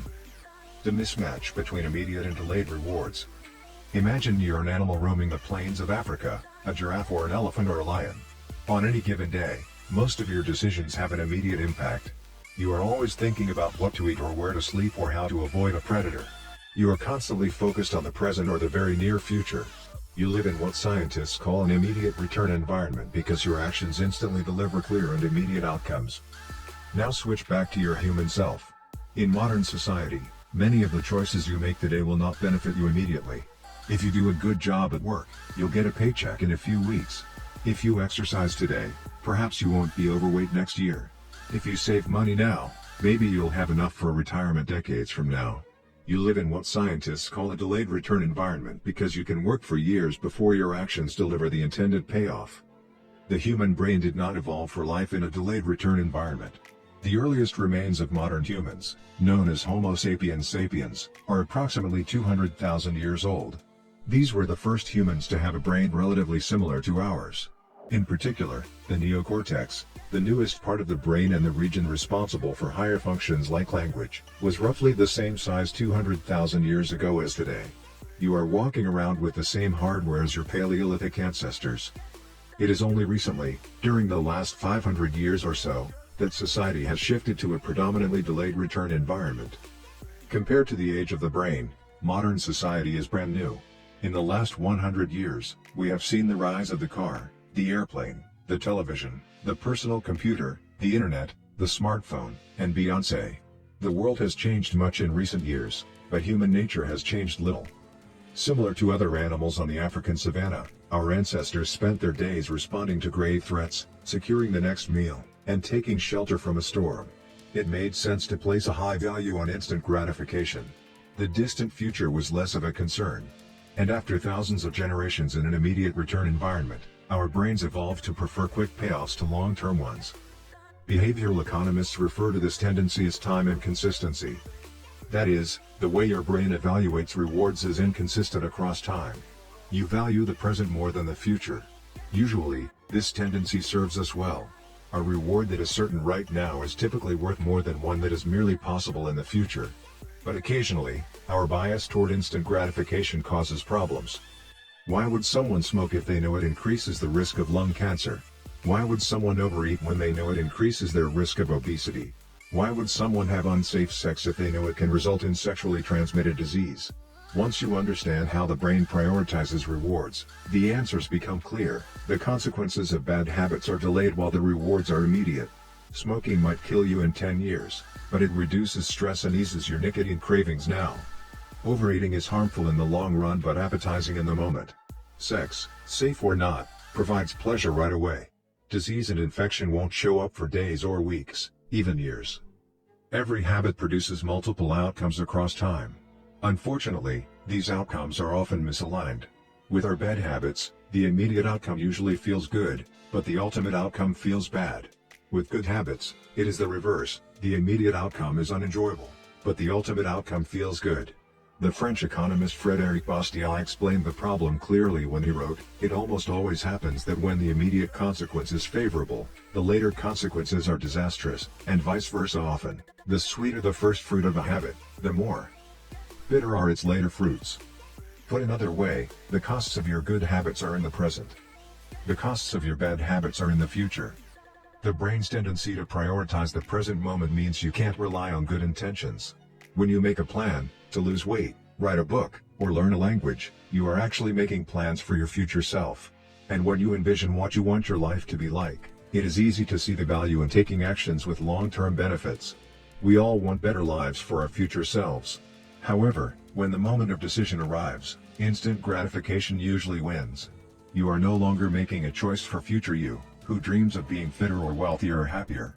You are choosing for present you, who wants to be full, pampered, and entertained. As a general rule, the more immediate pleasure you get from an action, the more strongly you should question whether it aligns with your long-term goals. With a fuller understanding of what causes our brain to repeat some behaviors and avoid others, let's update the cardinal rule of behavior change. What is immediately rewarded is repeated. What is immediately punished is avoided. Our preference for instant gratification reveals an important truth about success. Because of how we are wired, most people will spend all day chasing quick hits of satisfaction. The road less traveled is the road of delayed gratification. If you're willing to wait for the rewards, you'll face less competition and often get a bigger payoff. As the saying goes, the last mile is always the least crowded. This is precisely what research has shown. People who are better at delaying gratification have higher SAT scores, lower levels of substance abuse, lower likelihood of obesity, better responses to stress, and superior social skills. We've all seen this play out in our own lives. If you delay watching television and get your homework done, you'll generally learn more and get better grades. If you don't buy desserts and chips at the store, you'll often eat healthier food when you get home. At some point, success in nearly every field requires you to ignore an immediate reward in favor of a delayed reward. Here's the problem: most people know that delaying gratification is the wise approach. They want the benefits of good habits, to be healthy, productive, at peace. But these outcomes are seldom top of mind at the decisive moment. Thankfully, it's possible to train yourself to delay gratification, but you need to work with the grain of human nature, not against it. The best way to do this is to add a little bit of immediate pleasure to the habits that pay off in the long run and a little bit of immediate pain to ones that don't. How to turn instant gratification to your advantage. The vital thing in getting a habit to stick is to feel successful, even if it's in a small way. The feeling of success is a signal that your habit paid off and that the work was worth the effort. In a perfect world, the reward for a good habit is the habit itself. In the real world, good habits tend to feel worthwhile only after they have provided you with something. Early on, it's all sacrifice. You've gone to the gym a few times, but you're not stronger or fitter or faster, at least, not in any noticeable sense. It's only months later, once you shed a few pounds or your arms gain some definition, that it becomes easier to exercise for its own sake. In the beginning, you need a reason to stay on track. This is why immediate rewards are essential. They keep you excited while the delayed rewards accumulate in the background. What we're really talking about here, when we're discussing immediate rewards, is the ending of a behavior. The ending of any experience is vital because we tend to remember it more than other phases. You want the ending of your habit to be satisfying. The best approach is to use reinforcement, which refers to the process of using an immediate reward to increase the rate of a behavior. Habit stacking, which we covered in Chapter 5, ties your habit to an immediate cue, which makes it obvious when to start. Reinforcement ties your habit to an immediate reward, which makes it satisfying when you finish. Immediate reinforcement can be especially helpful when dealing with habits of avoidance, which are behaviors you want to stop doing.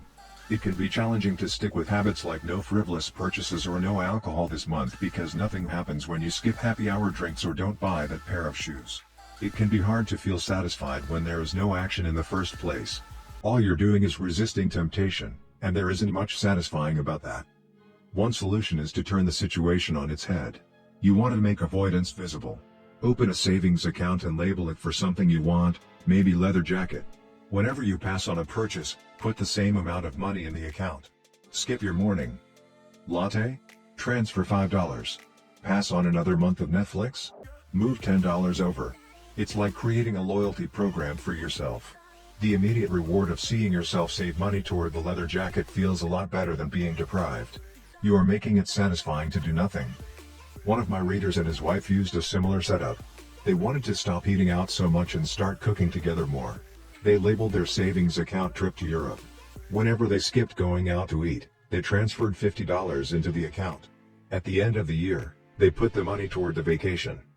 It is worth noting that it is important to select short-term rewards that reinforce your identity rather than ones that conflict with it. Buying a new jacket is fine if you're trying to lose weight or read more books, but it doesn't work if you're trying to budget and save money. Instead, taking a bubble bath or going on a leisurely walk are good examples of rewarding yourself with free time, which aligns with your ultimate goal of more freedom and financial independence. Similarly, if your reward for exercising is eating a bowl of ice cream, then you're casting votes for conflicting identities, and it ends up being a wash. Instead, maybe your reward is a massage, which is both a luxury and a vote toward taking care of your body. Now the short-term reward is aligned with your long-term vision of being a healthy person. Eventually, as intrinsic rewards like a better mood, more energy, and reduced stress kick in, you'll become less concerned with chasing the secondary reward. The identity itself becomes the reinforcer. You do it because it's who you are and it feels good to be you. The more a habit becomes part of your life, the less you need outside encouragement to follow through. Incentives can start a habit. Identity sustains a habit. That said, it takes time for the evidence to accumulate and a new identity to emerge. Immediate reinforcement helps maintain motivation in the short term while you're waiting for the long-term rewards to arrive. In summary, a habit needs to be enjoyable for it to last.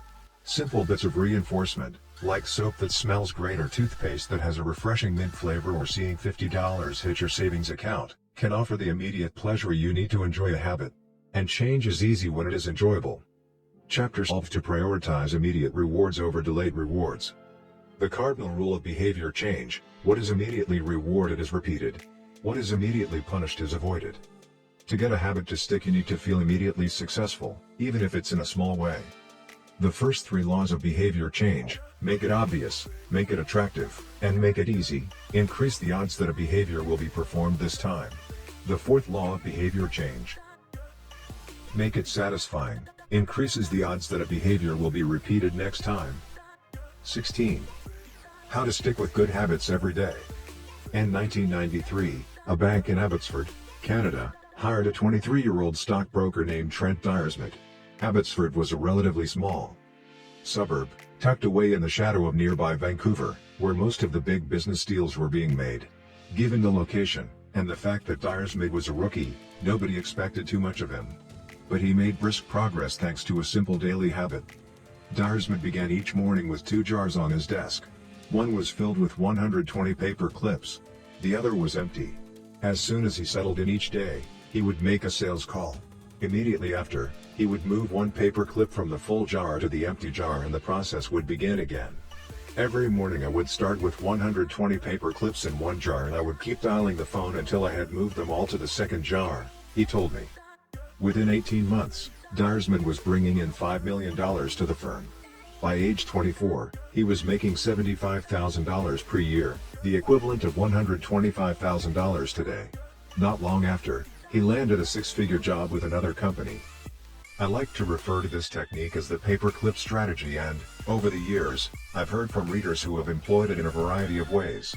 One woman shifted a hairpin from one container to another whenever she wrote a page of her book. Another man moved a marble from one bin to the next after each set of push-ups. Making progress is satisfying, and visual measures, like moving paper clips or hairpins or marbles, provide clear evidence of your progress.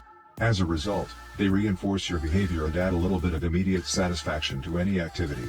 Visual measurement comes in many forms: food journals, workout logs, loyalty punch cards, the progress bar on a software download, even the page numbers in a book. But perhaps the best way to measure your progress is with a habit tracker. How to keep your habits on track. A habit tracker is a simple way to measure whether you did a habit. The most basic format is to get a calendar and cross off each day you stick with your routine. For example, if you meditate on Monday, Wednesday, and Friday, each of those dates gets an X. As time rolls by, the calendar becomes a record of your habit streak. Countless people have tracked their habits, but perhaps the most famous was Benjamin Franklin. Beginning at age 20, Franklin carried a small booklet everywhere he went and used it to track 13 personal virtues. This list included goals like lose no time, be always employed in something useful, and avoid trifling conversation. At the end of each day, Franklin would open his booklet and record his progress. Jerry Seinfeld reportedly uses a habit tracker to stick with his streak of writing jokes.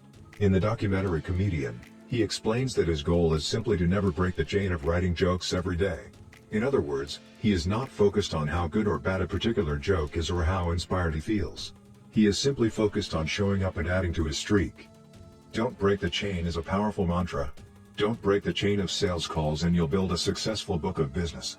Don't break the chain of workouts and you'll get fit faster than you'd expect. Don't break the chain of creating every day and you will end up with an impressive portfolio. Habit tracking is powerful because it leverages multiple laws of behavior change. It simultaneously makes a behavior obvious, attractive, and satisfying. Let's break down each one. Benefit number 1. Habit tracking is obvious. Recording your last action creates a trigger that can initiate your next one. Habit tracking naturally builds a series of visual cues like the streak of X's on your calendar or the list of meals in your food log.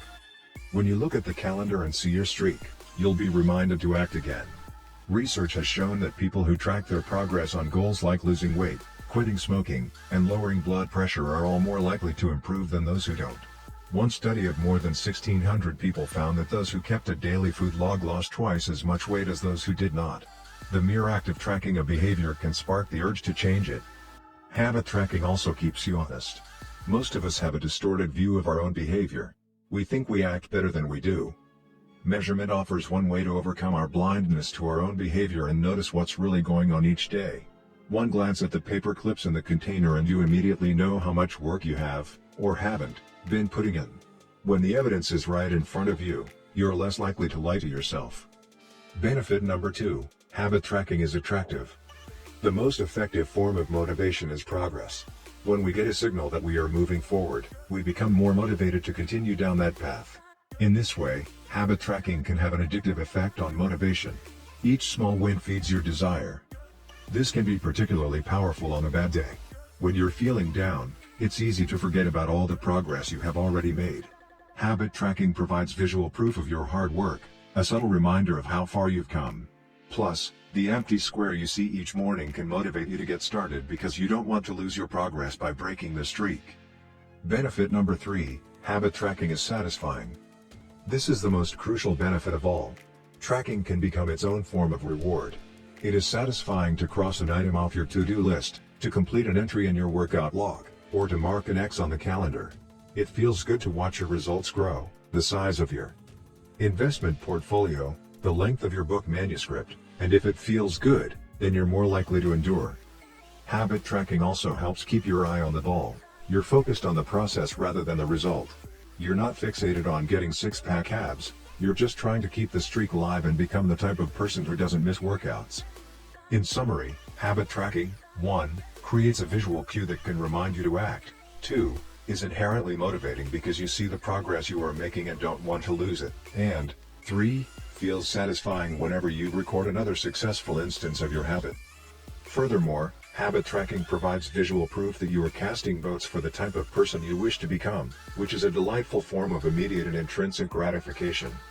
You may be wondering, if habit tracking is so useful, why have I waited so long to talk about it?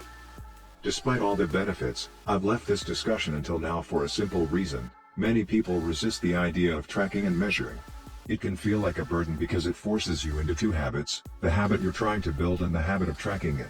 Counting calories sounds like a hassle when you're already struggling to follow a diet. Writing down every sales call seems tedious when you've got work to do. It feels easier to say, I'll just eat less. Or, I'll try harder. Or, I'll remember to do it. People inevitably tell me things like, I have a decision journal, but I wish I used it more.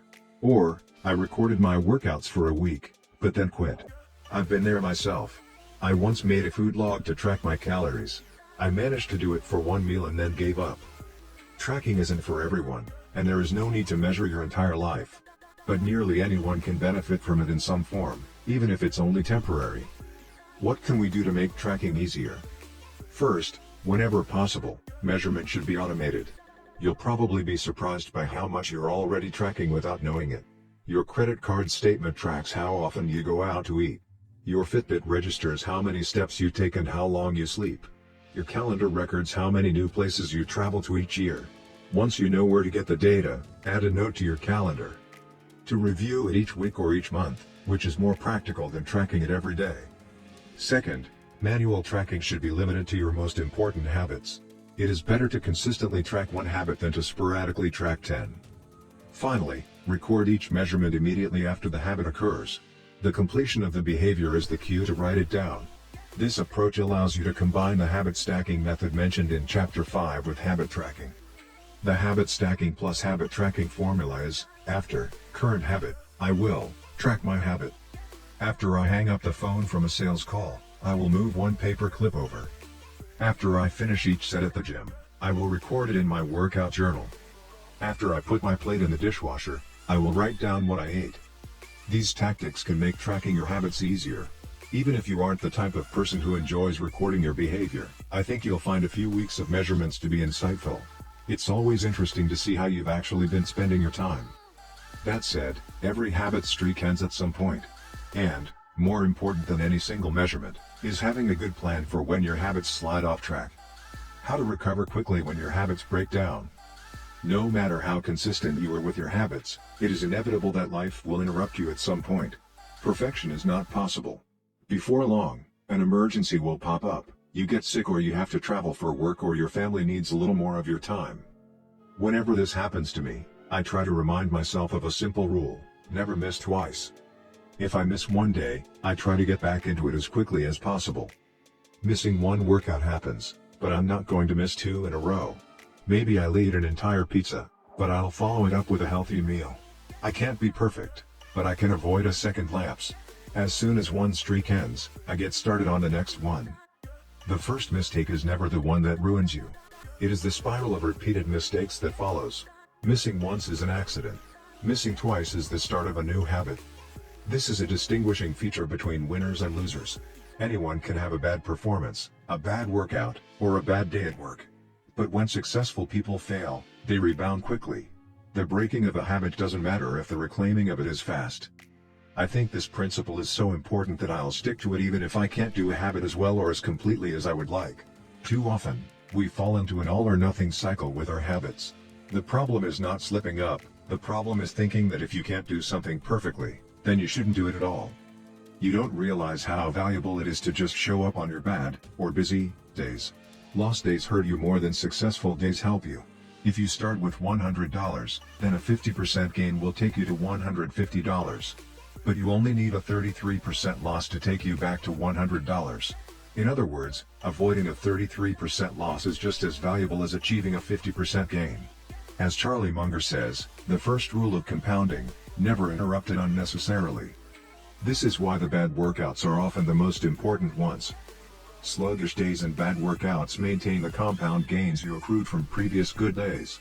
Simply doing something, 10 squats, 5 sprints, a push-up, anything really, is huge. Don't put up a 0. Don't let losses eat into your compounding. Furthermore, it's not always about what happens during the workout. It's about being the type of person who doesn't miss workouts. It's easy to train when you feel good, but it's crucial to show up when you don't feel like it, even if you do less than you hope. Going to the gym for 5 minutes may not improve your performance, but it reaffirms your identity. The all-or-nothing cycle of behavior change is just one pitfall that can derail your habits. Another potential danger, especially if you are using a habit tracker, is measuring the wrong thing. Knowing when, and when not, to track a habit. Say you're running a restaurant and you want to know if your chef is doing a good job. One way to measure success is to track how many customers pay for a meal each day.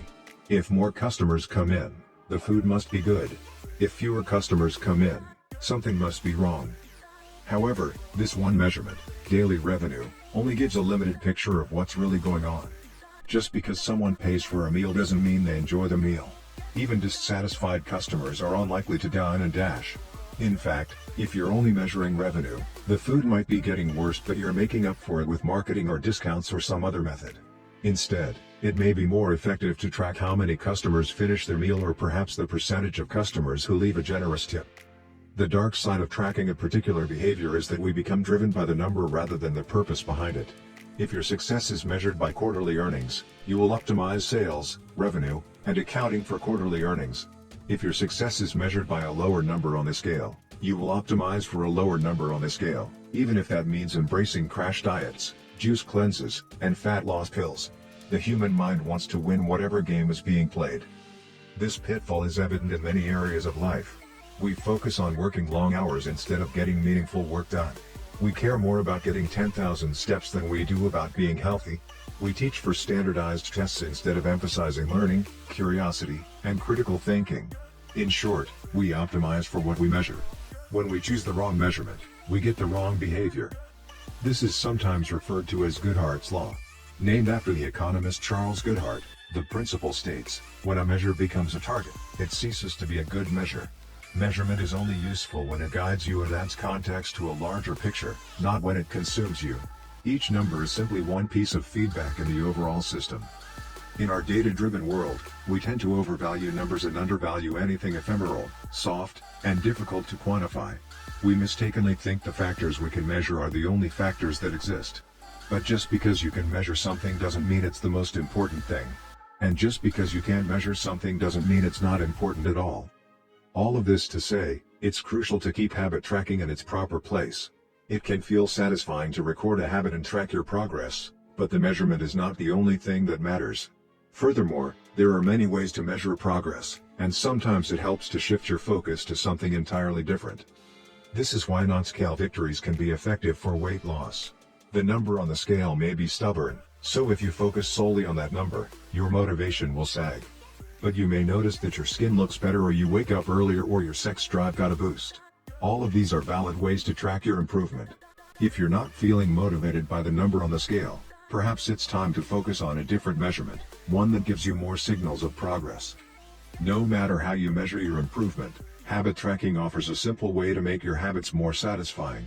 Each measurement provides a little bit of evidence that you're moving in the right direction and a brief moment of immediate pleasure for a job well done. Chapter Summary. One of the most satisfying feelings is the feeling of making progress. A habit tracker is a simple way to measure whether you did a habit, like marking an X on a calendar. Habit trackers and other visual forms of measurement can make your habits satisfying by providing clear evidence of your progress. Don't break the chain. Try to keep your habit streak alive. Never miss twice. If you miss one day, try to get back on track as quickly as possible. Just because you can measure something doesn't mean it's the most important thing. 17. How an accountability partner can change everything. After serving as a pilot in World War II, Roger Fisher attended Harvard Law School and spent 34 years specializing in negotiation and conflict management. He founded the Harvard Negotiation Project and worked with numerous countries and world leaders on peace resolutions, hostage crises, and diplomatic compromises. But it was in the 1970s and 1980s, as the threat of nuclear war escalated, that Fisher developed perhaps his most interesting idea. At the time, Fisher was focused on designing strategies that could prevent nuclear war, and he had noticed a troubling fact. Any sitting president would have access to launch codes that could kill millions of people but would never actually see anyone die because he would always be thousands of miles away. My suggestion was quite simple, he wrote in 1981. Put that nuclear code number in a little capsule, and then implant that capsule right next to the heart of a volunteer. The volunteer would carry with him a big, heavy butcher knife as he accompanied the president. If ever the president wanted to fire nuclear weapons, the only way he could do so would be for him first, with his own hands, to kill one human being. The president says, "George, I'm sorry, but tens of millions must die." He has to look at someone and realize what death is, what an innocent death is. Blood on the White House carpet. It's reality brought home. When I suggested this to friends in the Pentagon, they said, "My God, that's terrible. Having to kill someone would distort the president's judgment. He might never push the button." Throughout our discussion of the fourth law of behavior change, we have covered the importance of making good habits immediately satisfying. Fisher's proposal is an inversion of the fourth law: make it immediately unsatisfying. Just as we are more likely to repeat an experience when the ending is satisfying, we are also more likely to avoid an experience when the ending is painful. Pain is an effective teacher. If a failure is painful, it gets fixed. If a failure is relatively painless, it gets ignored. The more immediate and more costly a mistake is, the faster you will learn from it. The threat of a bad review forces a plumber to be good at his job. The possibility of a customer never returning makes restaurants create good food. The cost of cutting the wrong blood vessel makes a surgeon master human anatomy and cut carefully. When the consequences are severe, people learn quickly. The more immediate the pain, the less likely the behavior. If you want to prevent bad habits and eliminate unhealthy behaviors, then adding an instant cost to the action is a great way to reduce their odds. We repeat bad habits because they serve us in some way, and that makes them hard to abandon. The best way I know to overcome this predicament is to increase the speed of the punishment associated with the behavior. There can't be a gap between the action and the consequences. As soon as actions incur an immediate consequence, behavior begins to change. Customers pay their bills on time when they are charged a late fee. Students show up to class when their grade is linked to attendance. We'll jump through a lot of hoops to avoid a little bit of immediate pain. There is, of course, a limit to this. If you're going to rely on punishment to change behavior, then the strength of the punishment must match the relative strength of the behavior it is trying to correct. To be productive, the cost of procrastination must be greater than the cost of action. To be healthy, the cost of laziness must be greater than the cost of exercise. Getting fined for smoking in a restaurant or failing to recycle adds consequence to an action. Behavior only shifts if the punishment is painful enough and reliably enforced. In general, the more local, tangible, concrete, and immediate the consequence, the more likely it is to influence individual behavior. The more global, intangible, vague, and delayed the consequence, the less likely it is to influence individual behavior. Thankfully, there is a straightforward way to add an immediate cost to any bad habit: create a habit contract. The habit contract. The first seatbelt law was passed in New York on December 1, 1984. At the time, just 14% of people in the United States regularly wore a seatbelt, but that was all about to change. Within 5 years, over half of the nation had seatbelt laws. Today, wearing a seatbelt is enforceable by law in 49 of the 50 states. And it's not just the legislation, the number of people wearing seatbelts has changed dramatically as well. In 2016, over 88% of Americans buckled up each time they got in a car. In just over 30 years, there was a complete reversal in the habits of millions of people. Laws and regulations are an example of how government can change our habits by creating a social contract. As a society, we collectively agree to abide by certain rules and then enforce them as a group. Whenever a new piece of legislation impacts behavior, seatbelt laws, banning smoking inside restaurants, mandatory recycling, it is an example of a social contract shaping our habits. The group agrees to act in a certain way, and if you don't follow along, you'll be punished. Just as governments use laws to hold citizens accountable, you can create a habit contract to hold yourself accountable. A habit contract is a verbal or written agreement in which you state your commitment to a particular habit and the punishment that will occur if you don't follow through. Then you find one or two people to act as your accountability partners and sign off on the contract with you. Brian Harris, an entrepreneur from Nashville, Tennessee, was the first person I saw put this strategy into action. Shortly after the birth of his son, Harris realized he wanted to shed a few pounds. He wrote up a habit contract between himself, his wife, and his personal trainer.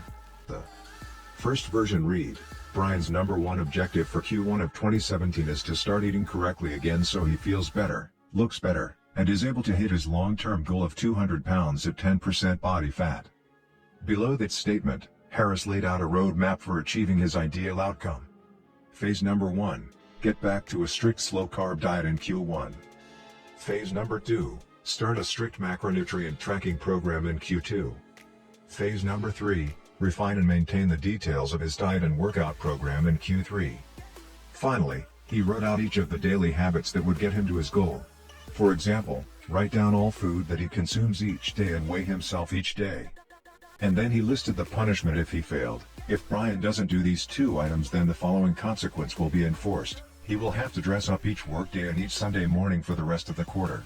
Dress up is defined as not wearing jeans, t-shirts, hoodies, or shorts. He will also give Joey, his trainer, $200 to use as he sees fit if he misses 1 day of logging food.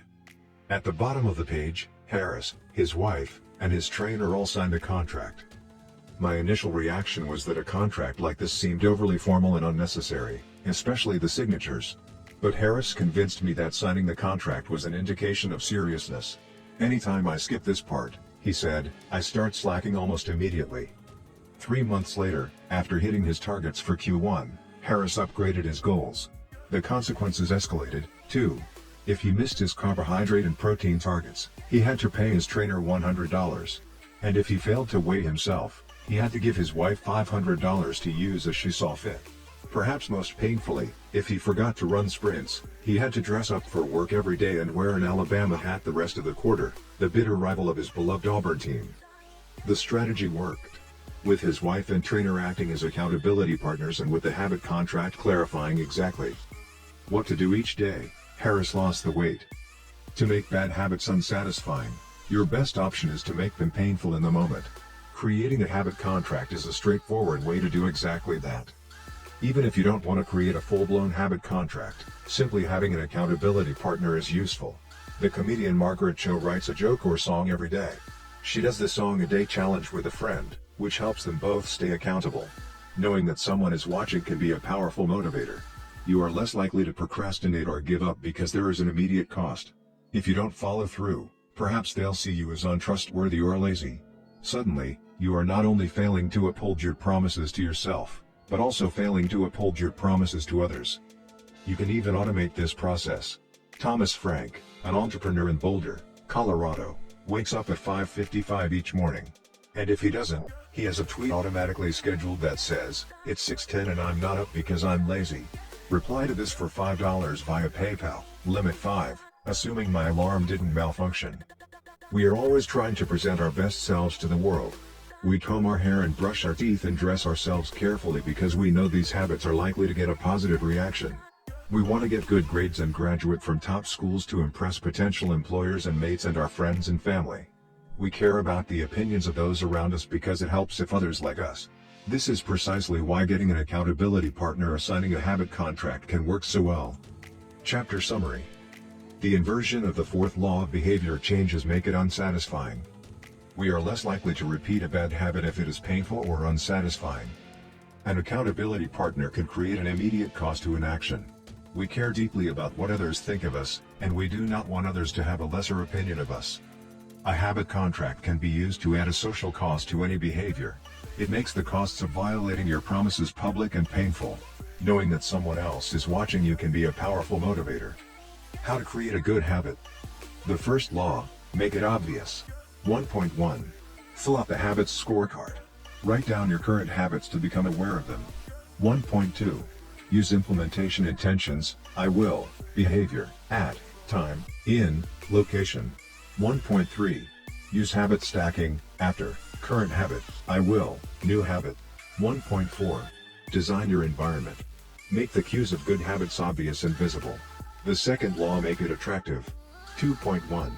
Use temptation bundling. Pair an action you want to do with an action you need to do. 2.2. Join a culture where your desired behavior is the normal behavior. 2.3. Create a motivation ritual. Do something you enjoy immediately before a difficult habit. The third law, make it easy. 3.1. Reduce friction. Decrease the number of steps between you and your good habits. 3.2. Prime the environment. Prepare your environment to make future actions easier. 3.3. Master the decisive moment. Optimize the small choices that deliver outsized impact. 3.4. Use the 2-minute rule. Downscale your habits until they can be done in 2 minutes or less. 3.5. Automate your habits.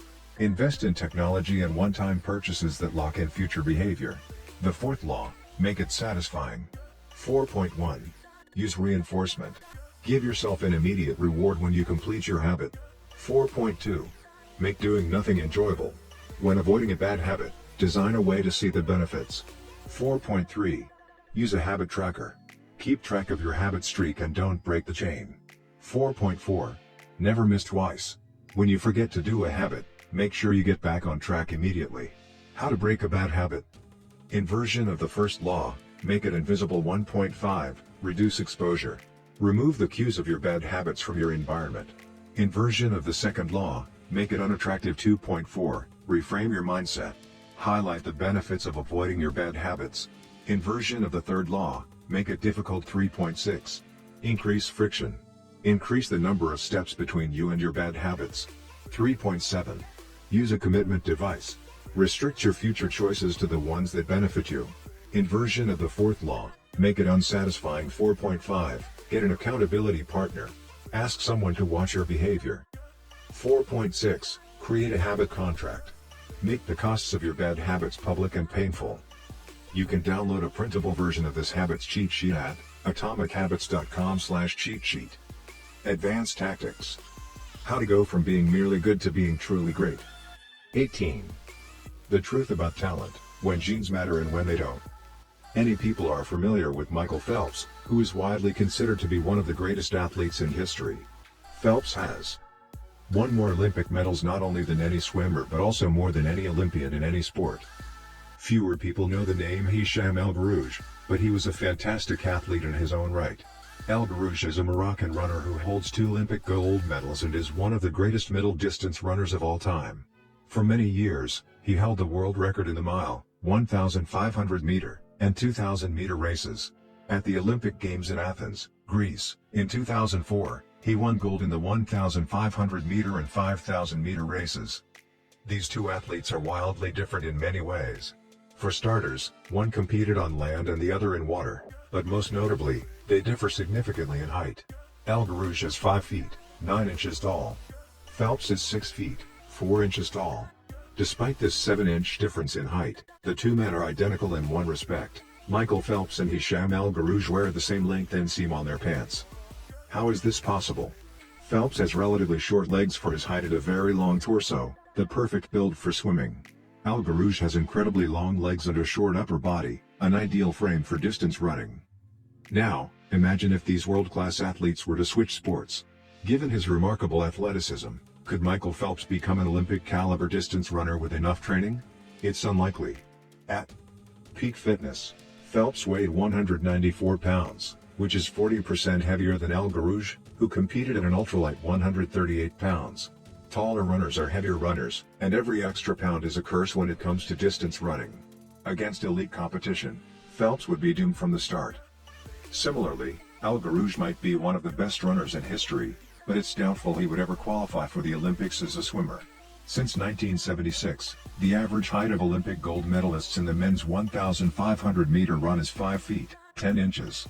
In comparison, the average height of Olympic gold medalists in the men's 100-meter freestyle swim is 6 feet, 4 inches. Swimmers tend to be tall and have long backs and arms, which are ideal for pulling through the water. El Guerrouj would be at a severe disadvantage before he ever touched the pool. The secret to maximizing your odds of success is to choose the right field of competition. This is just as true with habit change as it is with sports and business. Habits are easier to perform, and more satisfying to stick with, when they align with your natural inclinations and abilities. Like Michael Phelps in the pool or Hicham El Guerrouj on the track, you want to play a game where the odds are in your favor. Embracing this strategy requires the acceptance of the simple truth that people are born with different abilities. Some people don't like to discuss this fact. On the surface, your genes seem to be fixed, and it's no fun to talk about things you cannot control. Plus, phrases like biological determinism makes it sound like certain individuals are destined for success and others doomed to failure. But this is a short-sighted view of the influence of genes on behavior. The strength of genetics is also their weakness. Genes cannot be easily changed, which means they provide a powerful advantage in favorable circumstances and a serious disadvantage in unfavorable circumstances. If you want to dunk a basketball, being 7 feet tall is very useful. If you want to perform a gymnastics routine, being 7 feet tall is a great hindrance. Our environment determines the suitability of our genes and the utility of our natural talents. When our environment changes, so do the qualities that determine success. This is true not just for physical characteristics but for mental ones as well. I'm smart if you ask me about habits and human behavior, not so much when it comes to knitting, rocket propulsion, or guitar chords. Competence is highly dependent on context. The people at the top of any competitive field are not only well trained, they are also well suited to the task. And this is why, if you want to be truly great, selecting the right place to focus is crucial. In short, genes do not determine your destiny. They determine your areas of opportunity. As physician Gabor made notes, genes can predispose, but they don't predetermine. The areas where you are genetically predisposed to success are the areas where habits are more likely to be satisfying. The key is to direct your effort toward areas that both excite you and match your natural skills, to align your ambition with your ability. The obvious question is, how do I figure out where the odds are in my favor? How do I identify the opportunities and habits that are right for me? The first place we will look for an answer is by understanding your personality.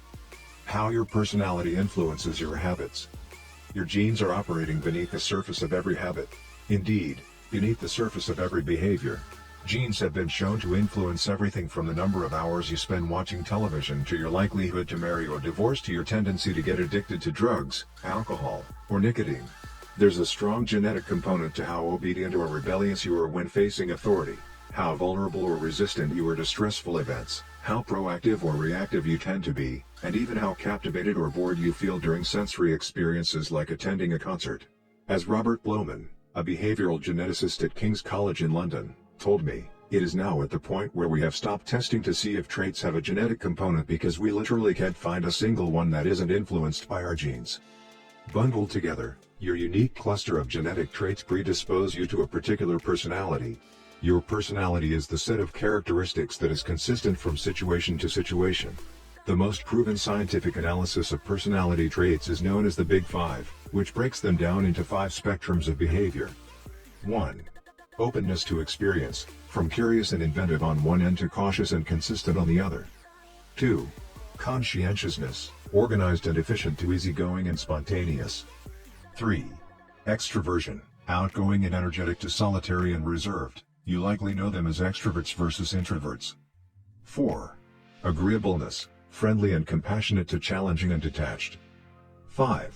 Neuroticism, anxious and sensitive to confident, calm, and stable. All 5 characteristics have biological underpinnings. Extroversion, for instance, can be tracked from birth. If scientists play a loud noise in the nursing ward, some babies turn toward it while others turn away. When the researchers tracked these children through life, they found that the babies who turned toward the noise were more likely to grow up to be extroverts. Those who turned away were more likely to become introverts. People who are high in agreeableness are kind, considerate, and warm. They also tend to have higher natural oxytocin levels, a hormone that plays an important role in social bonding, increases feelings of trust, and can act as a natural antidepressant. You can easily imagine how someone with more oxytocin might be inclined to build habits like writing thank you notes or organizing social events. As a third example, consider neuroticism, which is a personality trait all people possess to various degrees. People who are high in neuroticism tend to be anxious and worry more than others. This trait has been linked to hypersensitivity of the amygdala, the portion of the brain responsible for noticing threats. In other words, people who are more sensitive to negative cues in their environment are more likely to score high in neuroticism. Our habits are not solely determined by our personalities, but there is no doubt that our genes nudge us in a certain direction. Our deeply rooted preferences make certain behaviors easier for some people than for others. You don't have to apologize for these differences or feel guilty about them, but you do have to work with them. A person who scores lower on conscientiousness, for example, will be less likely to be orderly by nature and may need to rely more heavily on environment design to stick with good habits. As a reminder for the less conscientious readers among us, environment design is a strategy we discussed in chapters 6 and 12. The takeaway is that you should build habits that work for your personality. People can get ripped working out like a bodybuilder, but if you prefer rock climbing or cycling or rowing, then shape your exercise habit around your interests. If your friend follows a low-carb diet but you find that low-fat works for you, then more power to you. If you want to read more, don't be embarrassed if you prefer steamy romance novels over non-fiction. Read whatever fascinates you. You don't have to build the habits everyone tells you to build. Choose the habit that best suits you, not the one that is most popular. There is a version of every habit that can bring you joy and satisfaction. Find it. Habits need to be enjoyable if they are going to stick. This is the core idea behind the 4th law. Tailoring your habits to your personality is a good start, but this is not the end of the story. Let's turn our attention to finding and designing situations where you're at a natural advantage. How to find a game where the odds are in your favor. Learning to play a game where the odds are in your favor is critical for maintaining motivation and feeling successful. In theory, you can enjoy almost anything. In practice, you are more likely to enjoy the things that come easily to you. People who are talented in a particular area tend to be more competent at that task and are then praised for doing a good job. They stay energized because they are making progress where others have failed, and because they get rewarded with better pay and bigger opportunities, which not only makes them happier but also propels them to produce even higher quality work. It's a virtuous cycle. Pick the right habit and progress is easy. Pick the wrong habit and life is a struggle. How do you pick the right habit? The first step is something we covered in the 3rd law: make it easy. In many cases, when people pick the wrong habit, it simply means they picked a habit that was too difficult. When a habit is easy, you are more likely to be successful. When you are successful, you are more likely to feel satisfied. However, there is another level to consider. In the long run, If you continue to advance and improve, any area can become challenging. At some point, you need to make sure you're playing the right game for your skill set. How do you figure that out? The most common approach is trial and error. Of course, there's a problem with this strategy: life is short. You don't have time to try every career, date every eligible bachelor, or play every musical instrument. Thankfully, there is an effective way to manage this conundrum, and it is known as the explore/exploit trade-off. In the beginning of a new activity, there should be a period of exploration. In relationships, it's called dating. In college, it's called the liberal arts. In business, it's called split testing. The goal is to try out many possibilities, research a broad range of ideas, and cast a wide net. After this initial period of exploration, shift your focus to the best solution you've found, but keep experimenting occasionally. The proper balance depends on whether you're winning or losing. If you are currently winning, you exploit, exploit, exploit. If you are currently losing, you continue to explore, explore, explore. In the long run, it is probably most effective to work on the strategy that seems to deliver the best results about 80 to 90% of the time and keep exploring with the remaining 10 to 20%. Google famously asks employees to spend 80% of the workweek on their official job and 20% on projects of their choice, which has led to the creation of blockbuster products like AdWords and Gmail. The optimal approach also depends on how much time you have. If you have a lot of time, like someone at the beginning of their career, it makes more sense to explore because once you find the right thing, you still have a good amount of time to exploit it. If you're pressed for time, say, as you come up on the deadline for a project, you should implement the best solution you've found so far and get some results. As you explore different options, there are a series of questions you can ask yourself to continually narrow in on the habits and areas that will be most satisfying to you. What feels like fun to me, but work to others? The mark of whether you are made for a task is not whether you love it but whether you can handle the pain of the task easier than most people. When are you enjoying yourself while other people are complaining? The work that hurts you less than it hurts others is the work you were made to do. What makes me lose track of time? Flow is the mental state you enter when you are so focused on the task at hand that the rest of the world fades away. This blend of happiness and peak performance is what athletes and performers experience when they are in the zone. It is nearly impossible to experience a flow state and not find the task satisfying, at least to some degree. Where do I get greater returns than the average person? We are continually comparing ourselves to those around us, and a behavior is more likely to be satisfying when the comparison is in our favor. When I started writing at jamesclear.com, my email list grew very quickly. I wasn't quite sure what I was doing well, but I knew that results seemed to be coming faster for me than for some of my colleagues, which motivated me to keep writing. What comes naturally to me? For just a moment, ignore what you have been taught. Ignore what society has told you. Ignore what others expect of you. Look inside yourself and ask, what feels natural to me? What have I felt alive? What have I felt like the real me? No internal judgments or people-pleasing. No second-guessing or self-criticism. Just feelings of engagement and enjoyment. Whenever you feel authentic and genuine, you are headed in the right direction. To be honest, some of this process is just luck. Michael Phelps and Hisham El Garouj were lucky to be born with a rare set of abilities that are highly valued by society and to be placed in the ideal environment for those abilities. We all have limited time on this planet, and the truly great among us are the ones who not only work hard but also have the good fortune to be exposed to opportunities that favor us. But what if you don't want to leave it up to luck? If you can't find a game where the odds are stacked in your favor, create one. Scott Adams, the cartoonist behind Dilbert, says, everyone has at least a few areas in which they could be in the top 25% with some effort. In my case, I can draw better than most people, but I'm hardly an artist. And I'm not any funnier than the average stand-up comedian who never makes it big, but I'm funnier than most people. The magic is that few people can draw well and write jokes. It's the combination of the two that makes what I do so rare. And when you add in my business background, suddenly I had a topic that few cartoonists could hope to understand without living it. When you can't win by being better, you can win by being different. By combining your skills, you reduce the level of competition, which makes it easier to stand out. You can shortcut the need for a genetic advantage, or for years of practice, by rewriting the rules. A good player works hard to win the game everyone else is playing. A great player creates a new game that favors their strengths and avoids their weaknesses. In college, I designed my own major, biomechanics, which was a combination of physics, chemistry, biology, and anatomy. I wasn't smart enough to stand out among the top physics or biology majors, so I created my own game. And because it suited me, I was only taking the courses I was interested in. Studying felt like less of a chore. It was also easier to avoid the trap of comparing myself to everyone else. After all, nobody else was taking the same combination of classes, so who could say if they were better or worse? Specialization is a powerful way to overcome the accident of bad genetics. The more you master a specific skill, the harder it becomes for others to compete with you. Many bodybuilders are stronger than the average arm wrestler, but even a massive bodybuilder may lose at arm wrestling because the arm wrestling champ has very specific strength. Even if you're not the most naturally gifted, you can often win by being the best in a very narrow category. Boiling water will soften a potato but harden an egg. You can't control whether you're a potato or an egg, but you can decide to play a game where it's better to be hard or soft. If you can find a more favorable environment, you can transform the situation from one where the odds are against you to one where they're in your favor. How to get the most out of your genes. Our genes do not eliminate the need for hard work. They clarify it. They tell us what to work hard on. Once we realize our strengths, we know where to spend our time and energy.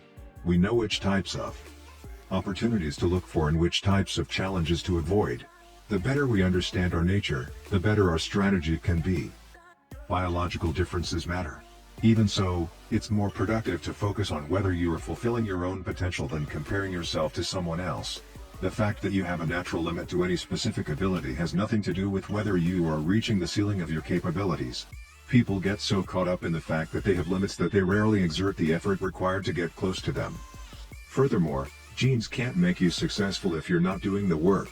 Yes, it's possible that the ripped trainer at the gym has better genes, but if you haven't put in the same reps, it's impossible to say if you have been dealt a better or worse genetic hand.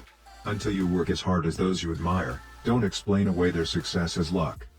In summary, one of the best ways to ensure your habits remain satisfying over the long run is to pick behaviors that align with your personality and skills. Work hard on the things that come easy. Chapter Summary. The secret to maximizing your odds of success is to choose the right field of competition. Pick the right habit and progress is easy. Pick the wrong habit and life is a struggle. Genes cannot be easily changed, which means they provide a powerful advantage in favorable circumstances and a serious disadvantage in unfavorable circumstances. Habits are easier when they align with your natural abilities. Choose the habits that best suit you. Play a game that favors your strengths. If you can't find a game that favors you, create one. Genes do not eliminate the need for hard work. They clarify it. They tell us what to work hard on. 19. The Goldilocks Rule: How to Stay Motivated in Life and Work. In 1955, Disneyland had just opened in Anaheim, California, when a 10-year-old boy walked in and asked for a job. Labor laws were loose back then, and the boy managed to land a position selling guidebooks for 50 cents apiece. Within a year, he had transitioned to Disney's Magic Shop, where he learned tricks from the older employees. He experimented with jokes and tried out simple routines on visitors. Soon he discovered that what he loved was not performing magic but performing in general. He set his sights on becoming a comedian. Beginning in his teenage years, he started performing in little clubs around Los Angeles. The crowds were small and his act was short. He was rarely on stage for more than 5 minutes. Most of the people in the crowd were too busy drinking or talking with friends to pay attention. One night, he literally delivered his stand-up routine to an empty club. It wasn't glamorous work, but there was no doubt he was getting better.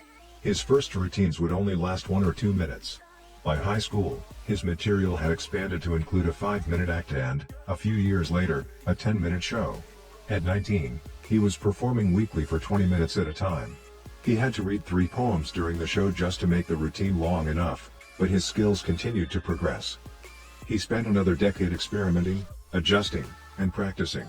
He took a job as a television writer and, gradually, he was able to land his own appearances on talk shows. By the mid-1970s, he had worked his way into being a regular guest on The Tonight Show and Saturday Night Live. Finally, after nearly 15 years of work, the young man rose to fame. He toured 60 cities in 63 days, then 72 cities in 80 days, then 85 cities in 90 days. He had 18,695 people attend one show in Ohio. Another 45,000 tickets were sold for his 3-day show in New York. He catapulted to the top of his genre and became one of the most successful comedians of his time. His name is Steve Martin.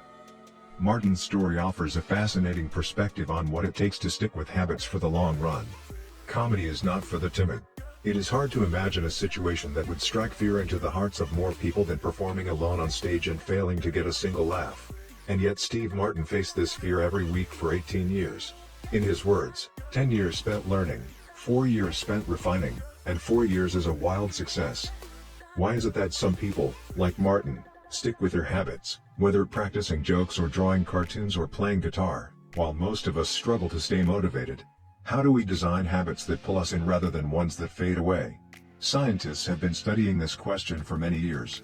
While there is still much to learn, one of the most consistent findings is that the way to maintain motivation and achieve peak levels of desire is to work on tasks of just manageable difficulty. The human brain loves a challenge, but only if it is within an optimal zone of difficulty. If you love tennis and try to play a serious match against a 4-year-old, you will quickly become bored. It's too easy. You'll win every point.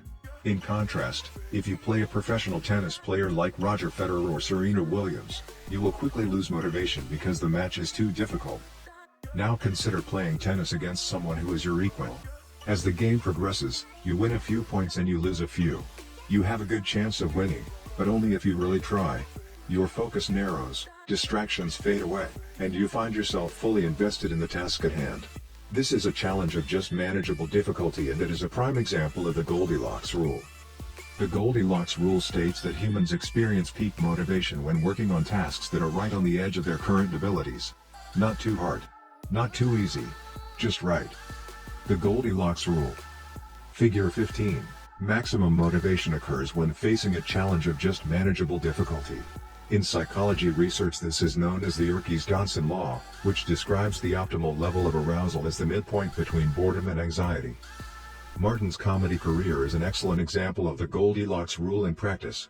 Each year, he expanded his comedy routine, but only by a minute or two. He was always adding new material, but he also kept a few jokes that were guaranteed to get laughs. There were just enough victories to keep him motivated and just enough mistakes to keep him working hard. When you're starting a new habit, it's important to keep the behavior as easy as possible so you can stick with it even when conditions aren't perfect. This is an idea we covered in detail while discussing the third law of behavior change. Once a habit has been established, however, it's important to continue to advance in small ways.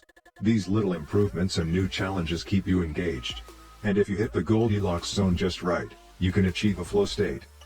A flow state is the experience of being in the zone and fully immersed in an activity. Scientists have tried to quantify this feeling. They found that to achieve a state of flow, a task must be roughly 4% beyond your current ability. In real life, it's typically not feasible to quantify the difficulty of an action in this way, but the core idea of the Goldilocks rule remains: working on challenges of just manageable difficulty, something on the perimeter of your ability, seems crucial for maintaining motivation. Improvement requires a delicate balance. You need to regularly search for challenges that push you to your edge while continuing to make enough progress to stay motivated. Behaviors need to remain novel in order for them to stay attractive and satisfying. Without variety, we get bored. And boredom is perhaps the greatest villain on the quest for self-improvement. How to stay focused when you get bored working on your goals. After my baseball career ended, I was looking for a new sport. I joined a weightlifting team, and one day an elite coach visited our gym. He had worked with thousands of athletes during his long career, including a few Olympians. I introduced myself and we began talking about the process of improvement. "What's the difference between the best athletes and everyone else?" I asked. "What do the really successful people do that most don't?" He mentioned the factors you might expect: genetics, luck, talent. But then he said something I wasn't expecting: at some point it comes down to who can handle the boredom of training every day, doing the same lifts over and over and over. His answer surprised me because it's a different way of thinking about work ethic. People talk about getting amped up to work on their goals. Whether it's business or sports or art, you hear people say things like, "It all comes down to passion," or, "You have to really want it." As a result, many of us get depressed when we lose focus or motivation because we think that successful people have some bottomless reserve of passion. But this coach was saying that really successful people feel the same lack of motivation as everyone else. The difference is that they still find a way to show up despite the feelings of boredom. Mastery requires practice. But the more you practice something, the more boring and routine it becomes. Once the beginner gains have been made and we learn what to expect, our interest starts to fade. Sometimes it happens even faster than that. All you have to do is hit the gym a few days in a row or publish a couple of blog posts on time, and letting one day slip doesn't feel like much. Things are going well. It's easy to rationalize taking a day off because you're in a good place. The greatest threat to success is not failure but boredom. We get bored with habits because they stop delighting us. The outcome becomes expected. And as our habits become ordinary, we start derailing our progress to seek novelty. Perhaps this is why we get caught up in a never-ending cycle, jumping from one workout to the next, one diet to the next, one business idea to the next. As soon as we experience the slightest dip in motivation, we begin seeking a new strategy, even if the old one was still working. As Machiavelli noted, men desire novelty to such an extent that those who are doing well wish for a change as much as those who are doing badly. Perhaps this is why many of the most habit-forming products are those that provide continuous forms of novelty. Video games provide visual novelty. Porn provides sexual novelty. Junk foods provide culinary novelty. Each of these experiences offer continual elements of surprise. In psychology, this is known as a variable reward. Slot machines are the most common real-world example. A gambler hits the jackpot every now and then, but not at any predictable interval. The pace of rewards varies. This variance leads to the greatest spike of dopamine, enhances memory recall, and accelerates habit formation. Variable rewards won't create a craving, that is, you can't take a reward people are uninterested in, give it to them at a variable interval, and hope it will change their mind, but they are a powerful way to amplify the cravings we already experience because they reduce boredom. The sweet spot of desire occurs at a 50-50 split between success and failure. Half of the time you get what you want. Half of the time you don't. You need just enough winning to experience satisfaction and just enough wanting to experience desire. This is one of the benefits of following the Goldilocks rule. If you're already interested in a habit, working on challenges of just manageable difficulty is a good way to keep things interesting. Of course, not all habits have a variable reward component, and you wouldn't want them to. If Google only delivered a useful search result some of the time, I would switch to a competitor pretty quickly. If Uber only picked up half of my trips, I doubt I'd be using that service much longer. And if I flossed my teeth each night and only sometimes ended up with a clean mouth, I think I'd skip it. Variable rewards or not, no habit will stay interesting forever. At some point, everyone faces the same challenge on the journey of self-improvement. You have to fall in love with boredom. We all have goals that we would like to achieve and dreams that we would like to fulfill, but it doesn't matter what you are trying to become better at. If you only do the work when it's convenient or exciting, then you'll never be consistent enough to achieve remarkable results. I can guarantee that if you manage to start a habit and keep sticking to it, there will be days when you feel like quitting. When you start a business, there will be days when you don't feel like showing up. When you're at the gym, there will be sets that you don't feel like finishing. When it's time to write, there will be days that you don't feel like typing. But stepping up when it's annoying or painful or draining to do so, that's what makes the difference between a professional and an amateur. Professionals stick to the schedule, amateurs let life get in the way. Professionals know what is important to them and work toward it with purpose. Amateurs get pulled off course by the urgencies of life.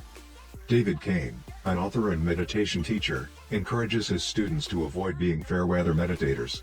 Similarly, you don't want to be a fair-weather athlete or a fair-weather writer or a fair-weather anything. When a habit is truly important to you, you have to be willing to stick to it in any mood. Professionals take action even when the mood isn't right. They might not enjoy it, but they find a way to put the reps in. There have been a lot of sets that I haven't felt like finishing, but I've never regretted doing the workout.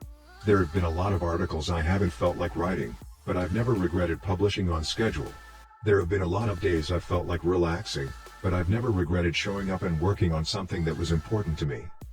The only way to become excellent is to be endlessly fascinated by doing the same thing over and over. You have to fall in love with boredom. Chapter Summary. The Goldilocks rule states that humans experience peak motivation when working on tasks that are right on the edge of their current abilities. The greatest threat to success is not failure but boredom. As habits become routine, they become less interesting and less satisfying. We get bored. Anyone can work hard when they feel motivated. It's the ability to keep going when work isn't exciting that makes the difference. Professionals stick to the schedule, amateurs let life get in the way. 20. The downside of creating good habits. Habits create the foundation for mastery. In chess, it is only after the basic movements of the pieces have become automatic that a player can focus on the next level of the game. Each chunk of information that is memorized opens up the mental space for more effortful thinking. This is true for any endeavor. When you know the simple movements so well that you can perform them without thinking, you are free to pay attention to more advanced details. In this way, habits are the backbone of any pursuit of excellence. However, the benefits of habits come at a cost. At first, each repetition develops fluency, speed, and skill. But then, as a habit becomes automatic, you become less sensitive to feedback. You fall into mindless repetition. It becomes easier to let mistakes slide. When you can do it good enough on autopilot, you stop thinking about how to do it better. The upside of habits is that we can do things without thinking. The downside of habits is that you get used to doing things a certain way and stop paying attention to little errors. You assume you're getting better because you're gaining experience. In reality, you are merely reinforcing your current habits, not improving them. In fact, some research has shown that once a skill has been mastered, there is usually a slight decline in performance over time. Usually, this minor dip in performance is no cause for worry. You don't need a system to continuously improve how well you brush your teeth or tie your shoes or make your morning cup of tea. With habits like these, good enough is usually good enough. The less energy you spend on trivial choices, the more you can spend it on what really matters. However, when you want to maximize your potential and achieve elite levels of performance, you need a more nuanced approach. You can't repeat the same things blindly and expect to become exceptional. Habits are necessary, but not sufficient for mastery. What you need is a combination of automatic habits and deliberate practice. Habits plus deliberate practice equals mastery. To become great, certain skills do need to become automatic. Basketball players need to be able to dribble without thinking before they can move on to mastering layups with their non-dominant hand. Surgeons need to repeat the first incision so many times that they could do it with their eyes closed, so that they can focus on the hundreds of variables that arise during surgery. But after one habit has been mastered, you have to return to the effortful part of the work and begin building the next habit. Mastery is the process of narrowing your focus to a tiny element of success, repeating it until you have internalized the skill, and then using this new habit as the foundation to advance to the next frontier of your development. Old tasks become easier the second time around, but it doesn't get easier overall because now you're pouring your energy into the next challenge. Each habit unlocks the next level of performance. It's an endless cycle. Mastering one habit. Mastering a field. Figure 16. The process of mastery requires that you progressively layer improvements on top of one another, each habit building upon the last until a new level of performance has been reached and a higher range of skills has been internalized. Although habits are powerful, what you need is a way to remain conscious of your performance over time, so you can continue to refine and improve.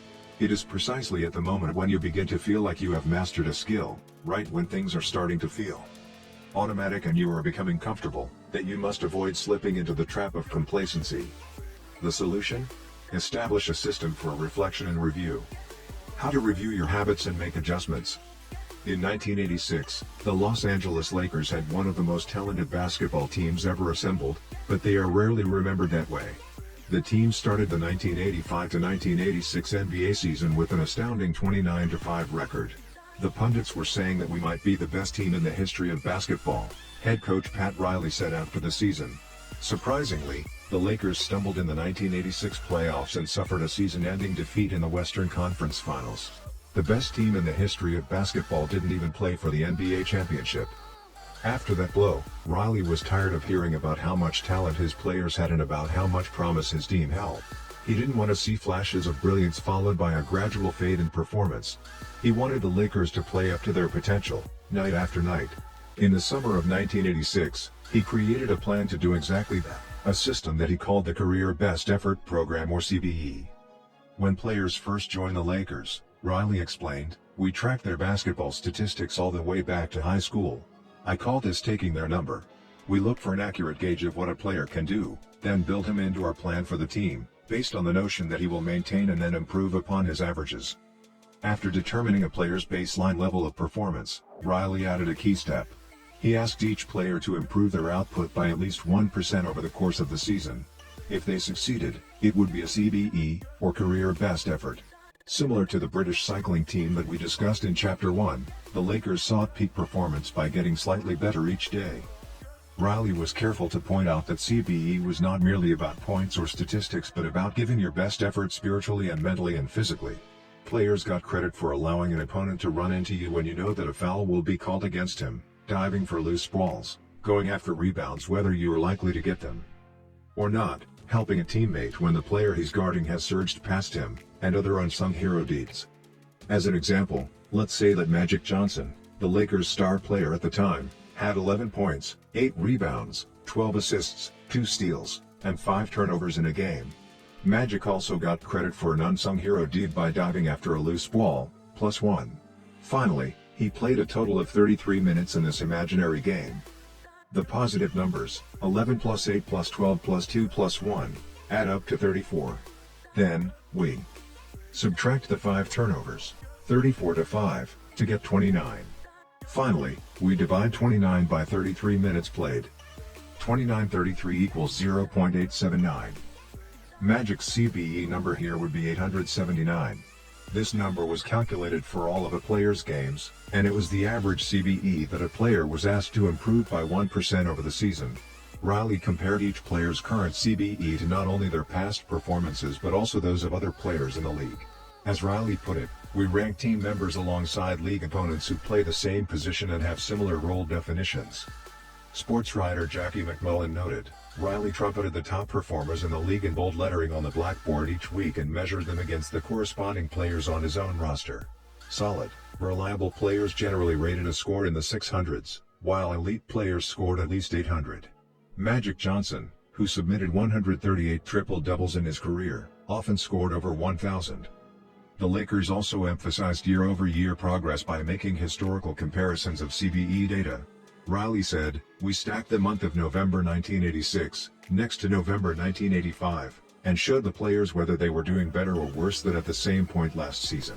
Then we showed them how their performance figures for December 1986 stacked up against November's." The Lakers rolled out CBE in October 1986. 8 months later, they were NBA champions. The following year, Pat Riley led his team to another title as the Lakers became the first team in 20 years to win back-to-back NBA championships. Afterward, he said, "Sustaining an effort is the most important thing for any enterprise. The way to be successful is to learn how to do things right, then do them the same way every time." The CBE program is a prime example of the power of reflection and review. The Lakers were already talented. CBE helped them get the most out of what they had, and made sure their habits improved rather than declined. Reflection and review enables the long-term improvement of all habits because it makes you aware of your mistakes and helps you consider possible paths for improvement. Without reflection, we can make excuses, create rationalizations, and lie to ourselves. We have no process for determining whether we are performing better or worse compared to yesterday. Top performers in all fields engage in various types of reflection and review, and the process doesn't have to be complex. Kenyan runner Eliud Kipchoge is one of the greatest marathoners of all time and an Olympic gold medalist. He still takes notes after every practice in which he reviews his training for the day and searches for areas that can be improved. Similarly, gold medal swimmer Katie Ledecky records her wellness on a scale of 1 to 10 and includes notes on her nutrition and how well she slept. She also records the times posted by other swimmers. At the end of each week, her coach goes over her notes and adds his thoughts. It's not just athletes, either. When comedian Chris Rock is preparing fresh material, he will first appear at small nightclubs dozens of times and test hundreds of jokes. He brings a notepad on stage and records which bits go over well and where he needs to make adjustments. The few killer lines that survive will form the backbone of his new show. I know of executives and investors who keep a decision journal in which they record the major decisions they make each week, why they made them, and what they expect the outcome to be. They review their choices at the end of each month or year to see where they were correct and where they went wrong. Improvement is not just about learning habits, it's also about fine-tuning them. Reflection and review ensures that you spend your time on the right things and make course corrections whenever necessary, like Pat Riley adjusting the effort of his players on a nightly basis. You don't want to keep practicing a habit if it becomes ineffective. Personally, I employ 2 primary modes of reflection and review. Each December, I perform an annual review, in which I reflect on the previous year. I tally my habits for the year by counting up how many articles I published, how many workouts I put in, how many new places I visited, and more. Then, I reflect on my progress, or lack thereof, by answering 3 questions. 1. What went well this year? 2. What didn't go so well this year? 3. What did I learn? 6 months later, when summer rolls around, I conduct an integrity report. Like everyone, I make a lot of mistakes. My integrity report helps me realize where I went wrong and motivates me to get back on course. I use it as a time to revisit my core values and consider whether I have been living in accordance with them. This is when I reflect on my identity and how I can work toward being the type of person I wish to become. My yearly integrity report answers 3 questions. 1. What are the core values that drive my life and work? 2. How am I living and working with integrity right now? 3. How can I set a higher standard in the future? These 2 reports don't take very long, just a few hours per year, but they are crucial periods of refinement. They prevent the gradual slide that happens when I don't pay close attention. They provide an annual reminder to revisit my desired identity and consider how my habits are helping me become the type of person I wish to be. They indicate when I should upgrade my habits and take on new challenges and when I should dial my efforts back and focus on the fundamentals. Reflection can also bring a sense of perspective. Daily habits are powerful because of how they compound, but worrying too much about every daily choice is like looking at yourself in the mirror from an inch away. You can see every imperfection and lose sight of the bigger picture. There is too much feedback. Conversely, never reviewing your habits is like never looking in the mirror. You aren't aware of easily fixable flaws, a spot on your shirt, a bit of food in your teeth. There is too little feedback. Periodic reflection and review is like viewing yourself in the mirror from a conversational distance. You can see the important changes you should make without losing sight of the bigger picture. You want to view the entire mountain range, not obsess over each peak and valley. Finally, reflection and review offers an ideal time to revisit one of the most important aspects of behavior change, identity. How to break the beliefs that hold you back. In the beginning, repeating a habit is essential to build up evidence of your desired identity. As you latch onto that new identity, however, those same beliefs can hold you back from the next level of growth. When working against you, your identity creates a kind of pride that encourages you to deny your weak spots and prevents you from truly growing. This is one of the greatest downsides of building habits. The more sacred an idea is to us, that is, the more deeply it is tied to our identity, the more strongly we will defend it against criticism. You see this in every industry. The school teacher who ignores innovative teaching methods and sticks with her tried and true lesson plans. The veteran manager who is committed to doing things his way. The surgeon who dismisses the ideas of her younger colleagues. The band who produces a mind-blowing first album and then gets stuck in a rut. The tighter we cling to an identity, the harder it becomes to grow beyond it. One solution is to avoid making any single aspect of your identity an overwhelming portion of who you are. In the words of investor Paul Graham, keep your identity small. The more you let a single belief define you, the less capable you are of adapting when life challenges you. If you tie everything up in being the point guard or the partner at the firm or whatever else, then the loss of that facet of your life will wreck you. If you're a vegan and then develop a health condition that forces you to change your diet, you'll have an identity crisis on your hands. When you cling too tightly to one identity, you become brittle.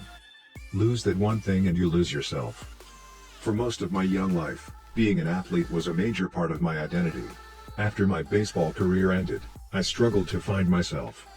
When you spend your whole life defining yourself in one way and that disappears, who are you now? Military veterans and former entrepreneurs report similar feelings. If your identity is wrapped up in a belief like I'm a great soldier, what happens when your period of service ends?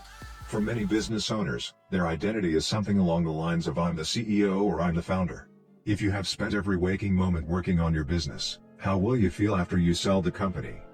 The key to mitigating these losses of identity is to redefine yourself such that you get to keep important aspects of your identity even if your particular role changes. I'm an athlete becomes I'm the type of person who is mentally tough and loves a physical challenge.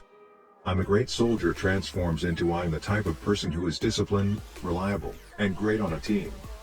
I'm the CEO translates to I'm the type of person who builds and creates things. When chosen effectively, an identity can be flexible rather than brittle. Like water flowing around an obstacle, your identity works with the changing circumstances rather than against them. The following quote from the Tao Te Ching encapsulates the ideas perfectly.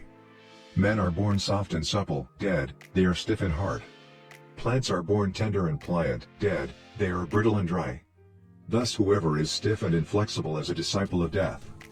Whoever is soft and yielding is a disciple of life. The hard and stiff will be broken. The soft and supple will prevail. Lao Tzu.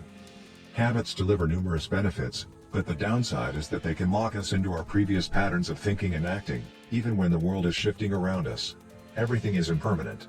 Life is constantly changing, so you need to periodically check in to see if your old habits and beliefs are still serving you. A lack of self-awareness is poison. Reflection and review is the antidote. Chapter summary. The upside of habits is that we can do things without thinking. The downside is that we stop paying attention to little errors. Habits plus deliberate practice equals mastery.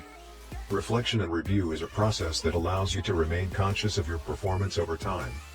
The tighter we cling to an identity, the harder it becomes to grow beyond it. Conclusion. The secret to results that last. Here is an ancient Greek parable known as the Sorites paradox, which talks about the effect one small action can have when repeated enough times. One formulation of the paradox goes as follows: can one coin make a person rich? If you give a person a pile of 10 coins, you wouldn't claim that he or she is rich. But what if you add another, and another, and another? At some point, you will have to admit that no one can be rich unless one coin can make him or her so. We can say the same about atomic habits. Can one tiny change transform your life? It's unlikely you would say so. But what if you made another, and another, and another?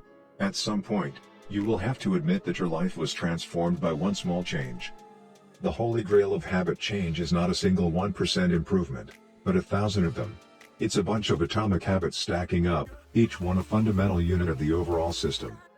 In the beginning, small improvements can often seem meaningless because they get washed away by the weight of the system. Just as one coin won't make you rich, one positive change like meditating for 1 minute or reading one page each day is unlikely to deliver a noticeable difference.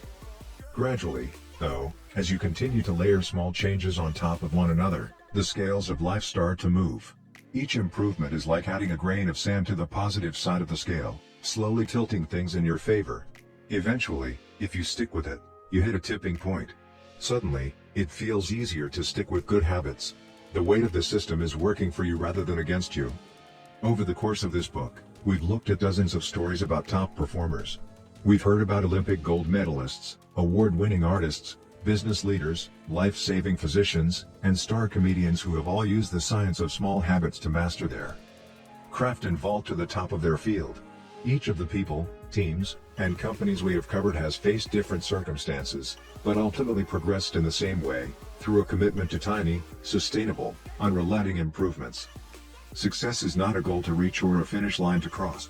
It is a system to improve, an endless process to refine. In Chapter 1, I said, if you're having trouble changing your habits, the problem isn't you. The problem is your system. Bad habits repeat themselves again and again not because you don't want to change, but because you have the wrong system for change. As this book draws to a close, I hope the opposite is true. With the 4 laws of behavior change, you have a set of tools and strategies that you can use to build better systems and shape better habits. Sometimes a habit will be hard to remember and you'll need to make it obvious. Other times you won't feel like starting and you'll need to make it attractive. In many cases, you may find that a habit will be too difficult and you'll need to make it easy. And sometimes, you won't feel like sticking with it and you'll need to make it satisfying. Behaviors are effortless here. Behaviors are difficult here. Obvious, invisible. Attractive, unattractive. Easy, hard. Satisfying, unsatisfying. You want to push your good habits toward the left side of the spectrum by making them obvious, attractive, easy, and satisfying. Meanwhile, you want to cluster your bad habits toward the right side by making them invisible, unattractive, hard, and unsatisfying. This is a continuous process. There is no finish line. There is no permanent solution. Whenever you're looking to improve, you can rotate through the 4 laws of behavior change until you find the next bottleneck. Make it obvious. Make it attractive. Make it easy. Make it satisfying. Round and round. Always looking for the next way to get 1% better. The secret to getting results that last is to never stop making improvements. It's remarkable what you can build if you just don't stop. It's remarkable the business you can build if you don't stop working. It's remarkable the body you can build if you don't stop training. It's remarkable the knowledge you can build if you don't stop learning. It's remarkable the fortune you can build if you don't stop saving. It's remarkable the friendships you can build if you don't stop caring. Small habits don't add up. They compound. That's the power of atomic habits. Tiny changes. Remarkable results. Appendix. What should you read next?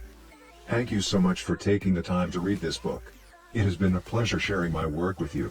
If you are looking for something to read next, allow me to offer a suggestion. If you enjoyed Atomic Habits, then you may like my other writing as well. My latest articles are sent out in my free weekly newsletter. Subscribers are also the first to hear about my newest books and projects. Finally, in addition to my own work, each year I send out a reading list of my favorite books from other authors on a wide range of subjects. You can sign up at jamesclear.com/newsletter. Little Lessons from the 4 Laws. In this book, I have introduced a 4-step model for human behavior: cue, craving, response, reward. This framework not only teaches us how to create new habits but also reveals some interesting insights about human behavior. In this section, I have compiled some lessons and a few bits of common sense that are confirmed by the model. The purpose of these examples is to clarify just how useful and wide-ranging this framework is when describing human behavior. Once you understand the model, you'll see examples of it everywhere. Awareness comes before desire. A craving is created when you assign meaning to a cue. Your brain constructs an emotion or feeling to describe your current situation, and that means a craving can only occur after you have noticed an opportunity. Happiness is simply the absence of desire. When you observe a cue, but do not desire to change your state, you are content with the current situation. Happiness is not about the achievement of pleasure, which is joy or satisfaction, but about the lack of desire. It arrives when you have no urge to feel differently. Happiness is the state you enter when you no longer want to change your state. However, happiness is fleeting because a new desire always comes along. As Sid Budrous says, happiness is the space between one desire being fulfilled and a new desire forming. Likewise, suffering is the space between craving a change in state and getting it. It is the idea of pleasure that we chase. We seek the image of pleasure that we generate in our minds. At the time of action, we do not know what it will be like to attain that image, or even if it will satisfy us. The feeling of satisfaction only comes afterward. This is what the Austrian neurologist Viktor Frankl meant when he said that happiness cannot be pursued, it must ensue. Desire is pursued. Pleasure ensues from action. Peace occurs when you don't turn your observations into problems. The first step in any behavior is observation. You notice a cue, a bit of information, an event. If you do not desire to act on what you observe, then you are at peace. Craving is about wanting to fix everything. Observation without craving is the realization that you do not need to fix anything. Your desires are not running rampant. You do not crave a change in state. Your mind does not generate a problem for you to solve. You're simply observing and existing. With a big enough why, you can overcome any how. Friedrich Nietzsche, the German philosopher and poet, famously wrote, "He who has a why to live for can bear almost any how." This phrase harbors an important truth about human behavior. If your motivation and desire are great enough, that is, why you are acting, you'll take action even when it is quite difficult. Great craving can power great action, even when friction is high. Being curious is better than being smart. Being motivated and curious counts for more than being smart because it leads to action. Being smart will never deliver results on its own because it doesn't get you to act. It is desire, not intelligence, that prompts behavior. As Naval Ravikant says, the trick to doing anything is first cultivating a desire for it.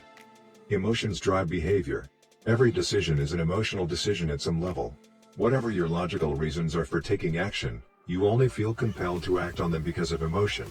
In fact, people with damage to emotional centers of the brain can list many reasons for taking action but still will not act because they do not have emotions to drive them. This is why craving comes before response. The feeling comes first, and then the behavior. We can only be rational and logical after we have been emotional. The primary mode of the brain is to feel, the secondary mode is to think. Our first response, the fast, non-conscious portion of the brain, is optimized for feeling and anticipating. Our second response, the slow, conscious portion of the brain, is the part that does the thinking. Psychologists refer to this as System 1, feelings and rapid judgments, versus System 2, rational analysis. The feeling comes first, System 1, the rationality only intervenes later, System 2.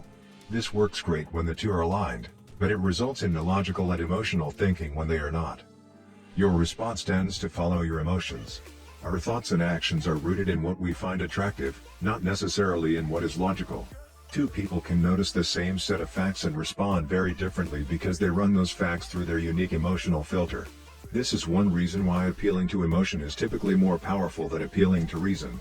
If a topic makes someone feel emotional, they will rarely be interested in the data. This is why emotions can be such a threat to wise decision-making. Put another way, most people believe that the reasonable response is the one that benefits them, the one that satisfies their desires. To approach a situation from a more neutral emotional position allows you to base your response on the data rather than the emotion. Suffering drives progress. The source of all suffering is the desire for a change in state. This is also the source of all progress. The desire to change your state is what powers you to take action. It is wanting more that pushes humanity to seek improvements, develop new technologies, and reach for a higher level. With craving, we are dissatisfied but driven. Without craving, we are satisfied but lack ambition. Your actions reveal how badly you want something. If you keep saying something is a priority but you never act on it, then you don't really want it. It's time to have an honest conversation with yourself. Your actions reveal your true motivations. Reward is on the other side of sacrifice. Response, sacrifice of energy, always precedes reward, the collection of resources. The runner's high only comes after the hard run. The reward only comes after the energy is spent. Self-control is difficult because it is not satisfying. A reward is an outcome that satisfies your craving. This makes self-control ineffective because inhibiting our desires does not usually resolve them. Resisting temptation does not satisfy your craving, it just ignores it. It creates space for the craving to pass. Self-control requires you to release a desire rather than satisfy it. Our expectations determine our satisfaction. The gap between our cravings and our rewards determines how satisfied we feel after taking action. If the mismatch between expectations and outcomes is positive, surprise and delight, then we are more likely to repeat a behavior in the future. If the mismatch is negative, disappointment and frustration, then we are less likely to do so. For example, if you expect to get $10 and get $100, you feel great. If you expect to get $100 and get $10, you feel disappointed. Your expectation changes your satisfaction. An average experience preceded by high expectations is a disappointment. An average experience preceded by low expectations is a delight. When liking and wanting are approximately the same, you feel satisfied. Satisfaction equals liking, wanting. This is the wisdom behind Seneca's famous quote, "Being poor is not having too little, it is wanting more." If your wants outpace your likes, you'll always be unsatisfied. You're perpetually putting more weight on the problem than the solution. Happiness is relative. When I first began sharing my writing publicly, it took me 3 months to get 1,000 subscribers. When I hit that milestone, I told my parents and my girlfriend. We celebrated. I felt excited and motivated. A few years later, I realized that 1,000 people were signing up each day. And yet I didn't even think to tell anyone. It felt normal. I was getting results 90 times faster than before but experiencing little pleasure over it. It wasn't until a few days later that I realized how absurd it was that I wasn't celebrating something that would have seemed like a pipe dream just a few years before. The pain of failure correlates to the height of expectation. When desire is high, it hurts to not like the outcome. Failing to attain something you want hurts more than failing to attain something you didn't think much about in the first place. This is why people say, "I don't want to get my hopes up." Feelings come both before and after the behavior. Before acting, there is a feeling that motivates you to act, the craving. After acting, there is a feeling that teaches you to repeat the action in the future, the reward. Cue greater than craving, feeling, greater than response, greater than reward, feeling. How we feel influences how we act, and how we act influences how we feel. Desire initiates, pleasure sustains. Wanting and liking are the two drivers of behavior. If it's not desirable, you have no reason to do it. Desire and craving are what initiate a behavior. But if it's not enjoyable, you have no reason to repeat it. Pleasure and satisfaction are what sustain a behavior. Feeling motivated gets you to act. Feeling successful gets you to repeat. Hope declines with experience and is replaced by acceptance. The first time an opportunity arises, there is hope of what could be. Your expectation, cravings, is based solely on promise. The second time around, your expectation is grounded in reality. You begin to understand how the process works and your hope is gradually traded for a more accurate prediction and acceptance of the likely outcome. This is one reason why we continually grasp for the latest get-rich-quick or weight loss scheme. New plans offer hope because we don't have any experiences to ground our expectations. New strategies seem more appealing than old ones because they can have unbounded hope. As Aristotle noted, youth is easily deceived because it is quick to hope. Perhaps this can be revised to youth is easily deceived because it only hopes. There is no experience to root the expectation in. In the beginning, hope is all you have. How to apply these ideas to business. Over the years, I've spoken at Fortune 500 companies and growing startups about how to apply the science of small habits to run more effective businesses and build better products. I've compiled many of the most practical strategies into a short bonus chapter. I think you'll find it to be an incredibly useful addition to the main ideas mentioned in Atomic Habits. You can download this chapter at atomichabits.com/business. How to apply these ideas to parenting. One of the most common questions I hear from readers is something along the lines of, how can I get my kids to do this stuff? The ideas in Atomic Habits are intended to apply broadly to all of human behavior. Teenagers are humans, too, which means you should find plenty of useful strategies in the main text. That said, parenting does face its own set of challenges. As a bonus chapter, I've put together a brief guide on how to apply these ideas specifically to parenting. You can download this chapter at atomichabits.com/parenting. Acknowledgements. Have relied heavily on others during the creation of this book. Before anyone else, I must thank my wife, Christy, who has been indispensable throughout this process. She has played every role a person can play in the writing of a book: spouse, friend, fan, critic, editor, researcher, therapist. It is no exaggeration to say this book would not be the same without her. It might not exist at all. Like everything in our life, we did it together. Second, I'm grateful to my family, not only for their support and encouragement on this book but also for believing in me no matter what project I happen to be working on. I have benefited from many years of support from my parents, grandparents, and siblings. In particular, I want my mom and dad to know that I love them. It is a special feeling to know that your parents are your greatest fans. Third, to my assistant, Lindsay Knuckles. At this point, her job defies description as she has been asked to do nearly everything one could imagine for a small business. Thankfully, her skills and talents are more powerful than my questionable management style.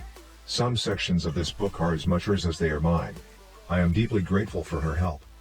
As for the content and writing of the book, I have a long list of people to thank. To start, there are a few people from whom I have learned so much that it would be a crime to not mention them by name.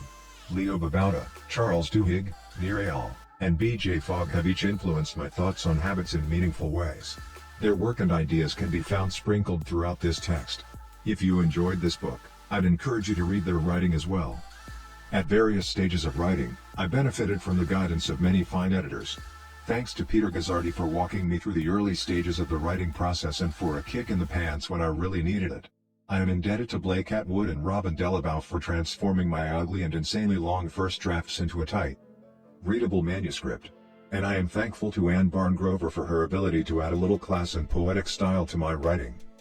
I'd like to thank the many people who read early versions of the manuscript, including Bruce Ammons, Darcy Ansell, Tim Ballard, Vishal Bardwaj, Charlotte Blank, Jerome Burt, Sim Campbell, Al Carlos, Nikki Case, Julie Chang, Jason Collins, Deborah Croy, Roger Dooley, Diago Forte, Matt Gartland, Andrew Aguirre, Randy Giffen, John Gigandi, Adam Gilbert, Stefan Guillenay, Jeremy Hendon, Jane Horvath, Joachim Jansen, Josh Kaufman, Ann Kavanaugh, Chris Klaus, Zeke Lopez, Katie Macon, Sid Madsen, Kira McGrath, Amy Mitchell, Anna Moise, Stacey Morris, Darren Nicole Nelson, Taylor Pearson, Max Shank, Trey Shelton, Jason Shen, Jacob Zangelides, and Aries Elmanau.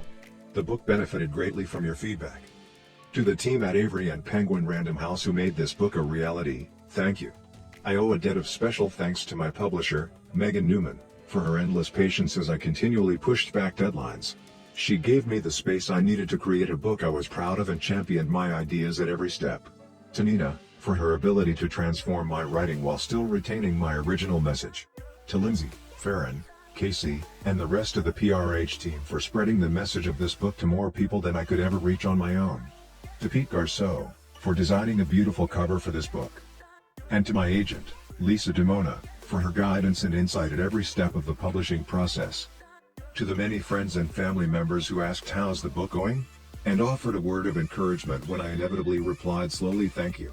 Every author faces a few dark moments when writing a book, and one kind word can be enough to get you to show up again the next day.